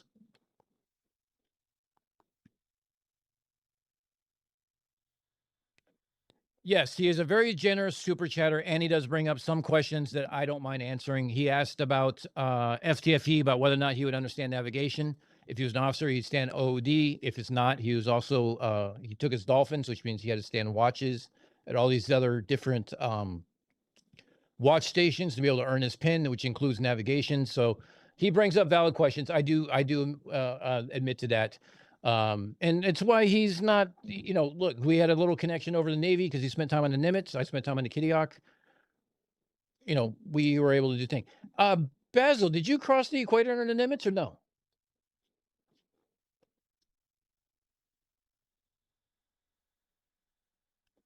Basil's only behaved for me. Okay, well, look, that goes for plus. The going rate's $100.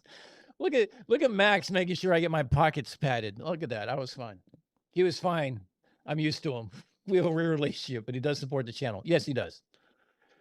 Look, as long as you stay on the topic that we're talking about, Basil, I'm okay with that. If you start going off sideways, then that's where I get sidetracked, and my ADHD can't take it. And Basil did donate another $5 to say, the best people say Basil Prom is the best moderator. Thank you for your attention to this matter. You've been on X way too long, Basil.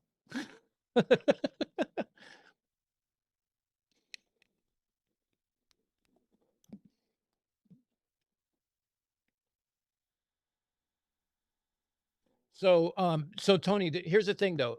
I sent you the screenshots of my, hold on. Not that one.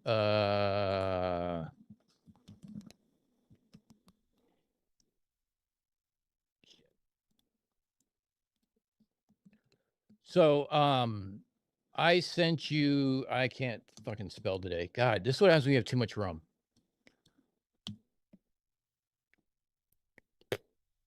Okay, hold on. Let me find it. Let me find it.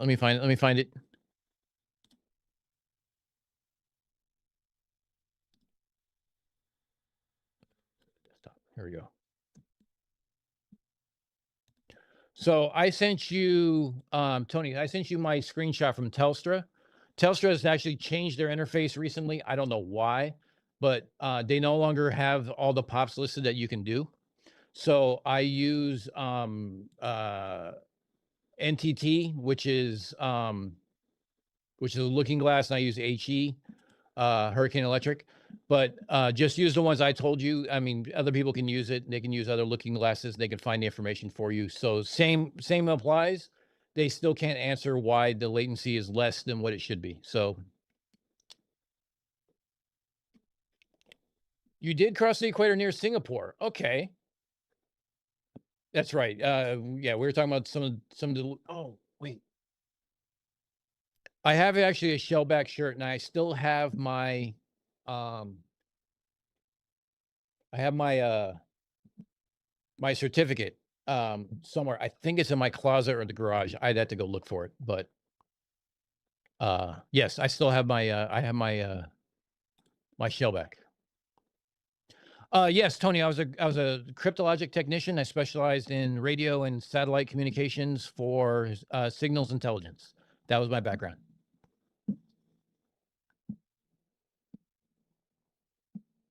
No, Basil was a civilian contractor on the Nimitz, so he was working with Cruiser Destroyer Group 5, which was actually embarked on the Nimitz. It's the one-star admiral that's part of the battle group. He's always on the aircraft carrier. He's in charge of all the cruisers and destroyers. We also have a Commodore. Believe it or not, the Navy still has a Commodore rank. It's not actually a rank, it's a position. He's in charge of the destroyer squadrons. They're based in squadrons for all the destroyers in a battle group. So, Basil, I think yours was Desron 9. Mine was Desron 17.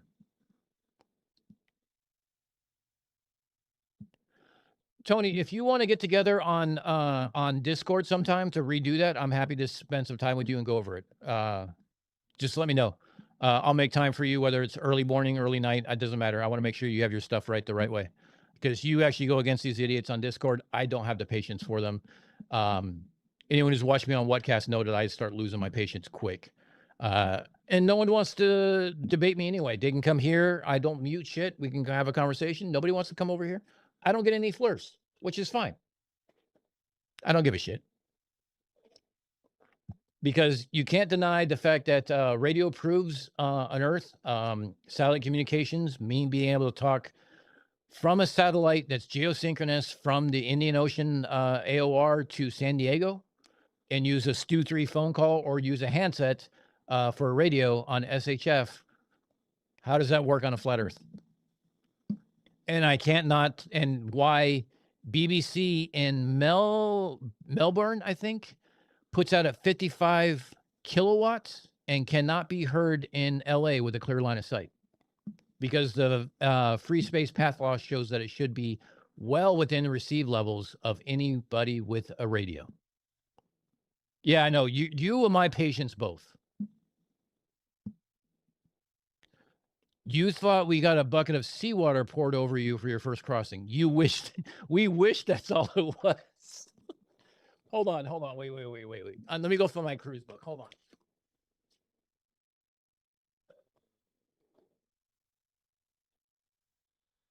Okay.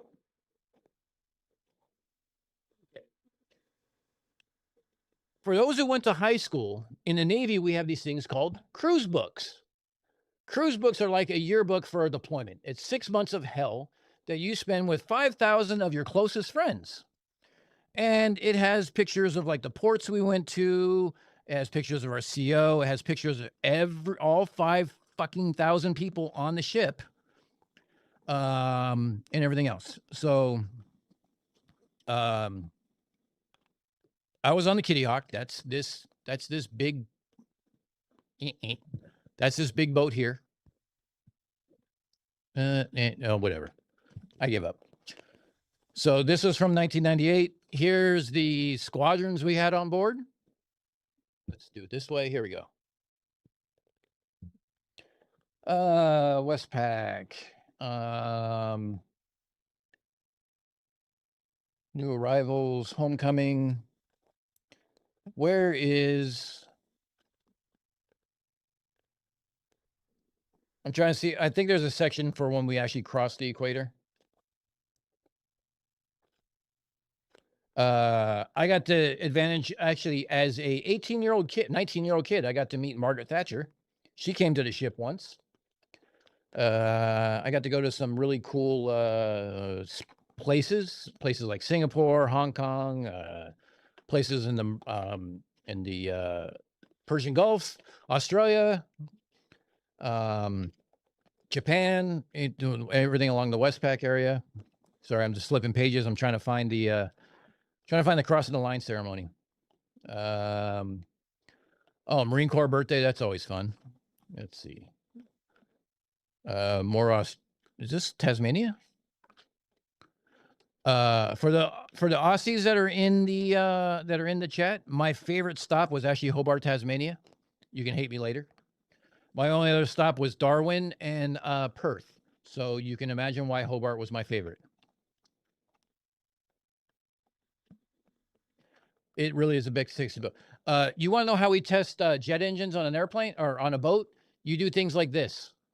You launch them off the fantail to make sure they work. My berthing was on 03, just outside the AC boundary, especially in the Gulf. Super nice. So I also was on the 03 level. Let me pull it up. Hold on. Aircraft carrier flight deck map. Here we go. Do. Here we go. Okay. I've shown this before. We have different areas that's like on the flight deck. There's different areas have different names. If you work on the flight deck, you know these. If you don't work on the flight deck, you have no reason to know these. So the island is right here. So the flight deck is technically the 04 level. Just below that is the 03 level.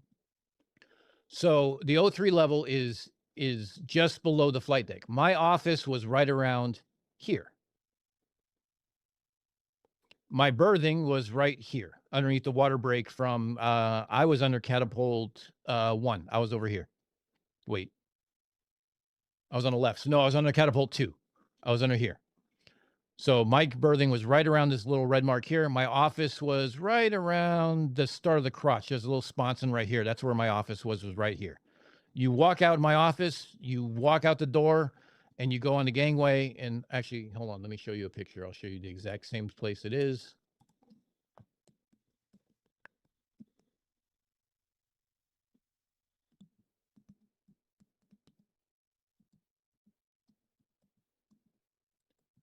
I need to quit fucking drinking. View image. There we go. Damn, this is an old ass picture of the Kitty Hawk. You know why I know it's an old ass picture? Because of this plane right here is an A6. Or I'm sorry, these are A6s. This is A7, I think. This was probably before like I was born. So this, God, they don't even, yeah, this is an old picture. They don't even have the catwalk over here. The catwalk ends right here.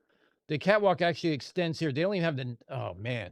Let me find a newer picture. That's a rough picture. That's from a few years ago. More than a few years ago.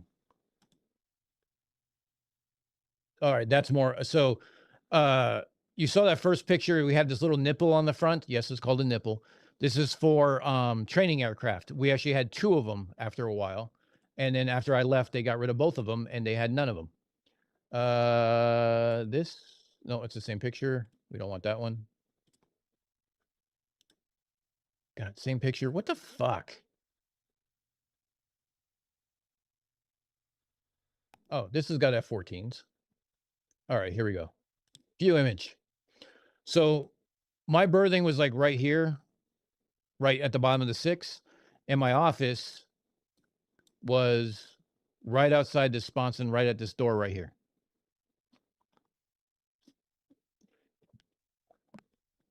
Your village is far smaller than that. Yeah, 5,500 people. And my second deployment, we actually had 500 women on board. It was the first time that women were stationed on board the Kitty Hawk. They were mostly with the Air Wing. We had some that were ship's company. But yeah.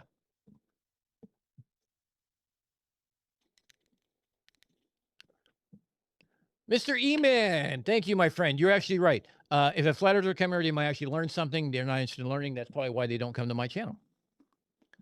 My father was a USAF bombardier in the 50s. He never said that the earth was flat. That earns you a round of applause if I had one. Flat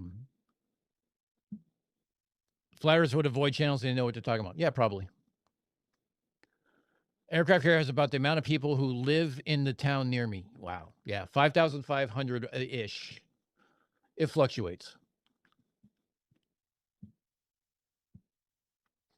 Greg, you're absolutely right. Propagation over water, especially seawater, is less attenuated than land. So if Earth was flat, all radio between Australia and US would be possible. especially when you have a large transmitter like I think it's the BBC of Australia in Brisbane or Melbourne, one of the two. It's like 55 kilowatts. It's obscene. My birthing was 03. Yeah, we talked about that one already. Yeah, I was in AC too. So birthing, no AC, office AC. When you're in the Persian Gulf, guess where you spend a majority of your time? In the AC, because we had computer equipment, needed AC. So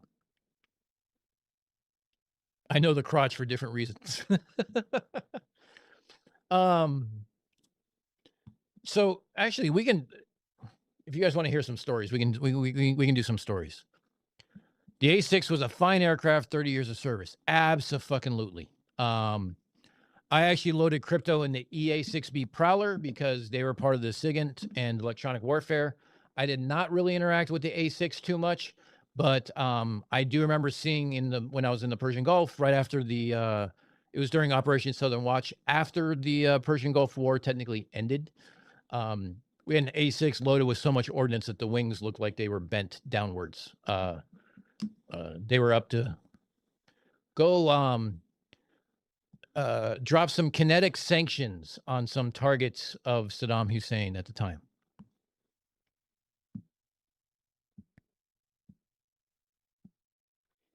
Where was the blue tile in the Kitty Hawk? The blue tile in the Kitty Hawk was adjacent to the island, 03 level, right through here. It went from the intelligence spaces backwards, and there was some I think there was about 3 or 4 staterooms for officers in that area, and then it abruptly ended right around the start of the junkyard. So if you go down one level, it's like from here to about here.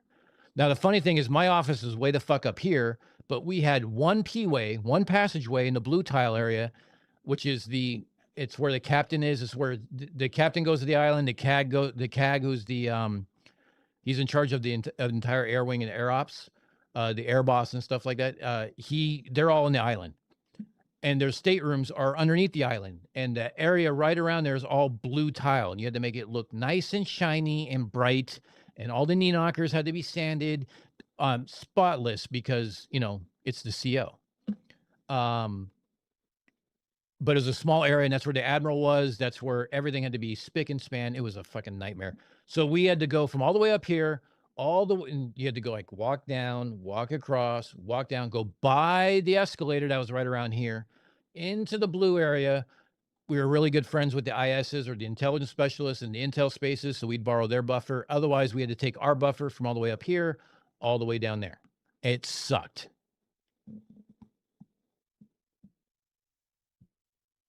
It's the ABC, not the Australian BBC. Okay, thank you. I appreciate it. A5s, A6s, feral flamingo, nipple crotch. I think the Navy has the same sense of humor I do. Yeah. We also have an area called the six pack because the Navy. So I'll pull up another picture, but I just want to show you. So you have elevator 1. So these go up and down. There's stanchions that come up to prevent you. They only come about knee level, but they prevent you from, like, I don't know, stepping off into, like, a 4-story drop, because the hangar bay is level 2. So it's 2, 1, 01, 02, 03. So it's a 5-story drop. So all the elevators, you see these, they have these dotted lines painted around them, so you know that they're there. And they also have stanchions that pop up before the elevators drop. They're all hydraulic. You have the corral, which is where the EA6Bs sat. You have the island. The junkyard is where most of the huffers, which are the ones that are used to start up the APUs, the cranes and everything else, kind of sat over here. This is actually where the flight deck fire team, who are in asbestos suits, sat around sweating their balls off. The street is the thoroughfare. The point and the corral is kind of where you had when I was in, you had the F-18s all stacked. All the F-14s were stacked on the finger, L4, and over here behind the jet blast doors. And then you also had them on the patio and the stern, depending on whether or not you're doing flight ops. First flight ops of the day, you can have planes everywhere. But when planes were coming in for a landing, you had to be on either side of this foul line. So you had to be either here or here. So if you come up on L4, you stay on L4 until you go to your designated catapult. So you can go to one of the 4 catapults. JBD stands for jet blast doors. Those are the ones that they're like 4 fingers that come up to kind of divert the jet when they go to full afterburner away from everybody else who's sitting behind here doing their job to flex it upwards. Sweepers, sweepers, man your brooms. Yes. That was always funny. It's ABC and they have multiple 55 kilowatt transmitters. Jesus. How? I got to question whether or not you need 55 kilowatt transmitters, to be perfectly honest. The patio is useless without a 6-pack. Absolutely true. Yeah. So the patio is actually not bad.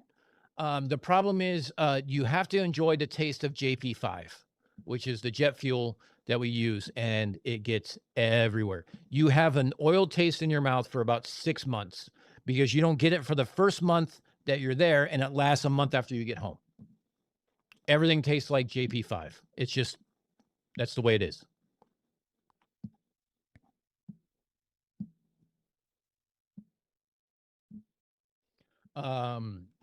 So, oh, hold on.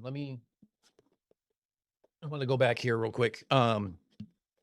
So if you look at this drawing, so if you look at this picture here, here's the E2 Hawkeyes. Okay, here's this. So the street is here. This is like the 6-pack, or this is the junkyard. This is the corral here. This is the point. This is Cat 2. Down here is the finger L4. You can see the dotted lines of the foul lines. This is the fantail. This is the patio. This is L1, L2, L3 is here.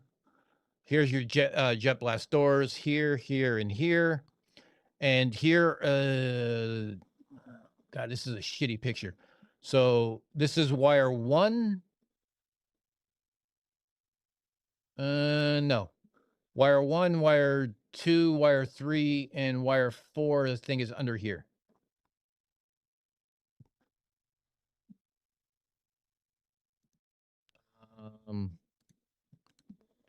Let's see. Steel Beach picnic. Basil, did you ever have a Steel Beach picnic?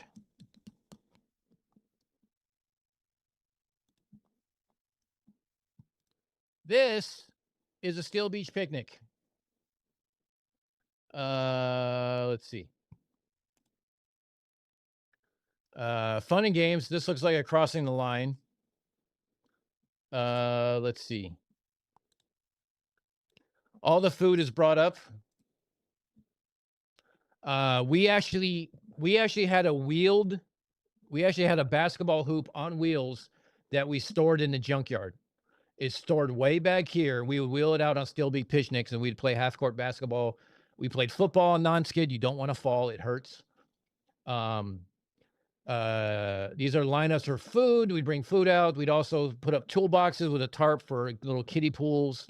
Yeah, this is our idea of fun.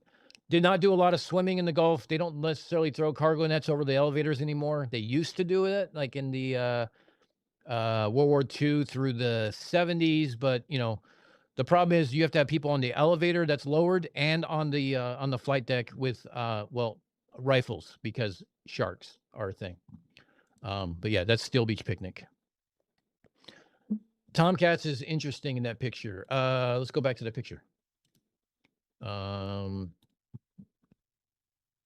Yeah, most of the Tomcats, because they're so big, they were always around the fantail, the finger area, and behind the junkyard on the patio, because they were just so big. They were the first to go. We had 2 squadrons of F-14s on my first deployment. We had 1 squadron of F-14s on my second deployment. So my first deployment was 2 squadrons of F-18s, 2 squadrons of F-14s. My second deployment was 1 squadron of F-14s and 3 squadrons of F-18s.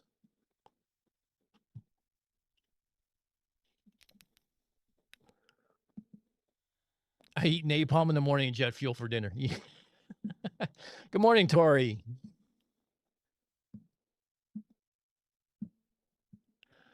Mr. E-Man, you're absolutely right. There's nothing like hands-on experience. I will trust a guy who is been in a data center and has actually made the connections, has worked with an engineer, has helped solve problems versus some jackass who decided to read a paper and said, Earth flat. Absolutely. I was on Com Crew Des Group 5 staff. He liked to run every morning, so I ran with him on the flight deck. Oh yeah. Flight deck, early morning flight deck runs, you had to kind of like flight ops can happen anytime during the 24 hours. That's not a big deal. The thing of it was the like early mornings, like there was the day shift was when most of the stuff happened. There was still stuff going on night shift and stuff like that. But day shift is when obviously most of the things happened. But you get up in the morning before 7 a.m. You go because 7 a.m. was a shift change. 7 a.m., 7 p.m., 12 hours on, 12 hours off. You do your shift, you do your running, and then go get showered, change, and go to work. Actually, I think it was my division who has pictures. Hold on, I gotta find ops. Oh, okay. So when you come into, we were stationed in San Diego. Hold on, let me pull this up. I know you guys are all pretty geographically literate, but in the event that any of you guys follow Mike from Drunk Debunk Show, the problem is that it goes a little crazy. So we were here in San Diego. You go to Hawaii as your first stop. Then you go either to Westpac, which is Japan, Hong Kong, Taiwan over here. Usually does not include a trip to Australia, unfortunately. Or you go Persian Gulf, which means you come down here, you go through Singapore, usually do a stop in Singapore. Sometimes you do a stop in Thailand. Diego Garcia is right down here. You go up to the Gulf. You do 3 months in the Gulf doing circles. Then you get relieved. You come back down through the Straits of Hormuz. You come back down. Sometimes you'll hit Perth. And then you'll hit Tasmania down here in Hobart. Sometimes you'll hit Adelaide, maybe, I don't know, maybe Melbourne or Sydney. I don't know. I don't do any of those trips. And then from here, you go straight up to Hawaii. And then you go back to San Diego. Now, San Diego is your homecoming because that's your home port when I was in my boat. But when you hit Hawaii, you go to Pearl Harbor. We do a Tiger cruise. So you can have family members come join you. And some people fly home early. Family members come join you and they spend a week with you learning about the ship, going to work with you, going on flight decks. We do presentations. We do air shows. We do all these other things for people over that week-long cruise to go from Hawaii. It's like 5 to 7 days back to San Diego. And they get to man the rails with us as we come into San Diego and see what it's like to come home from 6 months away. Coolest thing in the world. If you ever get a chance to do it, by all means, do a Tiger cruise. But when you have a Tiger cruise, we have Marines on board, and Marines tend to like their play toys. So, so here's a little quick picture for you guys, real quick. Let me transition this real quick. So, so here is a so golf off the fantail, right next to the golf picture, like up here. Over here, this is the kiddie pool where you take 4 toolboxes, lay a tarp on it, weigh it all down, and you fill it with water. Food, picnics, family members, all that fun stuff. Oh, fuck. I hate green screens. What can I say? Yeah. Diego Garcia is by far the only speck in the ocean. So it is right here. The British kicked all the natives off of it, all the indigenous people, claimed it for themselves, and then gave like a large term lease to the U.S. Navy to split the island. If you actually go into it,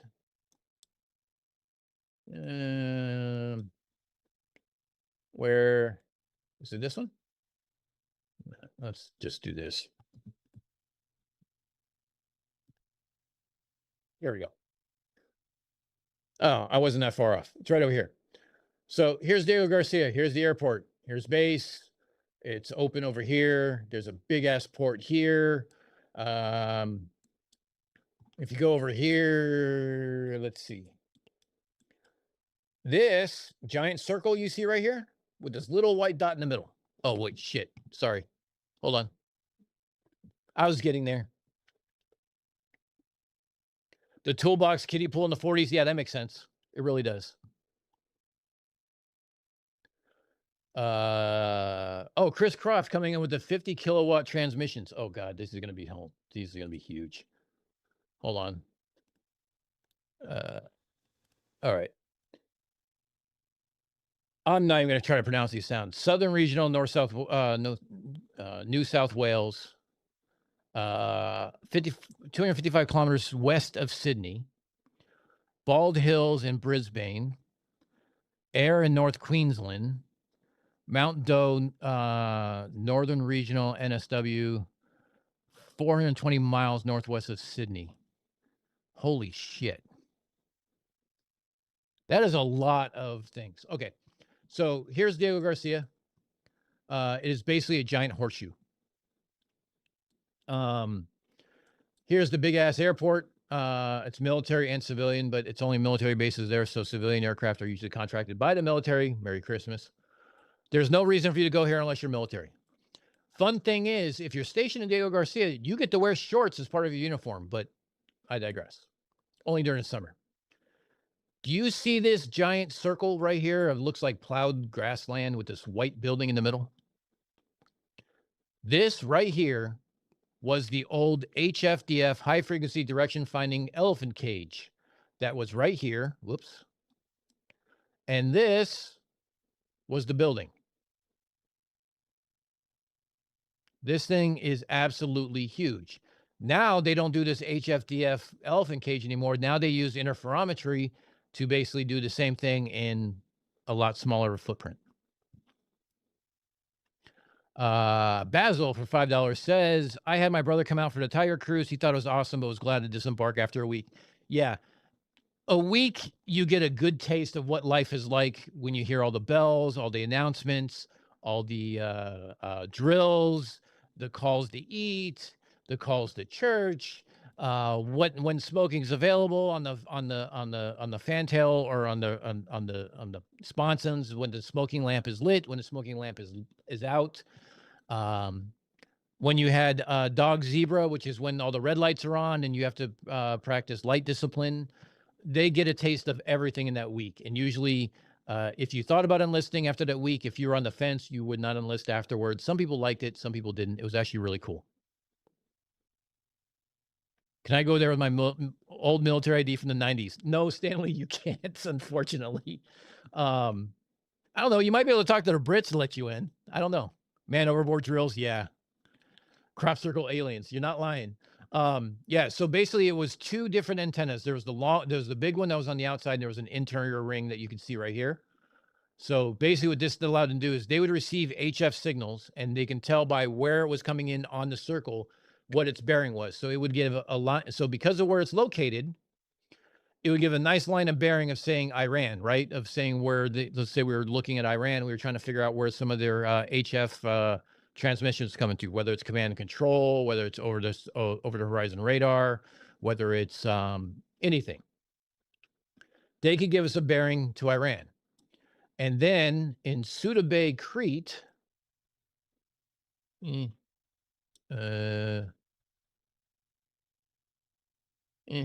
shit.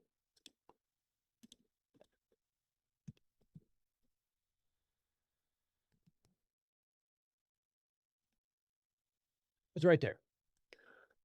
In Suda Bay, Crete, we had another one. I'm not familiar with where it was at here. But they would give another bearing to here. And then you could have a ship out here that could give you another bearing. And with 3 bearings, you have a triangulation. And now you have a target to bomb if you needed to. Or as we call them, kinetic sanctions. But you can also have, you had a station over here in Japan that could also do a line of bearing because HF bounces off the ionosphere. It can go anywhere from 1,000 to 3,000 kilometers or plus. So you can all get a line of bearing. We also had down here in, I think the Philippines had one. You have Pine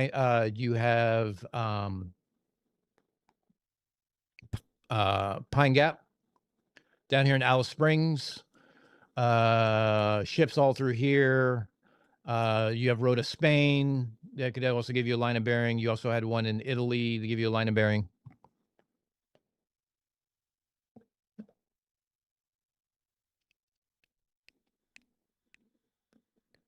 I was a waiter in the Dutch Army. That makes me ineligible. Now, so the funny thing about Tiger Cruise with the U.S. Navy is you can bring anyone on board.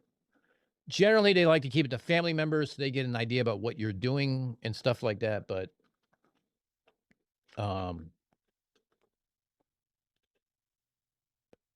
let's see.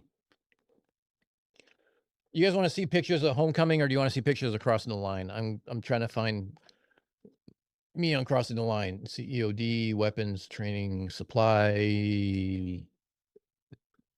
Where's ops? P4, that's all engineering. First department. V5, that's all air department. AMD. Okay, so I'm gonna go. Let's see, safety. Oh, here we go. OZ, OS, combat action. All right, here's some pictures of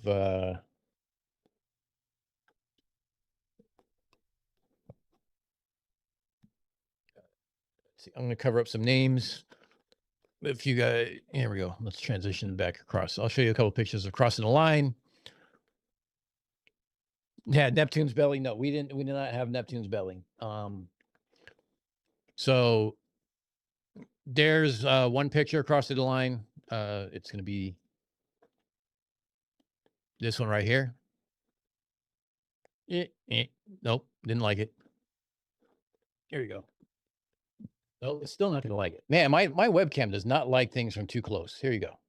There's one picture.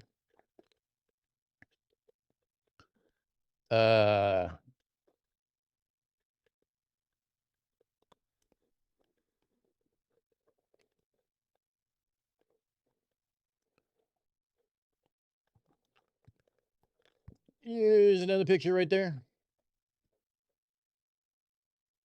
That guy that's being carried, he was like 6'2", 6'3", at like 250 pounds, built like a linebacker. He failed out of buds, went back to buds after the deployment, and we were carrying him around like he was a rag doll because, well, it was fun. I don't remember any other pictures that are on here. Good morning from the Arctic Circle, CMS. How goes summer vacation? CMS is out chasing the midnight sun above the Arctic Circle, doing a family vacation. How goes it, my friend? I hope you're having fun. Now, so I have one, Tori. Here, let me show you guys. I don't have it connected yet, but I've been meaning to. So I have this. So here we go. So it's a same as my webcam right here is right here. And it's on a very tall pole for me to do overheads, but I do not have a 15-foot cable for USB-C to USB-C to use yet, but it still sits here and it's ready for when I want to use it. And I have my book and everything else and stuff like that.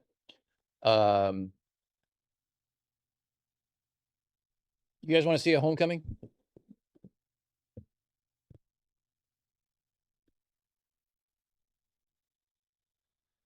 5-hour drive ahead, so just check in quickly. Are you just getting there or are you just leaving CMS? Yeah, Amazon. I already did. All right, you guys want to see a homecoming? Okay, cool. Maybe.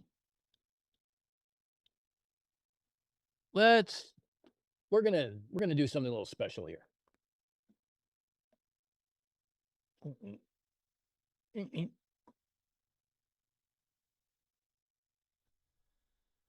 Yep. Okay.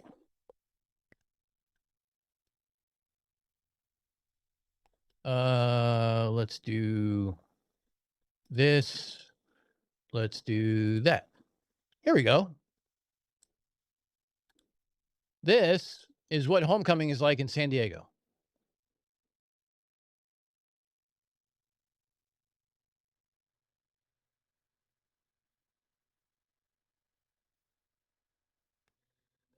This is the local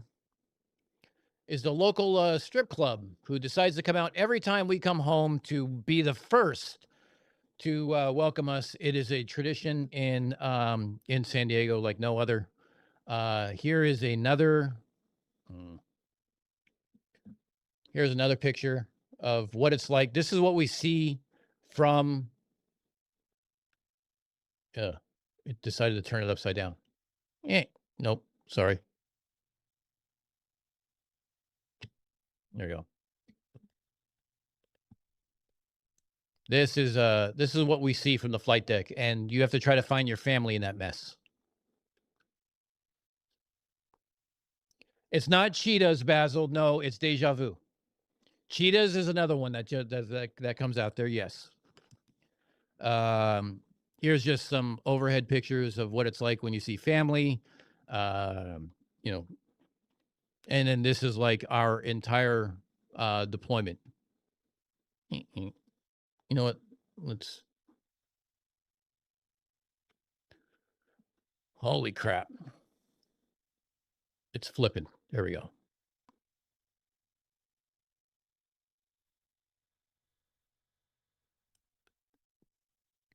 So there you guys go. Let's see. Let me put this back on title screen because I got to screw this back on. Actually, hold on. Is the cable long enough?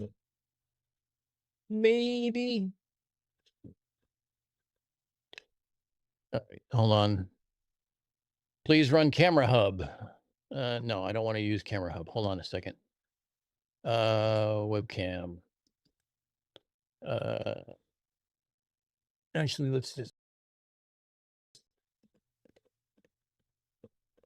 I'm going to set up a second camera, Tori. I just haven't got to it yet.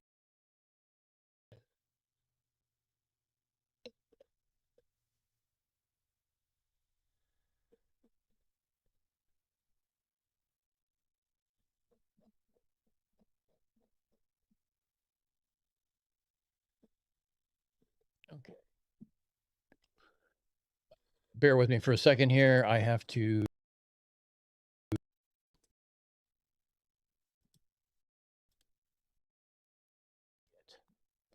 Did I just screw everything up? So what happens when you tech? Video. Nope, not that. That. There we go. Oh.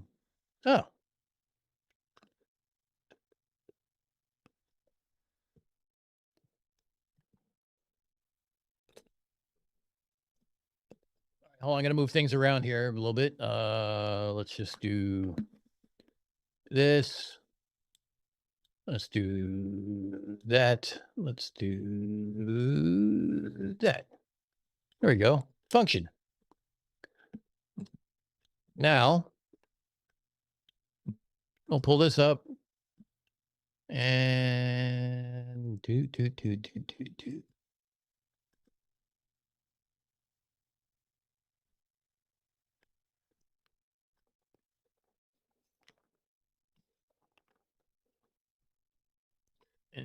Let's see. Smooth that. Smooth that. Smooth that.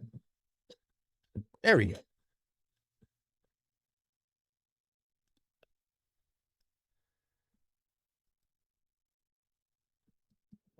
Locked my laptop or my desktop because I'm an idiot. There you guys go. There's pictures of homecoming as a whole.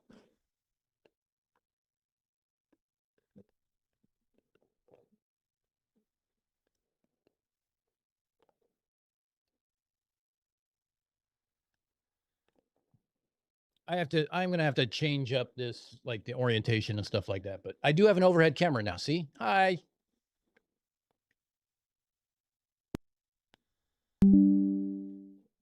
Aldebaran, I gotta fix it. I just haven't had time to sit down and do it. I mean, I haven't had time to breathe, much less anything else. So, all right.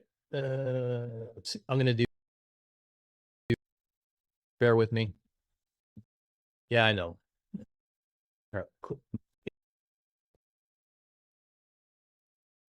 Just bought this camera a little while ago, and I just haven't had a chance to set it up yet. Can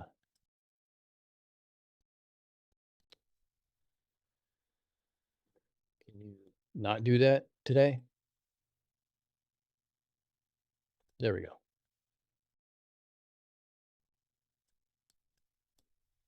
Virtual background. And let's not zoom the fuck in on my head. That's just bullshit. There we go. Nero. Do this. There we go. Here we go. Ta-da. El gato. Yeah, exactly.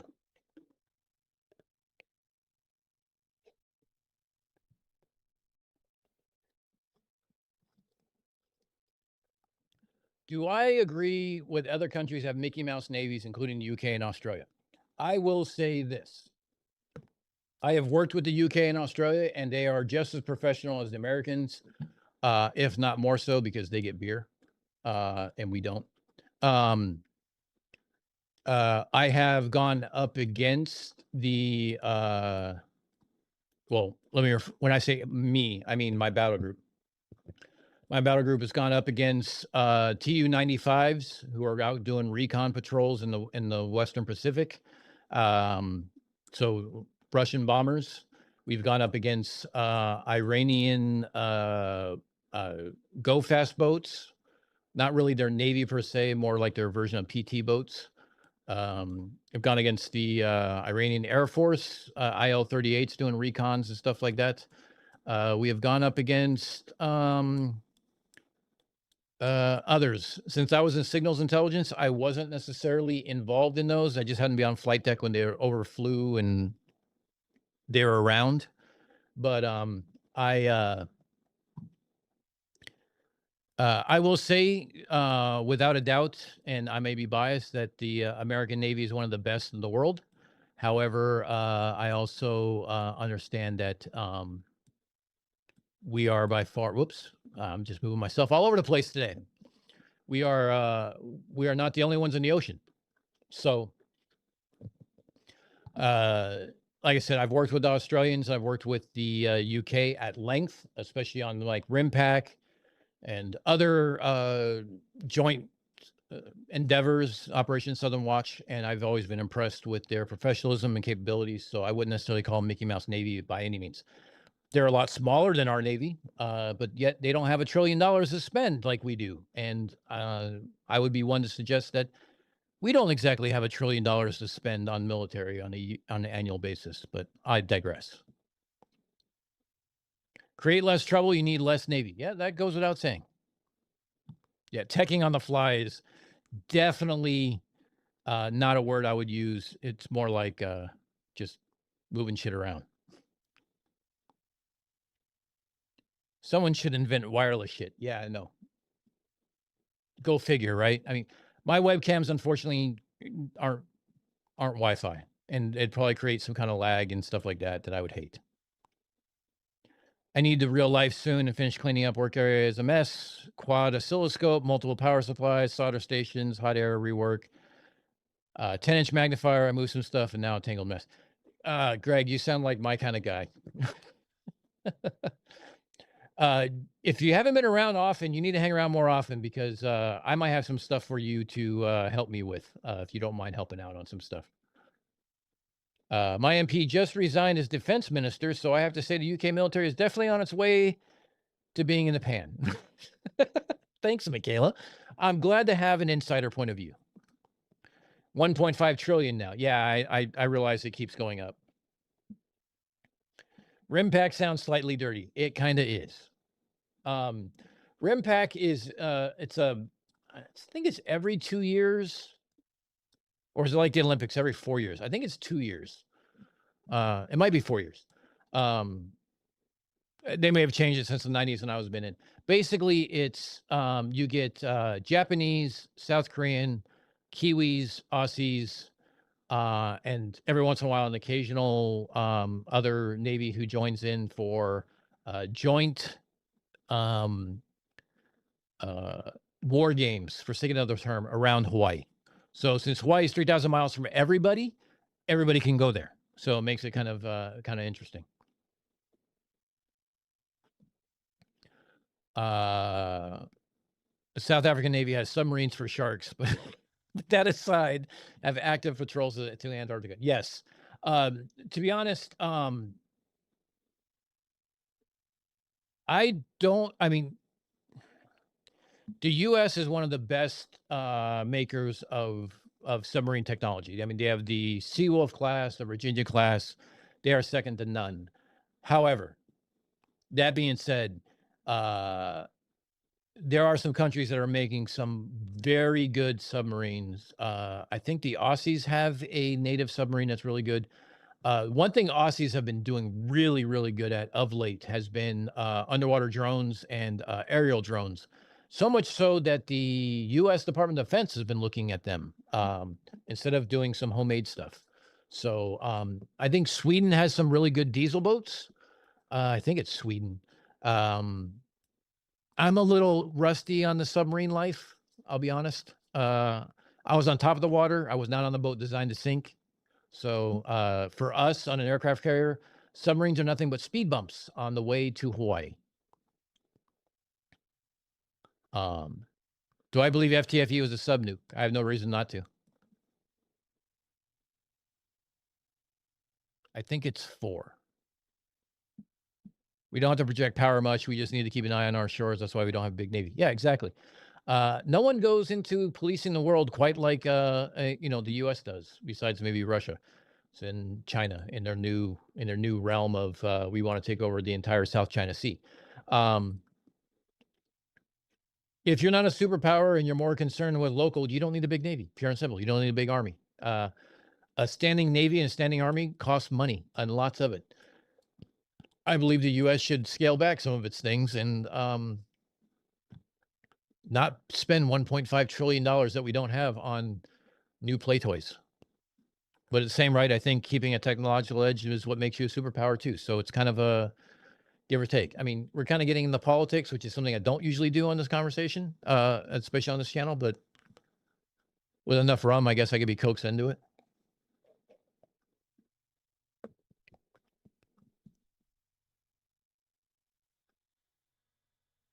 Oh, Aldebaran he thinks it's 4 years every rim pack. I think it's that. I think I only did 1 rim pack. But my ship was also in dry dock, so for a while. So we could have missed an exercise and I just don't remember it. When you're in Seattle, when you're in Bremerton, Washington, doing nothing but watching them scrape barnacles off the side of the ship, and you're watching them like put in new equipment and tear out old equipment, and you got to sit and babysit contractors because it's a classified space. Even though the contractors have classified clearances, doesn't mean shit. It's a boring ass time, and you're basically living in a construction zone for roughly 6 months. It sucks. I believe there was a ship in Newport News in dry dock that was in there for almost a year and had like an insane suicide rate because living in a construction zone is, I mean, like everything's going on day, night, doesn't matter. It's, it's about ship readiness. So it's hurry up, get in, get out as fast as possible. So any new upgrades you get are getting put in. Equipment's got to get ripped out. The flight deck's got to be resurfaced. The hull of the ship has got to be scraped and sanded and painted, and it's just a fucking nightmare. Dry dock is probably the absolute worst part of being on a ship.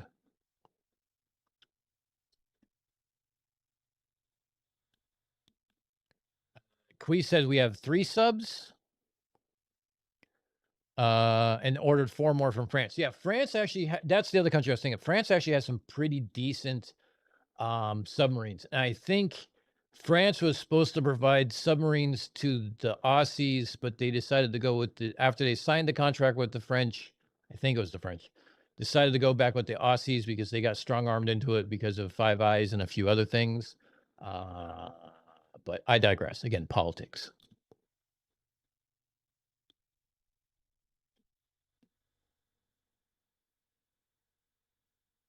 Yes, I know Aldebaran's from Hawaii.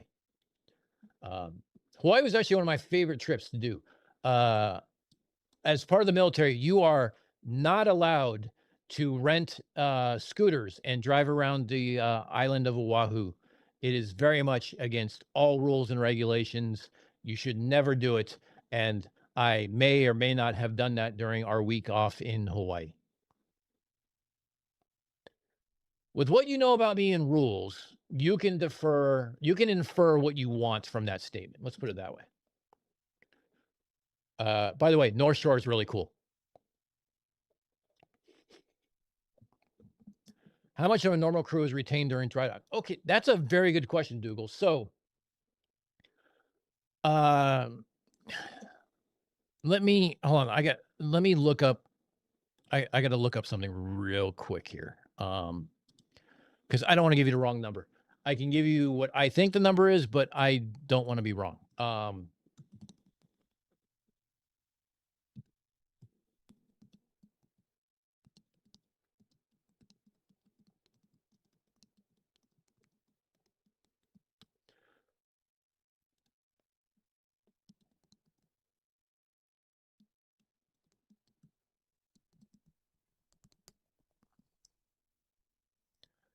Okay, so let's say a super carrier. So we're talking about like a nuclear, like a modern day nuclear aircraft carrier. My numbers were a little off. I was going to say that it's 3,500 is ship's company and 1,500 is air wing, but it's more like 3,000 to 2,000.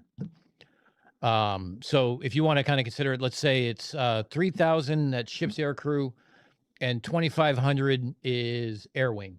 So the air wing, they all go to different, like when I was in the 90s, the S3 Vikings were stationed out of North Island Air Base in Coronado.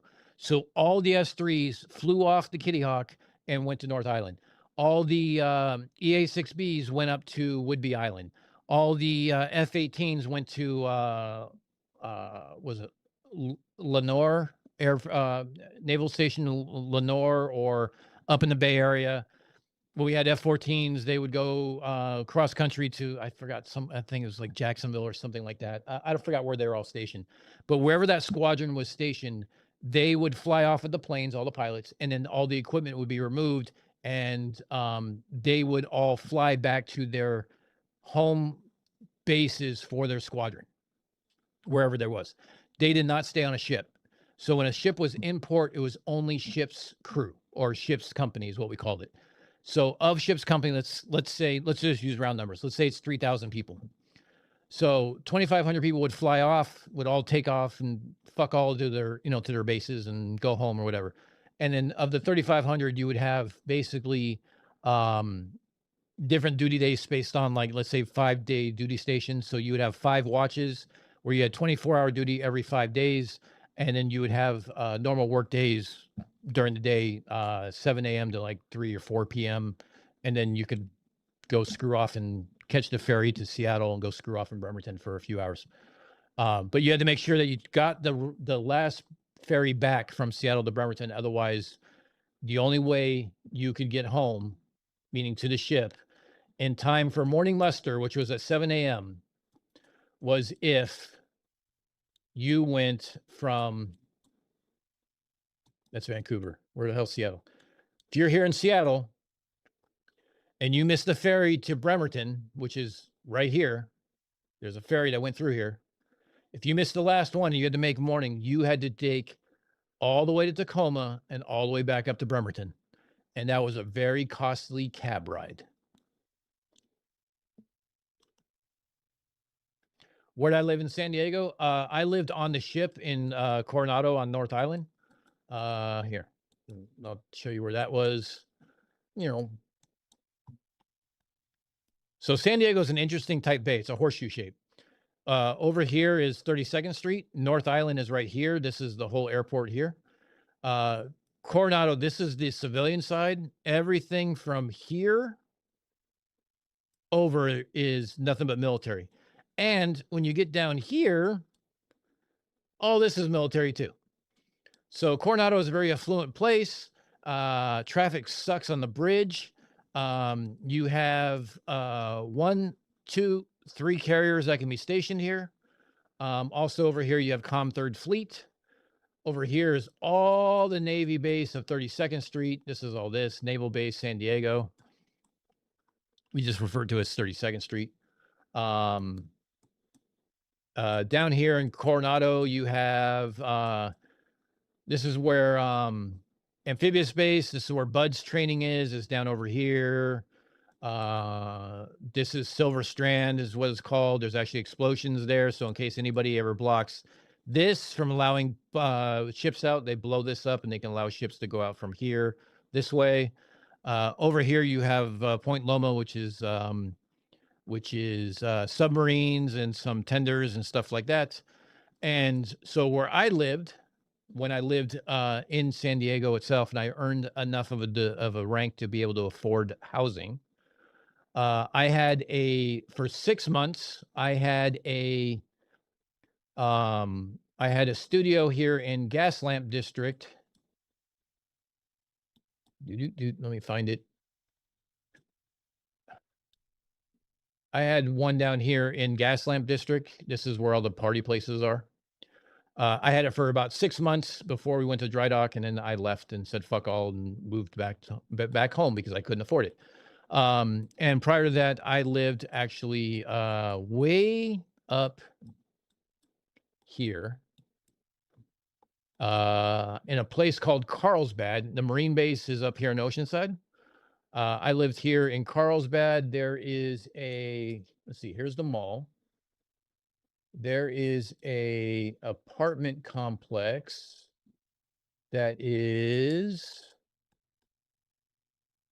where the hell is it? It's Avenue of the Trees.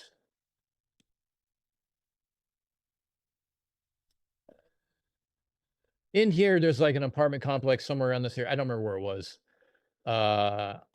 These are all eucalyptus trees. This is why I remember it. And it's a hill. I used to live in here. And it's 45 minutes drive from here down to Coronado, which sucked. I did not live in the fancy part of Carlsbad. I lived in the apartment complex part of Carlsbad. Oh, can't see the map. Shit. Sorry. Sorry. Let me rephrase it. Let's go back. San Diego Harbor here, horseshoe shaped, kind of weird. This is all North Island here, right from here. Actually, right here. This starts all naval base this way. This is all the civilian world here. This is all 32nd Street, which is naval base, San Diego Naval Base, or whatever they call it. USS Midway is up here. Over here is where you have subs and tenders. This is where Bud's training is and where SEAL training is. It's Naval Amphibious Base. This is Silver Strand, where they have explosives. You can always blow a hole right through here and let the boats out in case they ever block this area here. I lived for a while. For 6 months, I lived here in Gaslamp District, right in the middle of downtown. I was paying basically $1,000 a month out of $1,500 a month that I was making to live there because it was close to all the bars and it was a very cool spot to be in. I lived right above a place called Buffalo Joe's. For a while, I also lived here in Ocean Beach for a little bit. And I also lived up here in Pacific Beach up here for a little bit. Basically think 1970s houses living practically on top of one another, no yards, no anything else, park where you can kind of mentality. But surfing was here and beach was here, so it was worthwhile. So even though I lived about 3 blocks off, I could take my bike and my surfboard and go down. And then when where I actually ended up living for a while was in this area called Carlsbad. Let's see, that's Mission Beach. It's Carlsbad. So here's Cardiff, Carlsbad. Where's the mall? Let me see. No, I'm in Del Mar. I'm not even close to it yet. Hold up. Laguna. There's Trestles. Great surfing in Trestles if you don't mind big waves. Oh, here's Camp Pendleton. Here's Carlsbad. And let's see. Pelican Cove. Here's 76. Here's the shops at Carlsbad, and in here, I think, yeah, here it is, Hospway. So here's was a apartment complex in here that we lived, surrounded by eucalyptus trees, stuff like that. Yes, I did surf. I surfed longboard. I did not surf shortboard. I was more about just cruising waves and enjoying riding waves. Discord. Oh shit, I got 4 messages. Oh. Panic, no visual. Yeah, no shit. Now he sees a brick wall. Yeah, I'm sorry. I had the brick wall because I was fucking around with the camera. Let me reset that.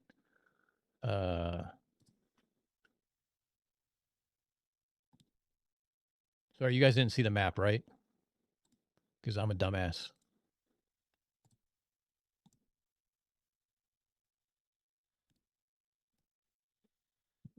Oh, he sees a brick wall. All right, cool. Carlsbad's up here. Eucalyptus trees.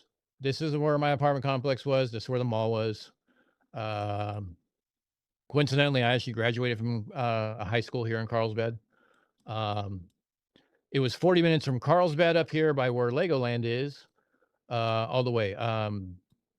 San Onofre had good surfing. San Clemente, not so much.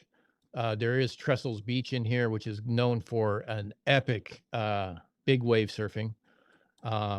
Big heavy slabs that can come through there. San Diego is here. 32nd Street, Silver Strand. This is where Bud's training was in the SEALs, and this is where the base was. And 1, 2, 3 aircraft carriers can fit all right here. And you get to look into downtown at USS Midway. Torrey Pines, yes. Actually, I did not go to Torrey Pines because I was not a golfer. I did go to Del Mar for the horse races and spent some money. Here's Torrey Pines here. Black's Beach is the nude beach. You don't go unless you really want to scar your eyes. I lived here in Pacific Beach for a little bit. I lived here in Ocean Beach for a little bit. Point Loma is here. This is where the subs were and everything else. This is the bridge in the Coronado. Traffic sucked. Yeah. So I lived 40 minutes away in Carlsbad, and towards the end of my enlistment. Trestles is kind of like, I don't know. I did a lot of scuba diving in La Jolla Cove. So funny thing about La Jolla Cove. Let me pull it up.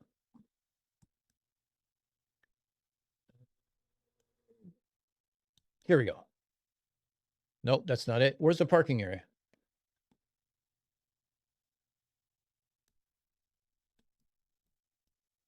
Hold on, I got to zoom out and get my bearings here.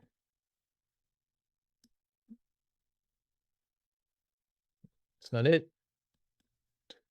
So La Jolla Cove, I think it's up here. Yeah, so you can go up here to, there's a bunch of seals up here, La Jolla Cove. You can go scuba diving in the cove. Oh, here we go. There's La Jolla Bay. There's the tide pools and everything else. Here's Scripps Pier. You can go scuba diving in here, but there's a protected marine land. And if you get caught catching lobsters in the marine sanctuary, you get fined a shit ton of money and they take away your lobsters. And it's funny because those little bastards knew exactly where the boundaries were, because they'd be just on the other side waving at you and be like, you can't catch me. And it sucked. Good food though. Blacks is a good surf spot. I also used to surf Cardiff, Encinitas, blah blah blah blah blah. So, Holy Hand Grenade, great to see you as always. Holy shit, it's 1:15. Yeah, Trestles is super crowded. Yes, it's very much like people like CC who go to the beach, who goes to Black Beach. But like if you go up here to like San Onofre, it's here. San Onofre is a nuclear reactor. Let me find it. Where is it? This is Camp Pendleton. Where is? Oh, here it is. Yes, it's basically two boobs. It's a nuclear reactor. All the surfers laugh and say that the warmer is infinitely more warmer around here than anywhere else because it's the Pacific Ocean. Dave, thanks for joining the Unfornicated, Unforninati. You now have access to members only gear, which includes the blackout and the special gear of the Unforninati logo. Maybe I should pull it up. Yeah, we got distracted. I don't give a shit. I'm all about distraction. I've covered everything I needed to cover about telecom. Look, if you think the Earth's flat and that radio or fiber optics or satellites make your case, you should probably seek professional help. That's what it comes down to. But yeah, that's what it's like growing up in San Diego. I lived in around Laguna Beach, Laguna Niguel, Lake Forest, Mission Viejo area. Let's see.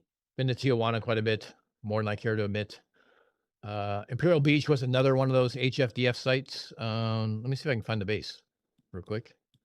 There's the airport. Where is NSGA?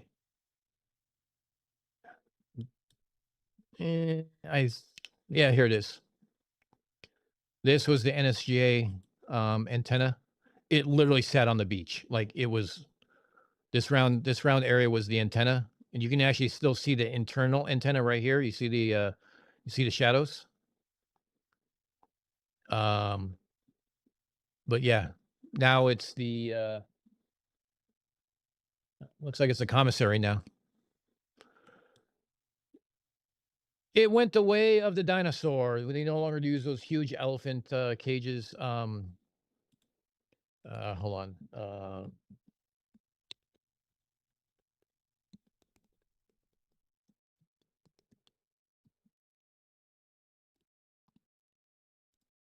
This is what it looked like back in the day.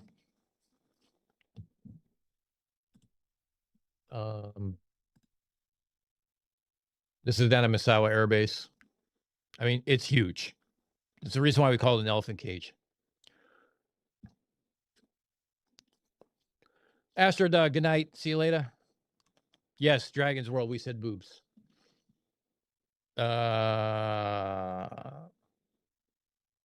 Psychotria says, I'm a Patty rescue diver. I was going for master, but a jaw problem made biting on a regular too painful. So I am a shit. I think I'm a Nowie rescue diver. Nowie did my open water, advanced open water, I think rescue. SDI did my mixed gas, and I was working on master, but I had to get a job and pay bills. So I had to quit working as an internship for the local instructor. I did a lot of dive master safety diving for a lot of the rescue divers we were training for the fire departments around. We have a lot of water here in New York with standing water, lakes, rivers, fast water, rescue. I had to do all those fun things. Great time. I enjoyed it. Lower Trestle has been the site of the WSL finals. Oh yeah, absolutely. Hong Kong club. Hong Kong, let's see.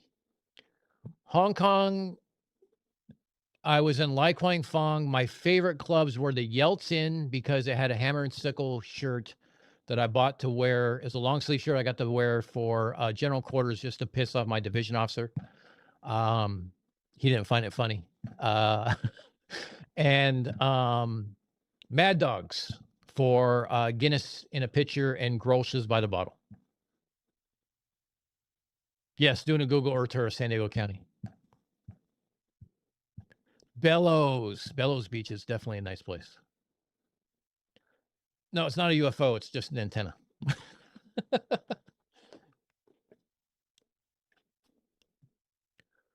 Yeah.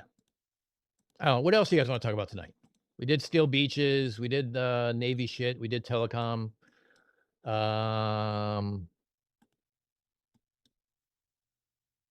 Here's a fun thing. Did you know that we used to do war games while tied to port in San Diego? We would is it on this map?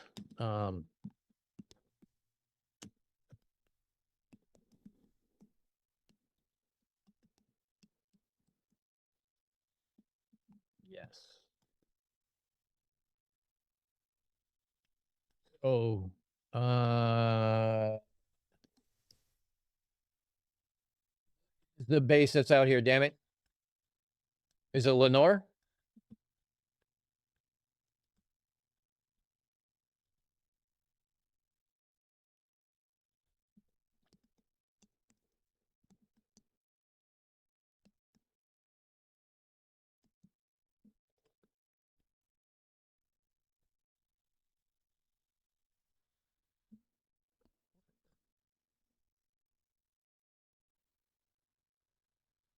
Had a lightning bug land on my head.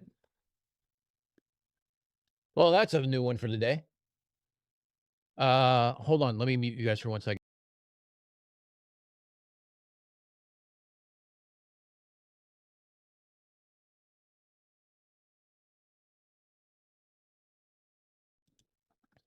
Apparently, Liv said the lightning bug's been hanging out with her in the living room, and it just made its way into my room. Here you go. Oops, hold on. Is what? Olivia says his name's is Shoza. So here you go. Lightning bug that landed on my head. So I digress. What was I looking up? I was looking up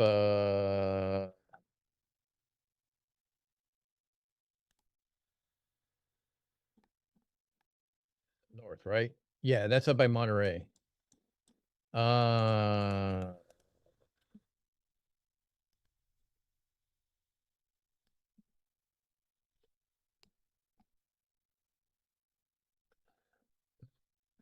El Toro was in Orange County. But anyway, Chocolate Mountains were out here. So they would F-14s would do their they do their war game stuff out here in the Chocolate Mountains. So fun times. Oh, you meant Hong Kong and TJ. No, I didn't go to Hong Kong Club. I did I can't remember the name of the place. It was in Revolutionary Square. This is like 30 years ago. I can't remember all the places, but we were in Revolutionary Square. Never wanted to get in trouble in Tijuana because a night spent, unless it was on the weekend, but they would hold you and call your command anyway because Navy was not happy allowed in there.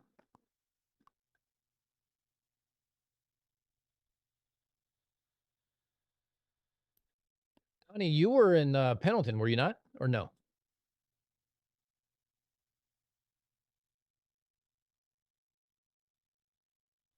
Do I think it's weird FTFE always wears Fred Perry clothes? No more weirder than I wear Hawaiian shirts, although tonight I'm not wearing one.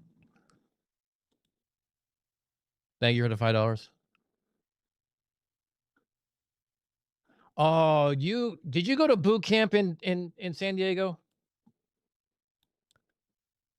So funny thing, the Navy and the Marine camp, and the Marine Corps both maintained boot camp in San Diego until the 90s.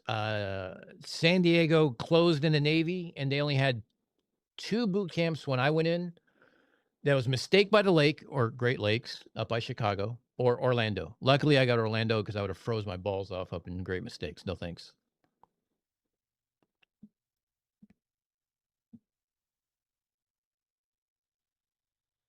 No, I'm not saying it's weird. I mean, it's me wearing Hawaiian shirts weird because I mean, I grew up in California, surfed a lot. My nickname was Dano for the longest time, which is why I still go by Dano to this day. So Hawaiian shirts just seem to be part of the course.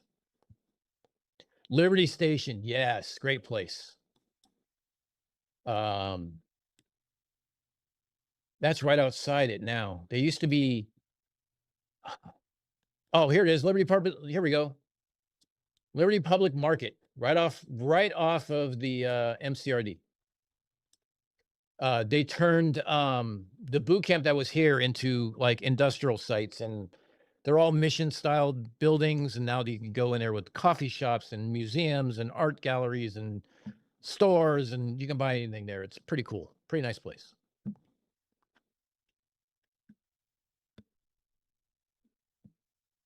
Yeah, they used to be side by side. So yeah, MCRD was here, and then San Diego boot camp for the Navy was here. You could hear each other, from what I understood. My uncles went to San Diego boot camp, and they were telling me that you could hear the Marines and their hoorahs across the pond there.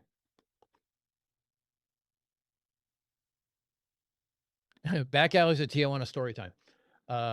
Look, if you've been to Tijuana, you always have a story. That's just the way it is. I recently saw Chris O'Leary, and he's a blues singer. He made a song recently about bad decisions, and the first one he talks about is about being in TJ, and then the third one he talks about is about being bounced by a bouncer. The funny thing is you can do both in TJ. Where I haven't been down there in forever.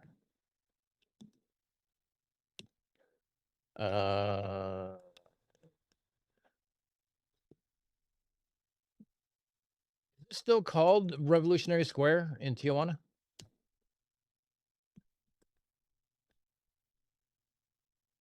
It's not. There was about a 2-year stretch towards the end of my enlistment where if you were in the Navy, you were not allowed in Tijuana. If you got caught in Tijuana, you got your ass busted. And here's the funny thing. If you're in the military, you stand out like a sore thumb.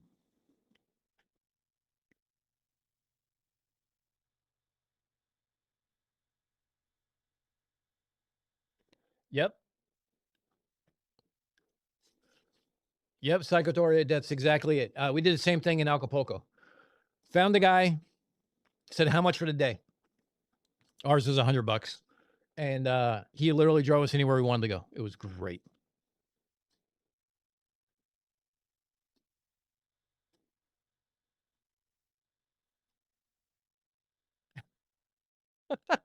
Greg says, out on a bender in Cape Town, we decided to go to Simon's Town base and try to take a boat for a ride. We were sent on our merry way, trying to climb the boundary fence on crutches. Ouch.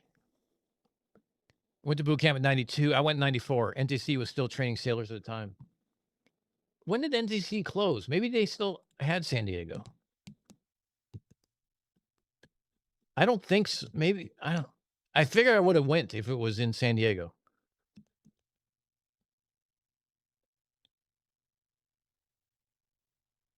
It closed in 97.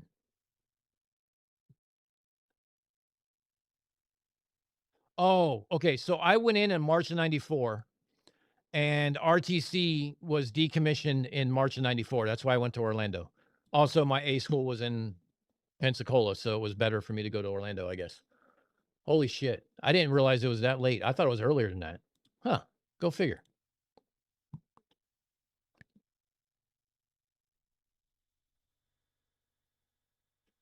See, I got too many windows open.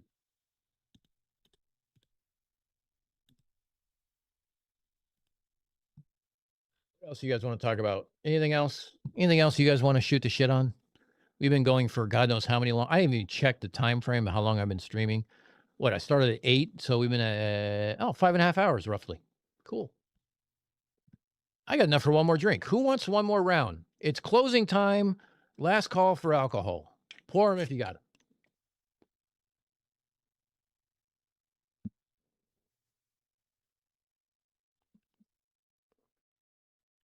So the funny thing about Orlando as RTC, hold on. I wonder if they have it. RTC stands for Recruit Training School.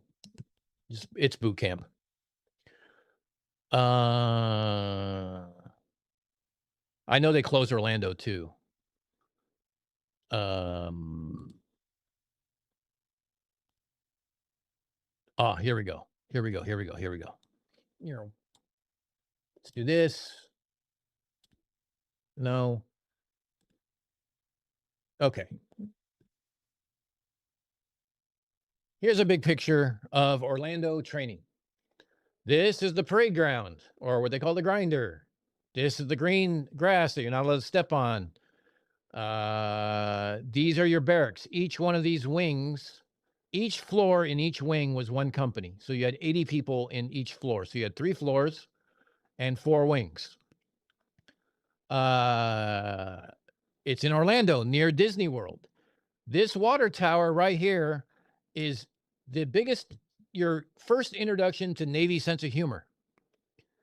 Does anyone fathom to think what could be painted on the side of that water tower?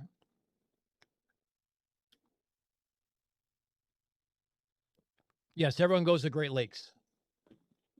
Oh, Nick, I'm sorry. Shit, you gotta warn me of these things when I start talking. Oh fuck. Tori, yeah, thank you for the 50 sex for imagination. I'm sorry. Nick N, which is uglier, USS Zumwalt or USS Long Beach? Oh, Nick, that's a tough question. Oh, I am going to go on I'm going to go on the idea of the Long Beach.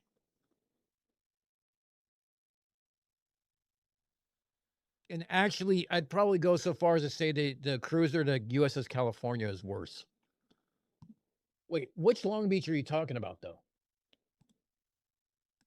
you talking about the new Long Beach? Or are you talking about the old? Are you talking about the old? This one? You talking about the old cruiser? Yeah, Great Lakes is a joke. It's called Mistake by the Lake for a reason. If you're talking about the cruiser is by far uglier than the Zumwalt.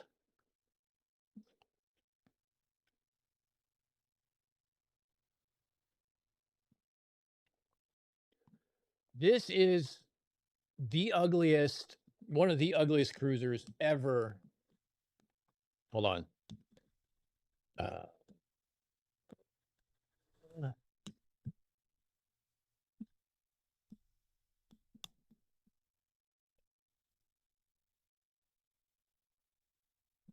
Jesus Christ. That's not what I wanted. California was a close second as ugly. I still think it's better than the Zumwalt class, but yeah, the Long Beach is the ugliest ship the U.S. Navy had. I mean, look at this fucking thing.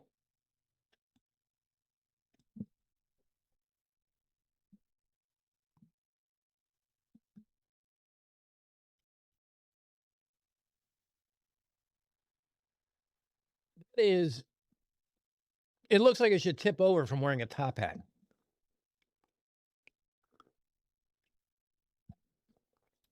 Oh, let's not. I'm a Florida native. The last time I went to Disney, they had e-tickets. So what they had painted on that water tower, and the first thing you saw on the way to the base from the airport, it said Navy World, because you're not in Disney World anymore. The Trump battleship. The Golden Fleet is a fucking pipe dream. There will not be a Trump battleship class. It will be called the Defiance class, because it's always named after the first class of the ship, and the first ship of the class, and the first ship has already been named the Defiance. It will never be called the Trump class. What do I think about it? I think they're trying to pack way too much shit in too big of a platform that is not necessary. It is an antiquated design back from World War II. No matter how many lasers or cutting edge technology you put on it, it is not agile, it is not fast, and it is not made for, it is a capital ship. It's made for nation state to nation state, not guerrilla warfare. I think it's a complete waste of money at 1 point some odd trillion dollars. I think it's bullshit. And that's me. I don't think we need more. I don't think we need anything more than 11 or 12 aircraft carriers, even though we're down from that. And I think We need more destroyers and cruisers, but we definitely need a platform more than a 5-inch gun. Oh, no, Basil, they talked about a design, actually. Tori, I used to play World of Warships. I know the Fuso island. Island. That thing was a. Oh God, that thing was an. That thing made that one made the Fuso made the USS Long Beach look pretty. If no one hasn't seen JPN Fuso, it was a cruiser, I think.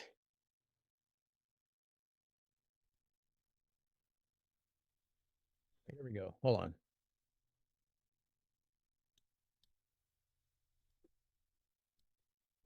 So this, if there's ever anyone who says that the Navy thinks the Earth is flat, all you have to do is show them the IJN Fuso. Let me show you.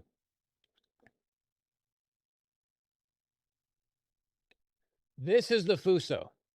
Its island was so high, you could see it long before you could see anything else besides the black smoke. White smoke, black smoke, same difference. It depends if it's burning oil, whatever. Huge guns, double turrets, but the island was so fucking huge. Like, hold on. Let me find a reference point here.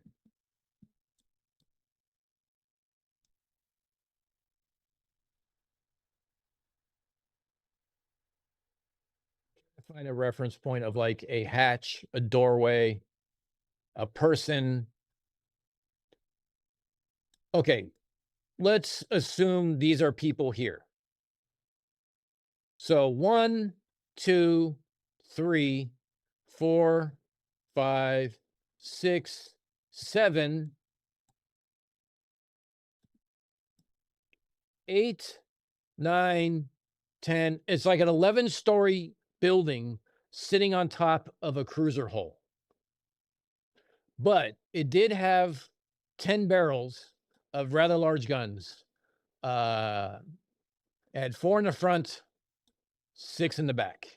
Although the one in the midships is kind of pointless because this other island's right in the way. It could only fire off to the sides. Yeah, the Lego guy went way out of control. You're not lying.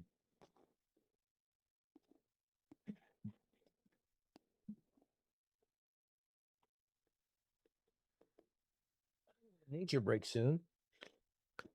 And I'm losing my mind today.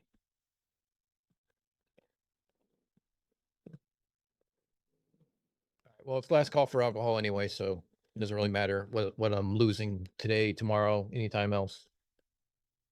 It's whatever. I hate the fact I lost my pen, though. Yeah, so basically, this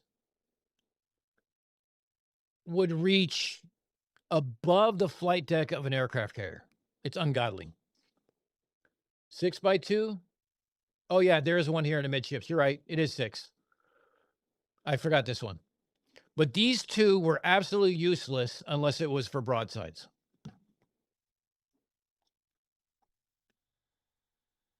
What would be cool is an Iowa class with VLS. Nick, you're not lying. What they do to didn't they add something to Missouri for it was the Missouri in the Gulf War, right?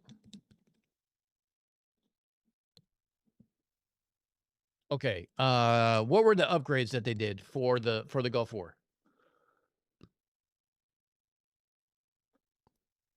So they gave it 8 quads of Tomahawk missiles and 4 quads of harpoons.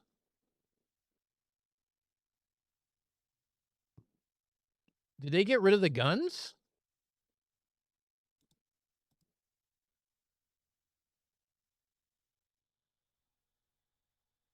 Oh my God.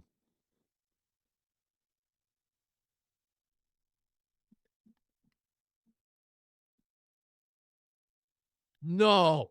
Did they really?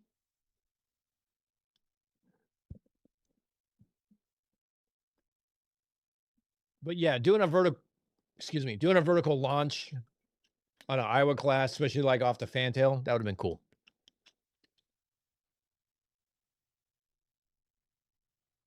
By the way, while I'm talking about it, Sour Pounder, I have received 3 emails. I owe you a response. My apologies. I keep getting sidetracked, as you can tell. It happens. But yes, I did see your last email and working on all that stuff for me for that rockets in space and oxidizers and all that fun shit. I appreciate it. Gulf War, not Gulf War. Gulf War. I may need to enunciate and quit slurring my speech. Yeah, Fuso's a World War I design. That makes sense.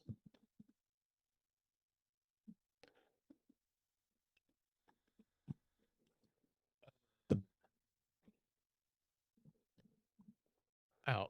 I could talk about work, but I'd rather not. Let's put it this way. Work is, we have a shit ton of things going on. We got bought by another company. I'm trying to carve out a niche for myself, make myself relevant so I don't get laid off.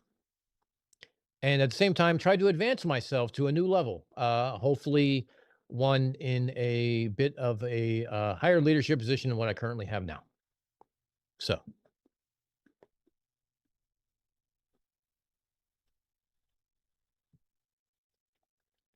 They kept the guns, but then they added the missiles. Okay, I didn't think that I mean, a quad doesn't replace a 16-inch turret, a triple 16-inch turret. So the funny thing, though, hold on, I brought this up previously.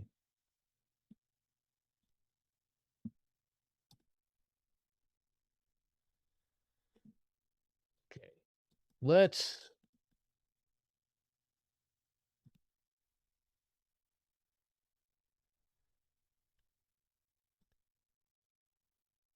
Just want to do a little Navy history real quick. Do I agree that the DDG design is optimum? Yeah. If you're talking about Arleigh Burke Block 3, then yeah, I'm okay with that. I think that we need something along the lines of they're decomming the Tycho class cruisers. I think we need something with I mean, we don't need 16-inch guns, but we need something a little bigger than 5-inch guns. Vertical launch, drone defense, whether it be laser or direct energy weapons of some sort.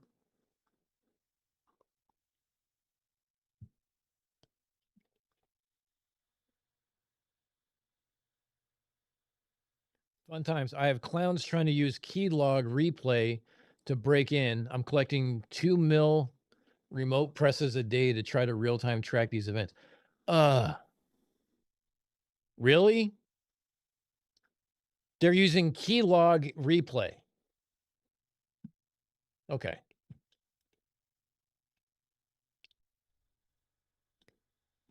Who wants to learn a little about naval history? Because like we haven't killed that enough tonight, or we can talk about anything else. What do you guys want to talk about? I have half a drink to go, so we've got another 15, 20 minutes to go. What do you guys want to talk about? You want to talk about the collection of derp that's going on in the dumpster fire called TikTok? Do you want to talk about the going forward for the channel? Do you want to talk about Navy present, Navy history? Do you want to talk about where does the bottom sun go at sunset? This is My Hero Academia is the best anime. Again, go away. Go away. Go away. I don't hate you. Go away. You want to get your lightning bug and take him with you? He's right there. I can see where the bug is.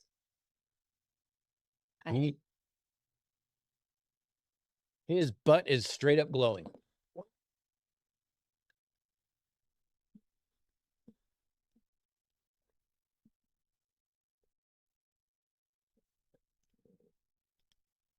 A nose. You know. This is what you get. Hold on. There you go. Take him with you. Wow. All right. Lightning bug goes away. Let's talk about Will Duffy. Basil, why do you gotta?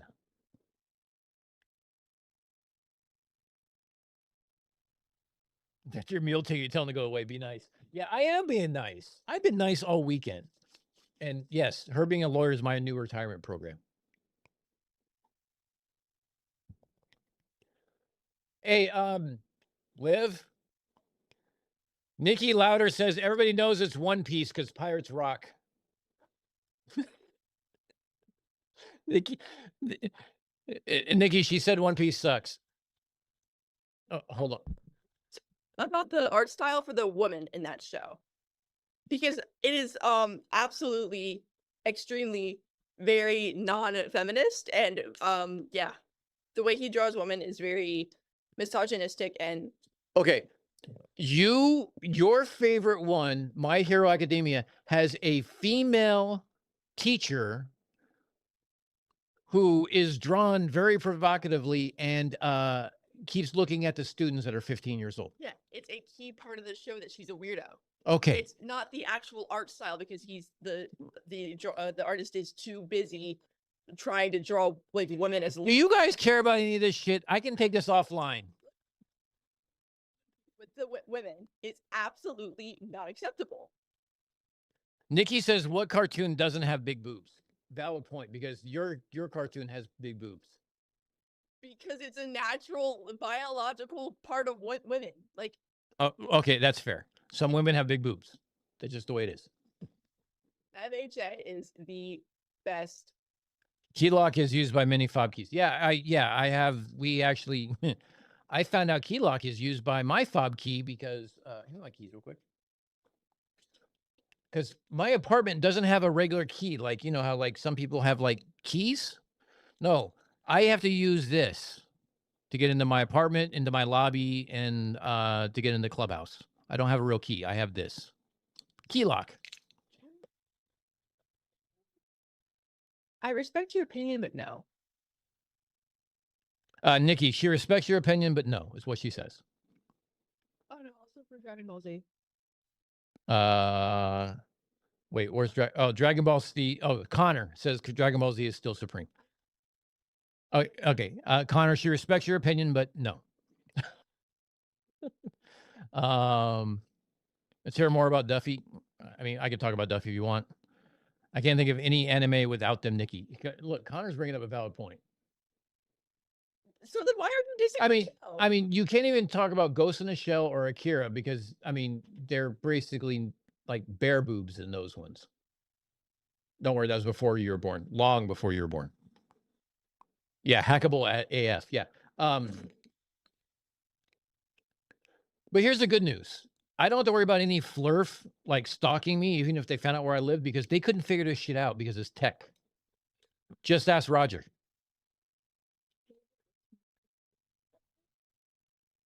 Just include that one. Wait, where are we at?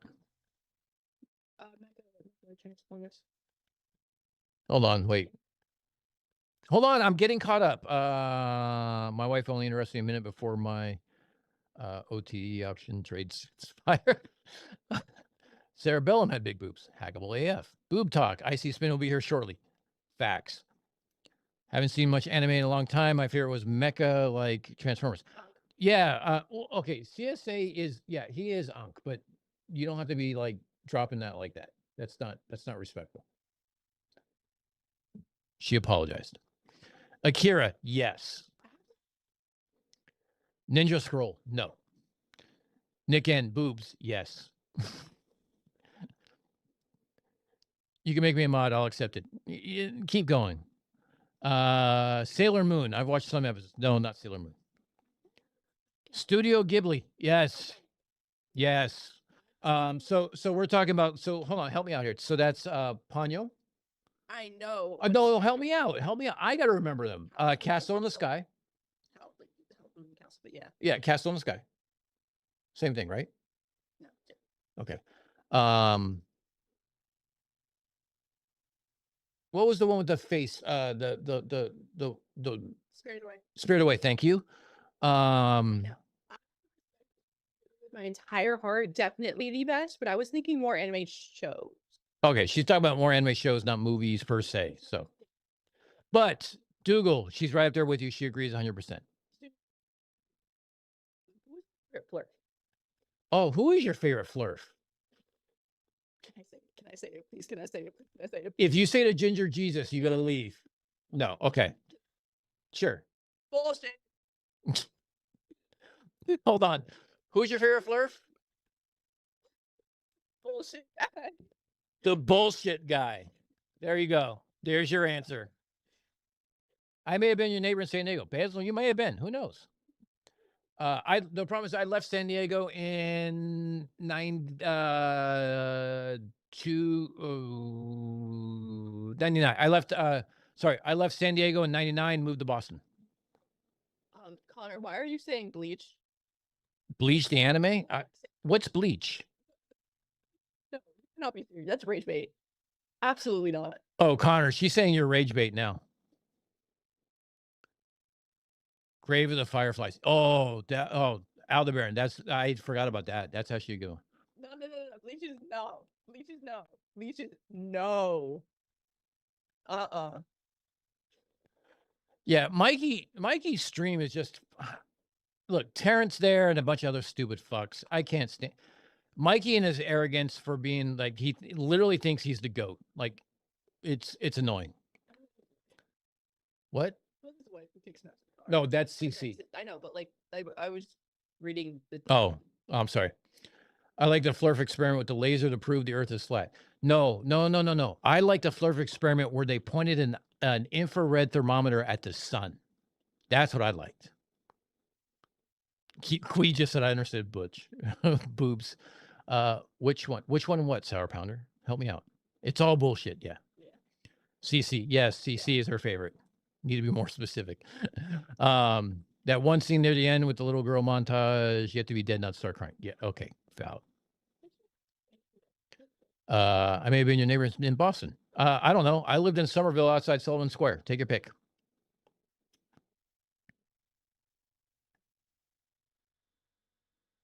I used to play paintball in an indoor place. I think it was called Good Times in Sullivan Square.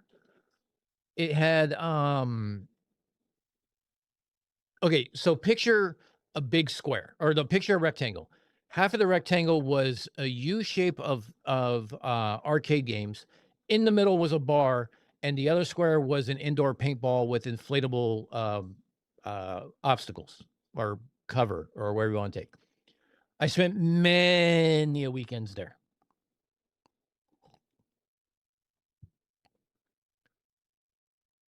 Oh, that's right. Do you think FTFE was a Submariner? No, I no reason to not believe it.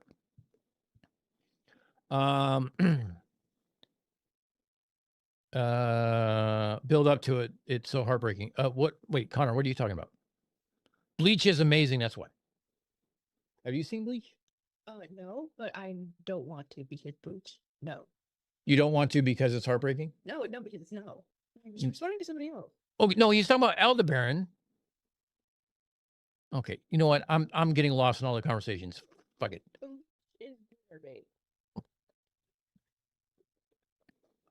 Okay, who was talking about Bleach? She just said that you're gooner bait. And if you don't know what gooner means, I can give you a visual representation of what gooner is, if you need one. Flurf shows Dunning-Kruger so clearly. Yes, and actually, hold on. Let's talk about, you know what? I want to talk about funny things. I bow down to you. I worked at Francis Bitter Magnet Lab on Mass Ave. Oh, really? I worked at, I worked at a CLEC in Cambridge outside Kendall Square. If you know the area, you know what I'm talking about. It had a nice little round, it had this weird half arc The outside was a brick building. It was a printing room. It was a printing press or something like that. We turned it into a switch room. It was brick facade. We covered it in styrofoam, painted it different colors of yellow. Had this metal arc over the main thing that you could literally ride down with a snowboard during the winters if you wanted to. I never tried it because I didn't want to die, and I was afraid to get fired. My statement. Avatar and MHA tied for number. Has CC released anything yet? You know what? We'll check that, Lindsay. That's a good question. What? Who asked what? Okay, like let me get caught up. Okay, that's the Dougal. Aldebaran and I are talking about Grave of Fireflies. Oh, okay, okay. Have you seen that? Yeah, you do need to. That I remember that one. I really like Avatar: The Last Airbender. It's Canadian cartoon. Oh, okay, Nikki. Yeah, she agrees. I can't recharge. Look up Solfan and Rukia from Bleach. I'm innocent. Genuine. Connor, she's calling you out, bud. She's calling you. Yeah. Easy. Easy. What is Gooner? Okay, Greg, are you watching the camera? Gooner is somebody who partakes in a little too much of this. Okay. Something I'm not. Long story short, Greg, someone that enjoys themselves too much. Yes. A little self-flagellation, 5-knuckle shuffle, flogging the dolphin. That's all a Gooner. Night. You want to say goodnight to everybody? I don't. Okay. Say goodnight. To everybody who agrees with me. Oh, get out.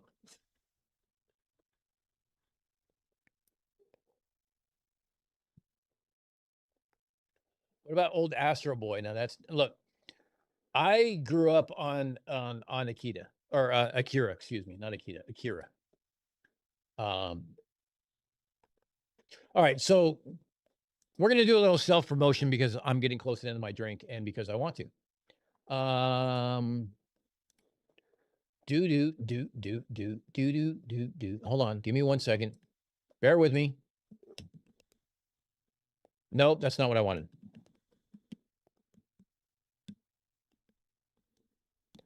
You know what? You figure if I was going to create my own URL, I would have done something better than to not make the difference between me logging into my dashboard and the address that I needed, difference between a dash and a dot. But I digress. So we're going to do some self-promotion because I'm almost done with my drink and it's 2 o'clock in the morning. Hope she has on-call type sleep tonight. Nothing. Go to bed. She doesn't have school tomorrow, Connor. She's stuck with me all night or all morning tomorrow. So she gets to listen to my shitty-ass conference calls. Gooner, also known as Wanker. You got it. All right. It's time for self-promotion time. Here we go. Here's the new releases that we have on the Unfornicated shop. We have a Global Conspiracy t-shirt. It comes in white or black. Take your pick. Boston Concerts highly endorses the black. I haven't seen it yet. Gotta take his word for it. We also include some drinkware. We also have an all black I don't think it shows up like this in gray, but I decided to do a white background on the day instead of a clear background. And all of them include the red dot on the back of the collar. Densa. For confidence without competence, you deserve this. Holy hand grenade. I might send you this shirt in like large or extra large to give to Mikey. I'm not going to lie. I know you're not here, but if you see this later, it's all yours.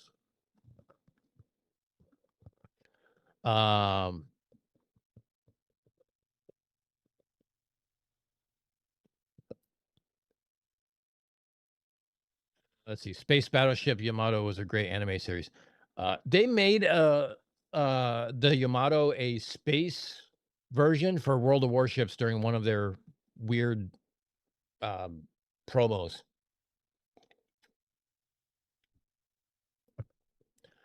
Basil, because CSA and I have had multiple talks, and we were talking about working on some stuff, and he supports the channel because he's always here. Look, let's put it this way, Basil. If you're here and you act appropriately, you'll be a mod as you're here more often. You just kind of really started coming to the channel. Really. I mean, I don't mean to put a bar on it, but seniority has privilege.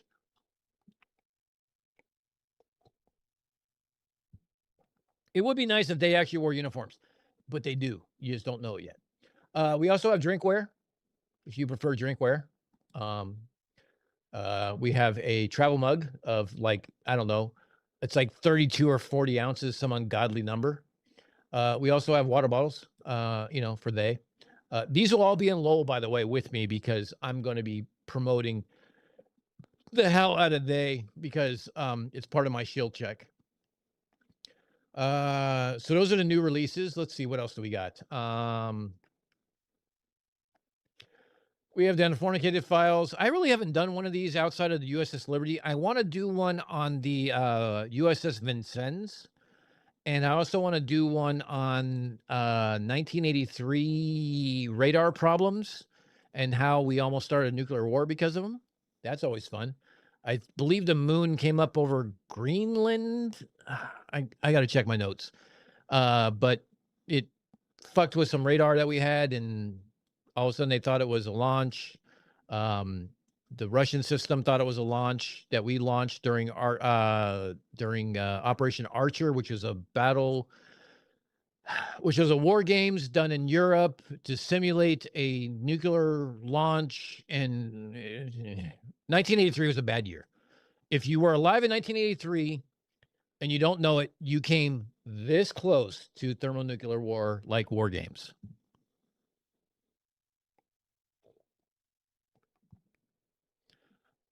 You know what, Basil? Most of my non-Americans are also mods in my Discord. People like Michaela, people like Patch Von Braun, people like Geek G, people like Joe. Actually, I don't have a single American mod in my Discord. That's weird. Wait, no. No, I don't remember. Is CK a mod or not? I don't remember, but I don't think I have an American mod in my Discord. Funny how that is. Everyone, so there's someone from Bermuda, someone from Canada, and 2 people from UK. So every one of my mods are Commonwealth adjacent. And I'm a colonial. Oh, that reminds me. We'll come back to that in a second. Hold on. So we also have Dunning-Kruger National Park, whether you want it on the back or you want it on the front. One of my favorite designs, actually, for Dunning-Kruger National Park. 1950s style, kind of travel poster. Always fun. And if you are a member, you have access to the Unforninati type things, where we have the blackout.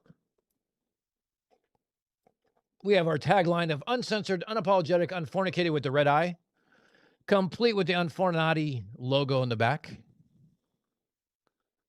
We have it in hoodie. We have it in t-shirt. We have it in t-shirt. And also you have the full blackout. Black on black, only at an angle. While they're looking at your big boobs, can you see the black on black?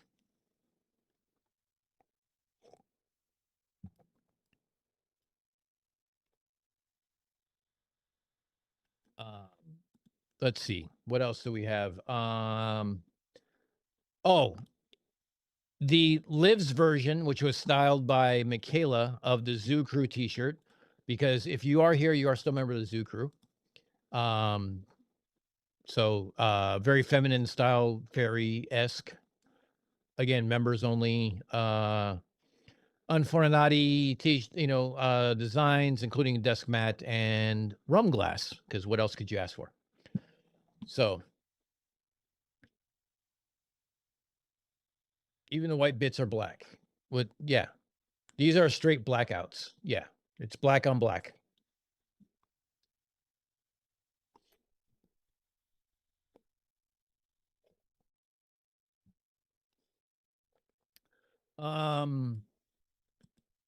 Who wants to see a new design that might be hitting the rack soon?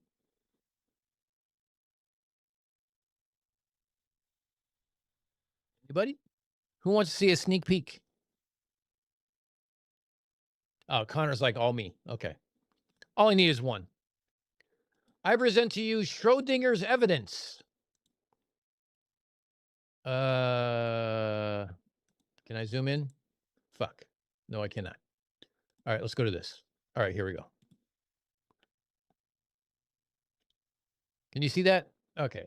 Evidence that simultaneously exists and is hidden until found by truthers. Do not open until found by truthers. And it's kind of like a grunge look of a like a textbook diagram for Schrodinger's evidence.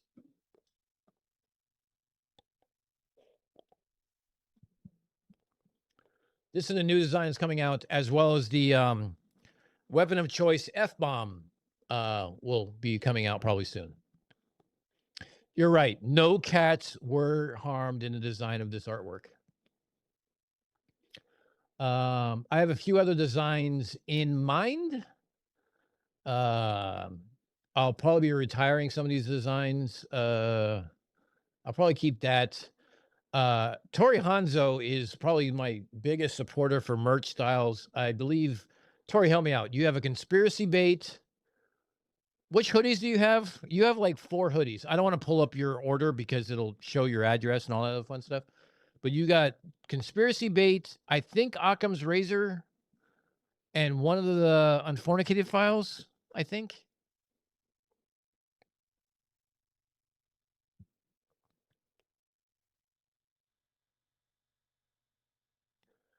CSA, only on Max's stream does the actual designers get hurt by the cats.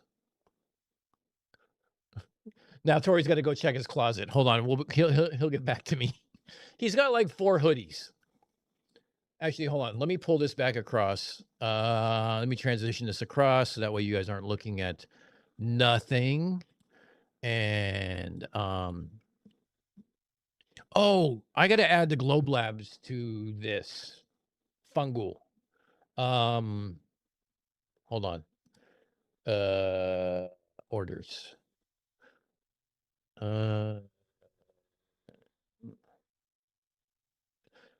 Here's the funny thing. If you place an order, I got all your names and addresses, but I don't give a shit. So don't worry about it.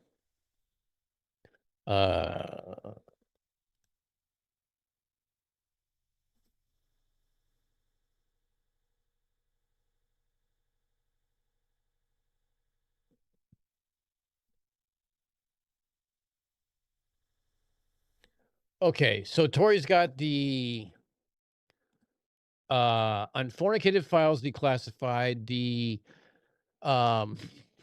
conspiracy trap. This is too funny. I love going through my old orders and seeing who has what. I had all my giveaways. I have my own personal orders. I guess you only got, oh no, and you got the Unforninati, blackout, and tee and hoodie. Yeah. So you placed 4 orders. Jesus.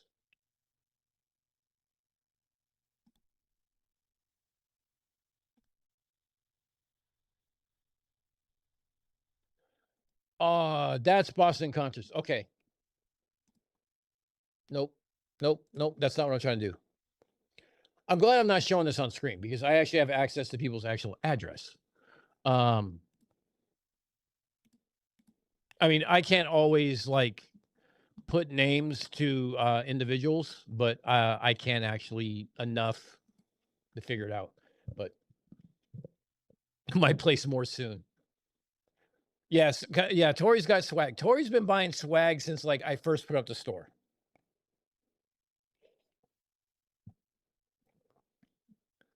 Yeah, you're right, Nick. TS would show it on screen. I'm a little more careful than that.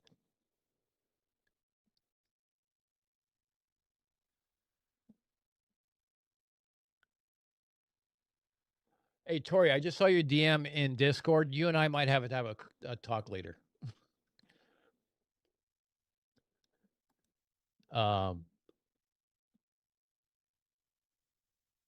Oh no, Tori. No, Tori is a good dude. Tori and I have had Tori. So with my ADHD, there's been many times where it's been like right now, 2:00 in the morning, and my brain is going at 100 miles an hour, and all of a sudden I have an idea, whether it be for a video or merch, and I look up into Discord, and the only person who's online is Tori because time zones are a thing. And he and I have had multiple conversations like, what do you think of this? What do you think of this? What do you think of this? He's like, or hey, that's good, or run with it. Tori's my 2 a.m. What do you want to call it? Gut check.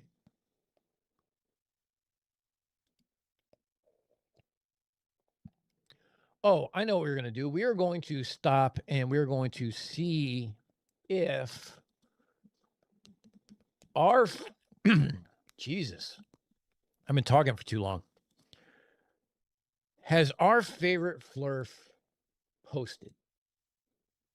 Let's see.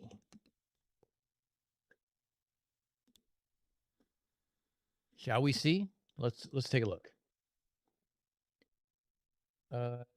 Videos. My God. CC has not posted in over a month. Someone send out the cops. We need a welfare check. Olivia just called out from the living room. Is he okay?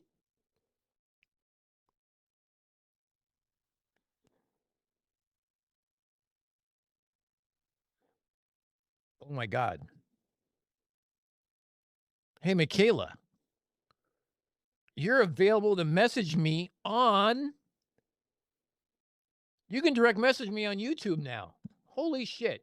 I don't know how this works, nor do I want to know how this works yet because I don't want to put it on screen. Let me get this off screen real quick and let me see.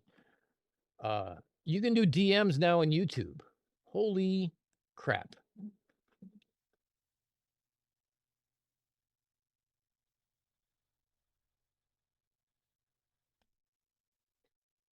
Okay. Steve's Creepy Van did a live preview premiere of a 25-minute video 5 hours ago. Probably when I started or an hour into it. So if you don't know, go check out Steve's Creepy Van. Does good work. Deplorable Ilk put up some shorts because of Mikey's wonderful things. Holy Hand Grenade is a new subscriber. Go figure. I got a few of those today, actually. Let's see. CSA posted something about Sam and Mikey Smith. Got a couple other subscribers. Whatcast. Jail Math. Yeah,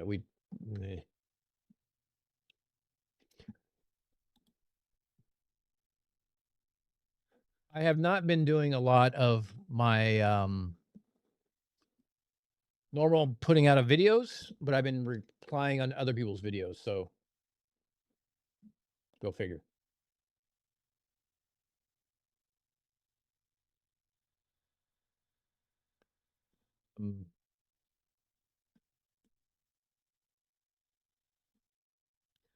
What's going on today? Yeah, Deplorable Ilk has been dragging Andrew like no tomorrow. So, Andrew, on the off chance you're watching this, because Roger should be watching this because, he's a fucking moron. Actually, I mean, I'll say that for another stream, but Roger is so wrong about radio, and Chris Conley is so wrong about radio, and just their whole panel of morons are so wrong about radio. It's so, I mean, they make Witsit look like a genius, which it's kind of a low bar to begin with. I mean, all you can do is go up from Witsit, except Roger and his group found a way to go down. I'm not sure how that happened, but they did. Besides that, Dragon Andrew calling him out. Cheers, mate. That's good work. That's all I got to say. Deplorable.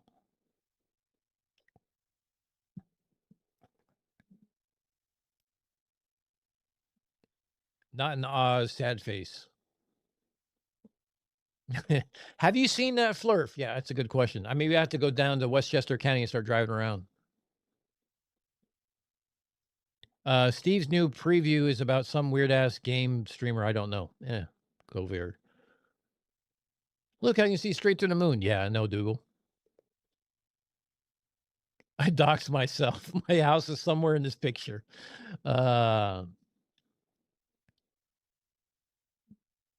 I'd love to forget Cyrax. Yeah, Cyrax is a. If you don't know, he's. Look, go watch the stream. That's all I got to say. I think he gave us DMs back because on my phone it said I could DM Michaela. So, oh,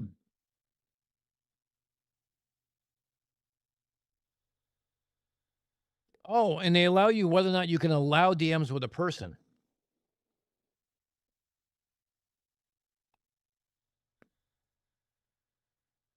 Okay, so where do I find that in my messages? Okay. Oh, here it is. Hold up.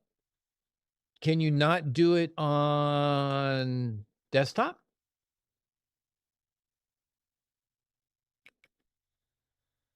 Yeah, here's all my subs. Oh, you guys can't see it. Cool. Okay, good.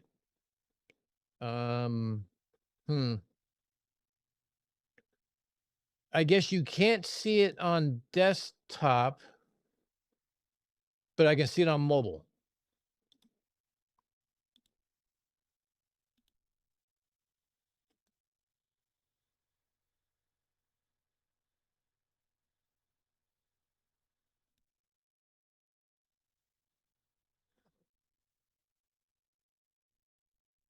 I can't see it on.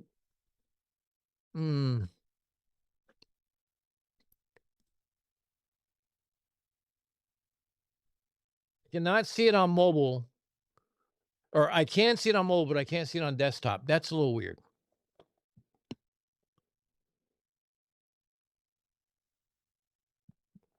Quee, no, he has not, unfortunately. Connor, welcome to Unforninati. You now get access to the members. The membership, let's see, you get a discount of 10%, and you get access to the membership collection. So you get stuff that no one else gets access to. And thank you for supporting the channel.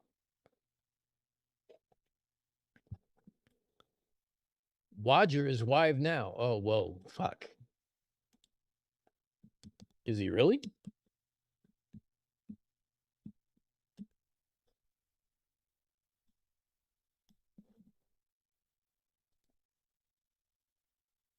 Oh, God, he is.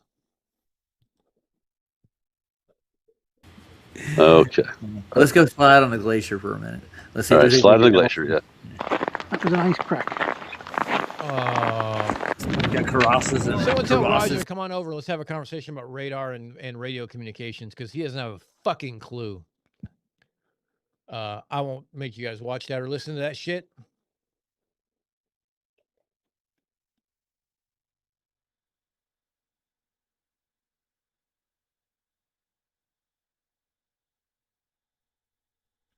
Not a search party for CC. Cyrax is the second worst person on the internet. Chris Chan is the first. I don't disagree. Craig called CC the other day and CC hung up on him. Ooh. That's not a good look. Mobile only. Okay, thanks. Thank you very much. Hey, Rich. You've been here more times than I can count.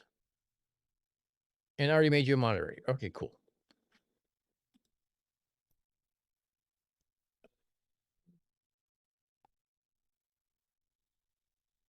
You went to school with them? That's cool.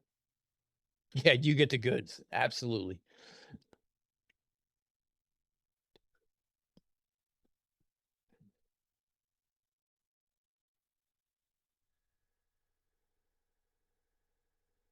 It seems like it's only available on mobile, so that makes sense. Yes, Connor, I had the CC wig, and somehow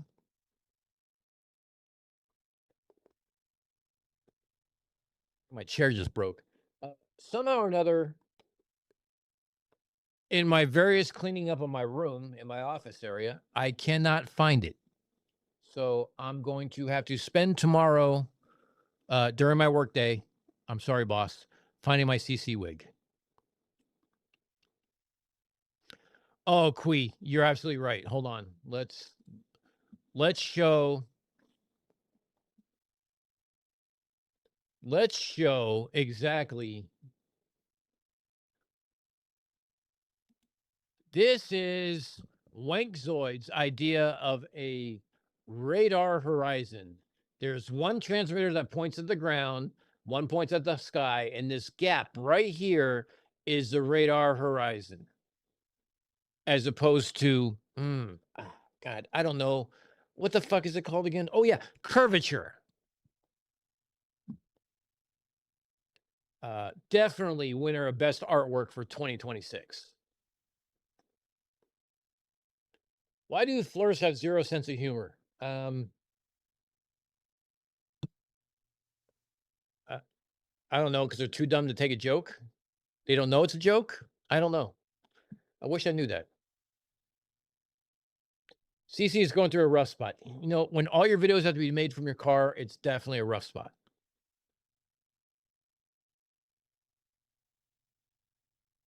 You think they're even denying the 24-hour sun in the north? Oh, Jesus. That's their whole shtick, though, right? I mean, it's the center. How? I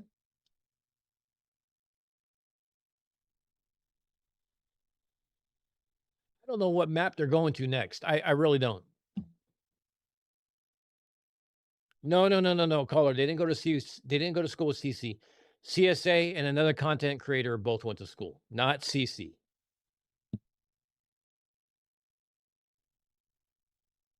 This is absolutely from Creality Saves Wankzoid.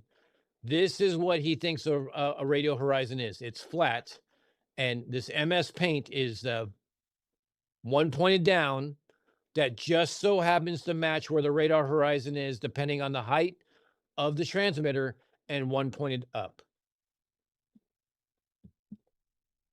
Or, now, hear me out. It could be a sphere.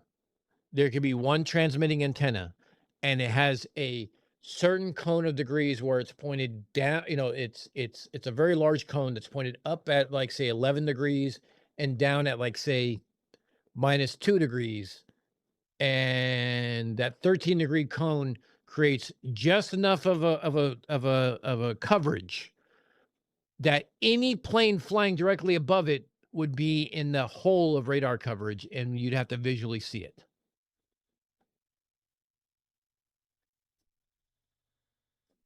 No, which sounds more plausible at this point.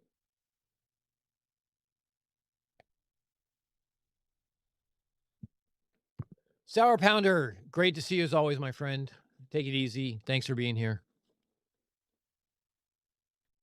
Facebook Flurf says the Artemis rocket is a missile. Well, that doesn't fucking surprise me. They got everything else wrong. Why not that? Y'all can't be real Flurfs. I agree. The potato is a Poe. He knows it's a globe. Angels of Shite knows it's a globe. He's just in it for clout, and he wants to, quote unquote, destroy PHs because he was put on the earth to do something special. Most of your pop-up flurfs are all idiots who know it's a sphere, but are trying to build a community, chase clout, be heroes, whatever. Take your pick. What cast can only find trolls, Poes, and baby flirts today? Yeah, I was on there for part of it. It was atrocious.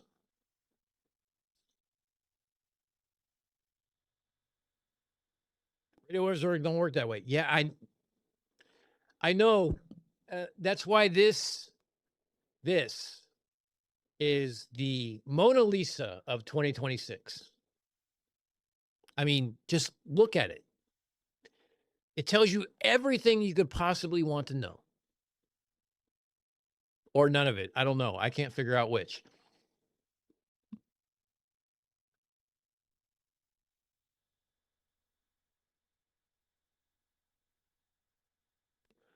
This was how Argentina scored the Exocet rocket on the UK ship. That's what Flickatzoid said about this. Exocets are usually under 100 meters off their sea skimmings, and they have delay fuse, so they explode from the inside out. He would have to point out on the mast where the transmitting antenna is for the aerial and for the ground radar, and how they don't interact with each other then.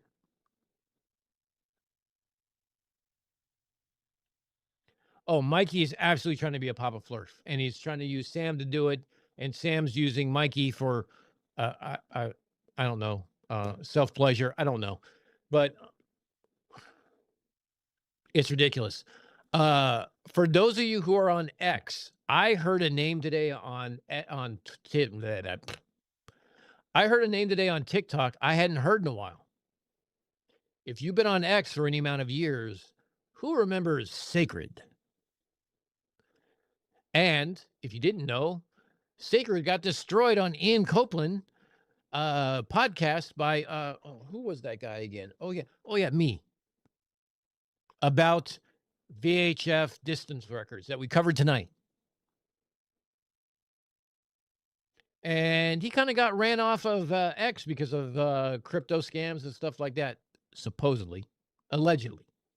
And now he's on TikTok causing trouble. And I guess he was on someone's live. I don't remember, was it Hasselblad or Tiffany or somebody like that? But it was a fucking joke.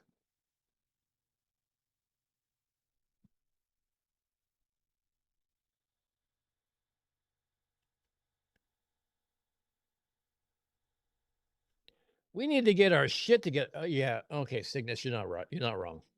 I need to sit down and do the Humblies, top left. I'll admit, the reason why we covered this shit tonight is because it didn't require any like research on my part. I wanted to go live. I hadn't talked to anybody in a minute. I wanted to say hi. You guys have all been very generous in donating, and I appreciate it. Yeah, I couldn't be bothered with anything research because I don't have time. But the Humblies have been, I don't know, 6 months late now. Technically, almost 7 months late. So I should probably do those. Remember, folks, Wangzoid lives in an area known for hunting uranium mining, and Mampor, aka Moonshine. Not saying his mom had too much and possibly had a bad batch when pregnant, but it's possible. Greg, you know what? Maybe not possible, but definitely plausible. We need some more information to kind of cross that line, because we do our own research here and we make sure that we fit things in the right buckets. Plausible, yes. Possible, maybe. We need a little more information. Namely, what's Wankzoid's mom's drinking habits? Sam said he was releasing another End of Space video. Not sure if he did or not. Oh, I'll go check. How's that? Sam was very happy today. He got to take control of Mikey's stream because Mikey's power went out for a couple minutes. Sam takes over Mikey's stream no matter what because Sam doesn't know how to shut the fuck up. 42 likes and 45 watching. I like that. Yes, Connor. Better odds than what cast? Hey, Matt, fuck you, buddy. But who's counting? There are a load of uploads on End of Space each day. There are optical errors. Yeah, I can't be bothered. Don't worry about the word being late. Even if I am not taking it, I am here anyway. Leo, thanks. Nice to see you again, bud. Sam showed us moon videos. They looked like moon videos. All right, you bastards. All of you are bastards. You know that? We checked on CC. We don't know his what he's doing. Roger Level's saying stupid shit, right? If you want me to go to different videos, I don't know what the next part 4 is. Is there more videos? How far are you into Oh, this? JJ's there. It's done Fucking almost. brainiacs. As it goes. If there ever was a fucking group. Is there another What was I part to looking this up? thing? What is this again? Like which one? Who is this? It's Union Glacier.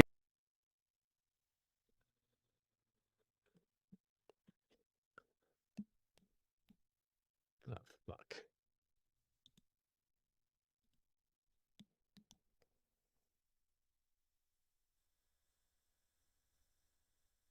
Why is it only 9? Come on. Who's got the link?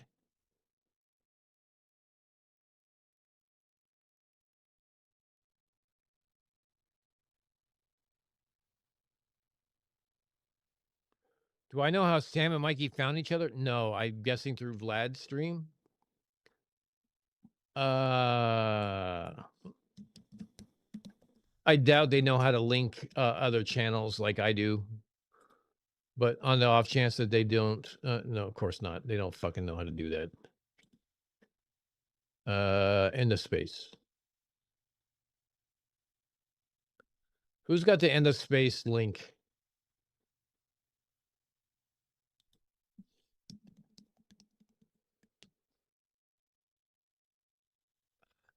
Too late. You guys are not helping.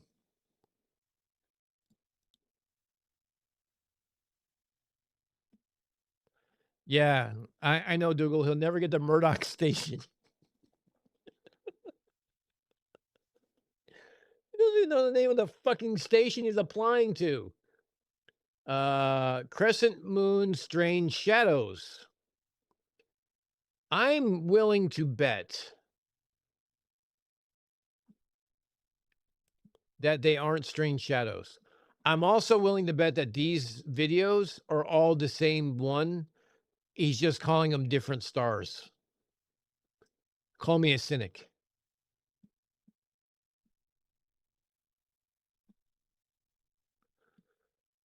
Flurf IQ seeks its own level. Yeah, 0.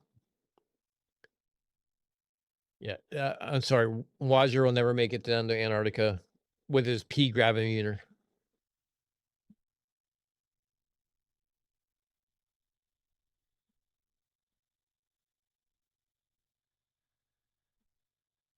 Wait till the African students who went to Antarctica documentary comes out. Starting to release some video. They flew from Cape Town in the IL-76. Ooh, Russian plane. In the IL-76 there. Some readers on the local news 24 channel. Oh, no shit. Greg, I might need a link. I was posting, but it wouldn't let me. You're a mod, Quee. I don't know why. Maybe YouTube is just being YouTube. So 3 minutes, 4 minutes channel of listening to fucking Sam. This should be fun. If I knock myself unconscious by hitting my desk, don't worry. Call 911. I'll be, or don't call 911. I'll be up in the morning.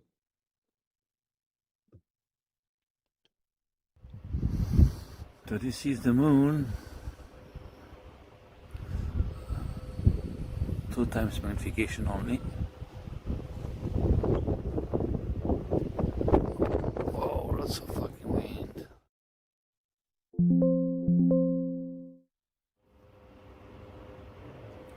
I don't know if we can see something.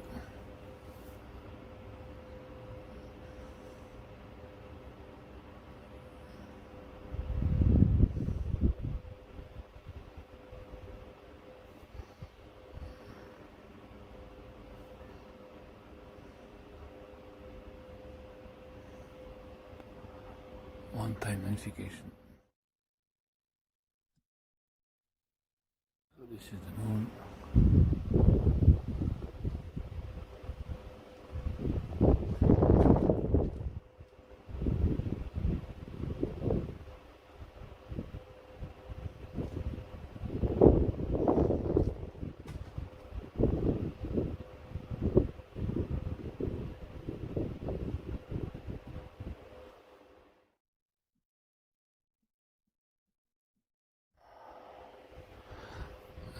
try to zoom here.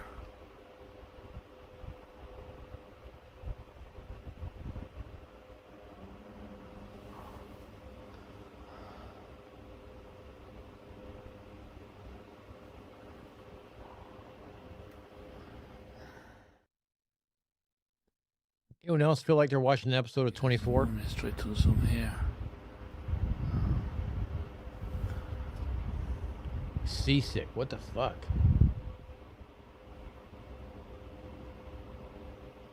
Shadows. Shadows. See how the shadows are kind of long through here? Why is that, Sam? Why are there long shadows?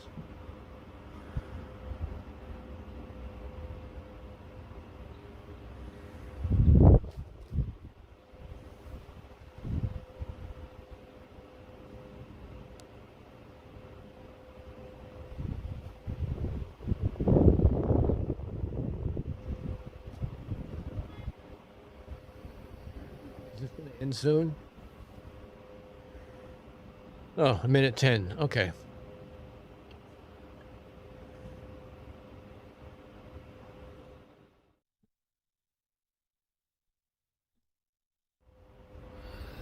Seems to be a dot here that is shining, that is not part of the moon. It's like blinking. Wait a second. Okay, if you take a look, I think there's a dot blinking there. That's not part of the moon. Looks like part of it, but it's kind of blinking. But I think maybe it's just an effect.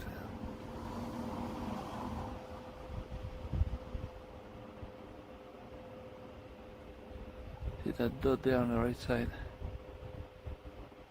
God, I'm bored as fuck. Anyone else bored?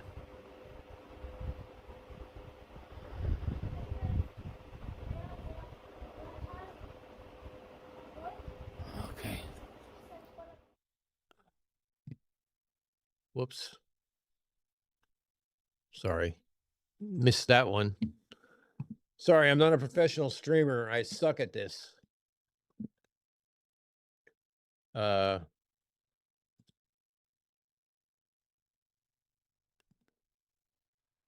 did I say?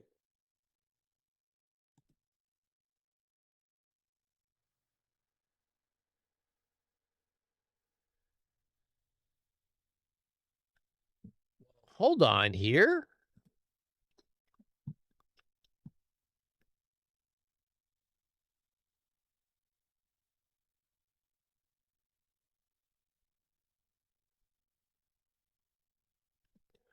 Hakeem was trying to talk Mikey and Sam to move to California. Oh, please fucking no. Look, I don't know if Hakeem is from California, but if he is, okay, I'm not the most intelligent person on the internet by any means, nor am I the most intelligent debunker or anything else like this. But let's just compare two like objects. I went to California public school, did not go to college. Hakeem, if he's from California, went to California public school, didn't go to college.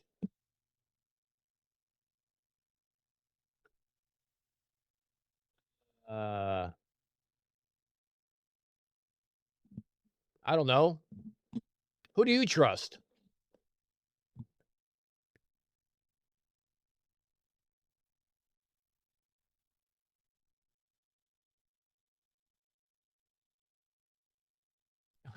Cygnus, I'm sold. It's flat. Yeah, I know. Me too. I'm sold. Winning entry video. Change is strange. It doesn't always arrive with a warning. Sometimes it feels like turbulence that forces you to look up and ask, where am I going? Looks flat. And sometimes change is slow, quiet, like the shifting of ice beneath your feet, or the warming of oceans we cannot see from Go home. back to that. I want to go to this.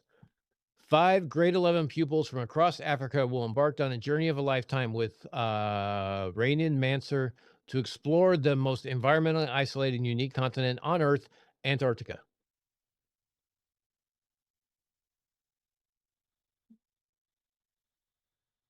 I'm not a grade 11 pupil, otherwise I'd enter.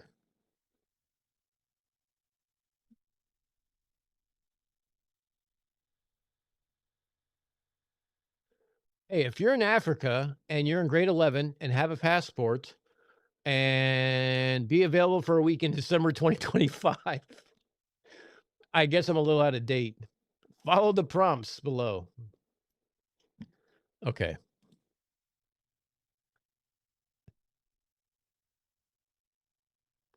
Yeah, Tori, I'm gonna have to get off soon because it's almost 3 a.m. I got to get up in about 5.5 hours for a meeting. Not as boring as Mikey talking about grass while driving through Moose Jaw. A couple of years, I started to watch the Flat Earth debunking channels. How to get out.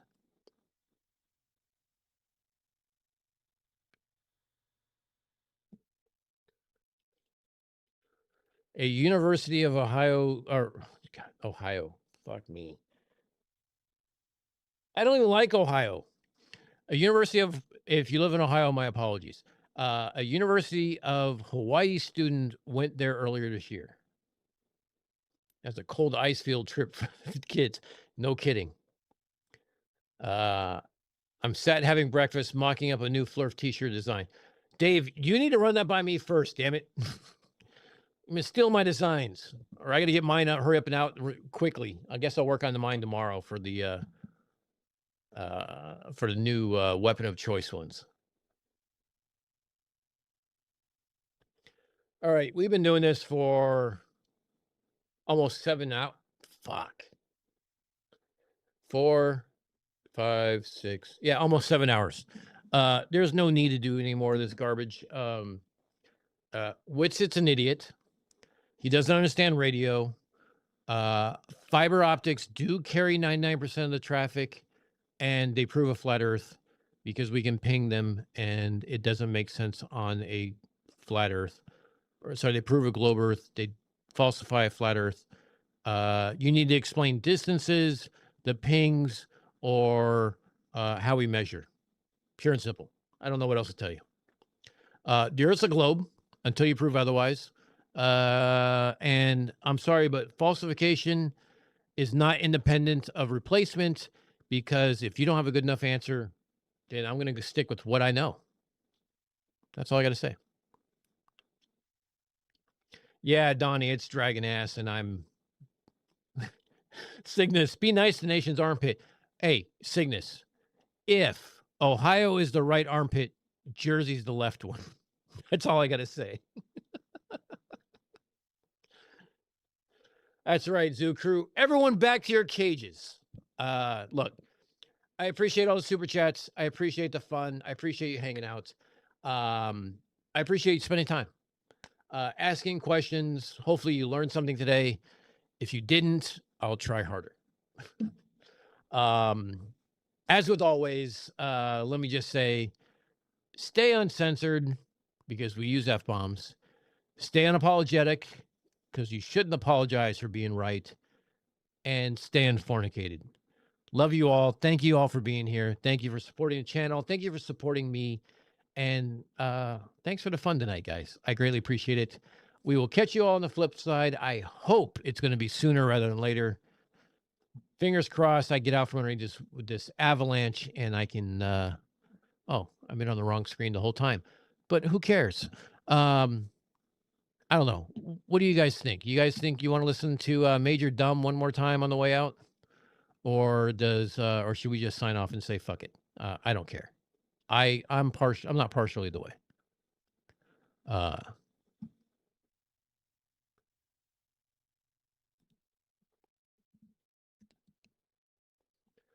Wait, I have it saved somewhere else.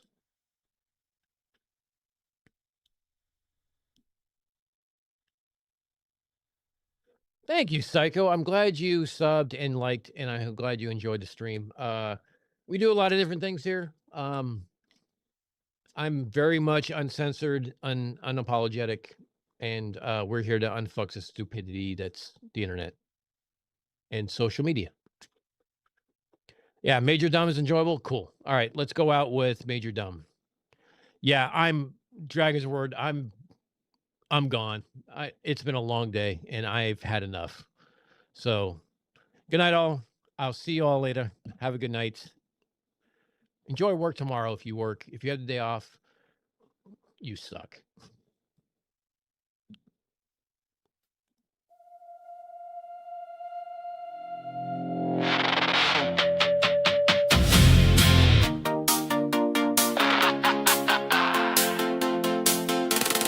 Flurf control to Major Dumb. Come in from your room. We've checked the feeds, we've checked the memes. This launch is a cartoon. Flurf control to Major Dumb. Your rocket's just a balloon. They filmed you in a warehouse. There's no rocket ship. There's no big plume. 10, 9, 8, 7, 6, 5, 4, 3, 2, 1. This is Major Dumb to Flurf control. I'm strapped in, feel the shake. The tower falls away from me. You can't deep fake this quake. Major Dumb to Flurf control. I'm way above your room, rising through the blue so fast it turns to velvet soon. You say it's all projection, but the windows say you're wrong. I'm floating past your story, and it's been wrong all along. Major Dumb, our charts all show you splashed into the sea.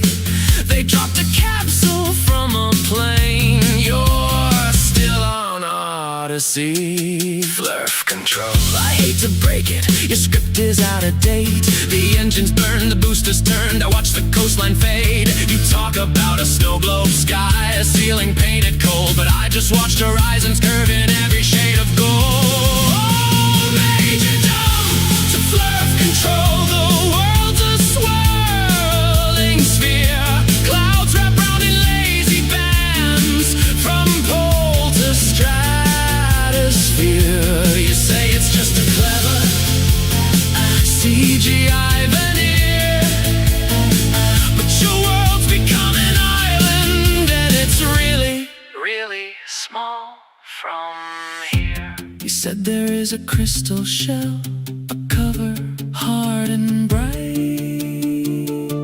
I'm flying where your ceiling sits, yet nothing blocks the light. No glass, no grid, no glowing dome, just darkness deep and clear. Your dome was in your browser tabs, not hanging over here. Flurf control to Major Dumb.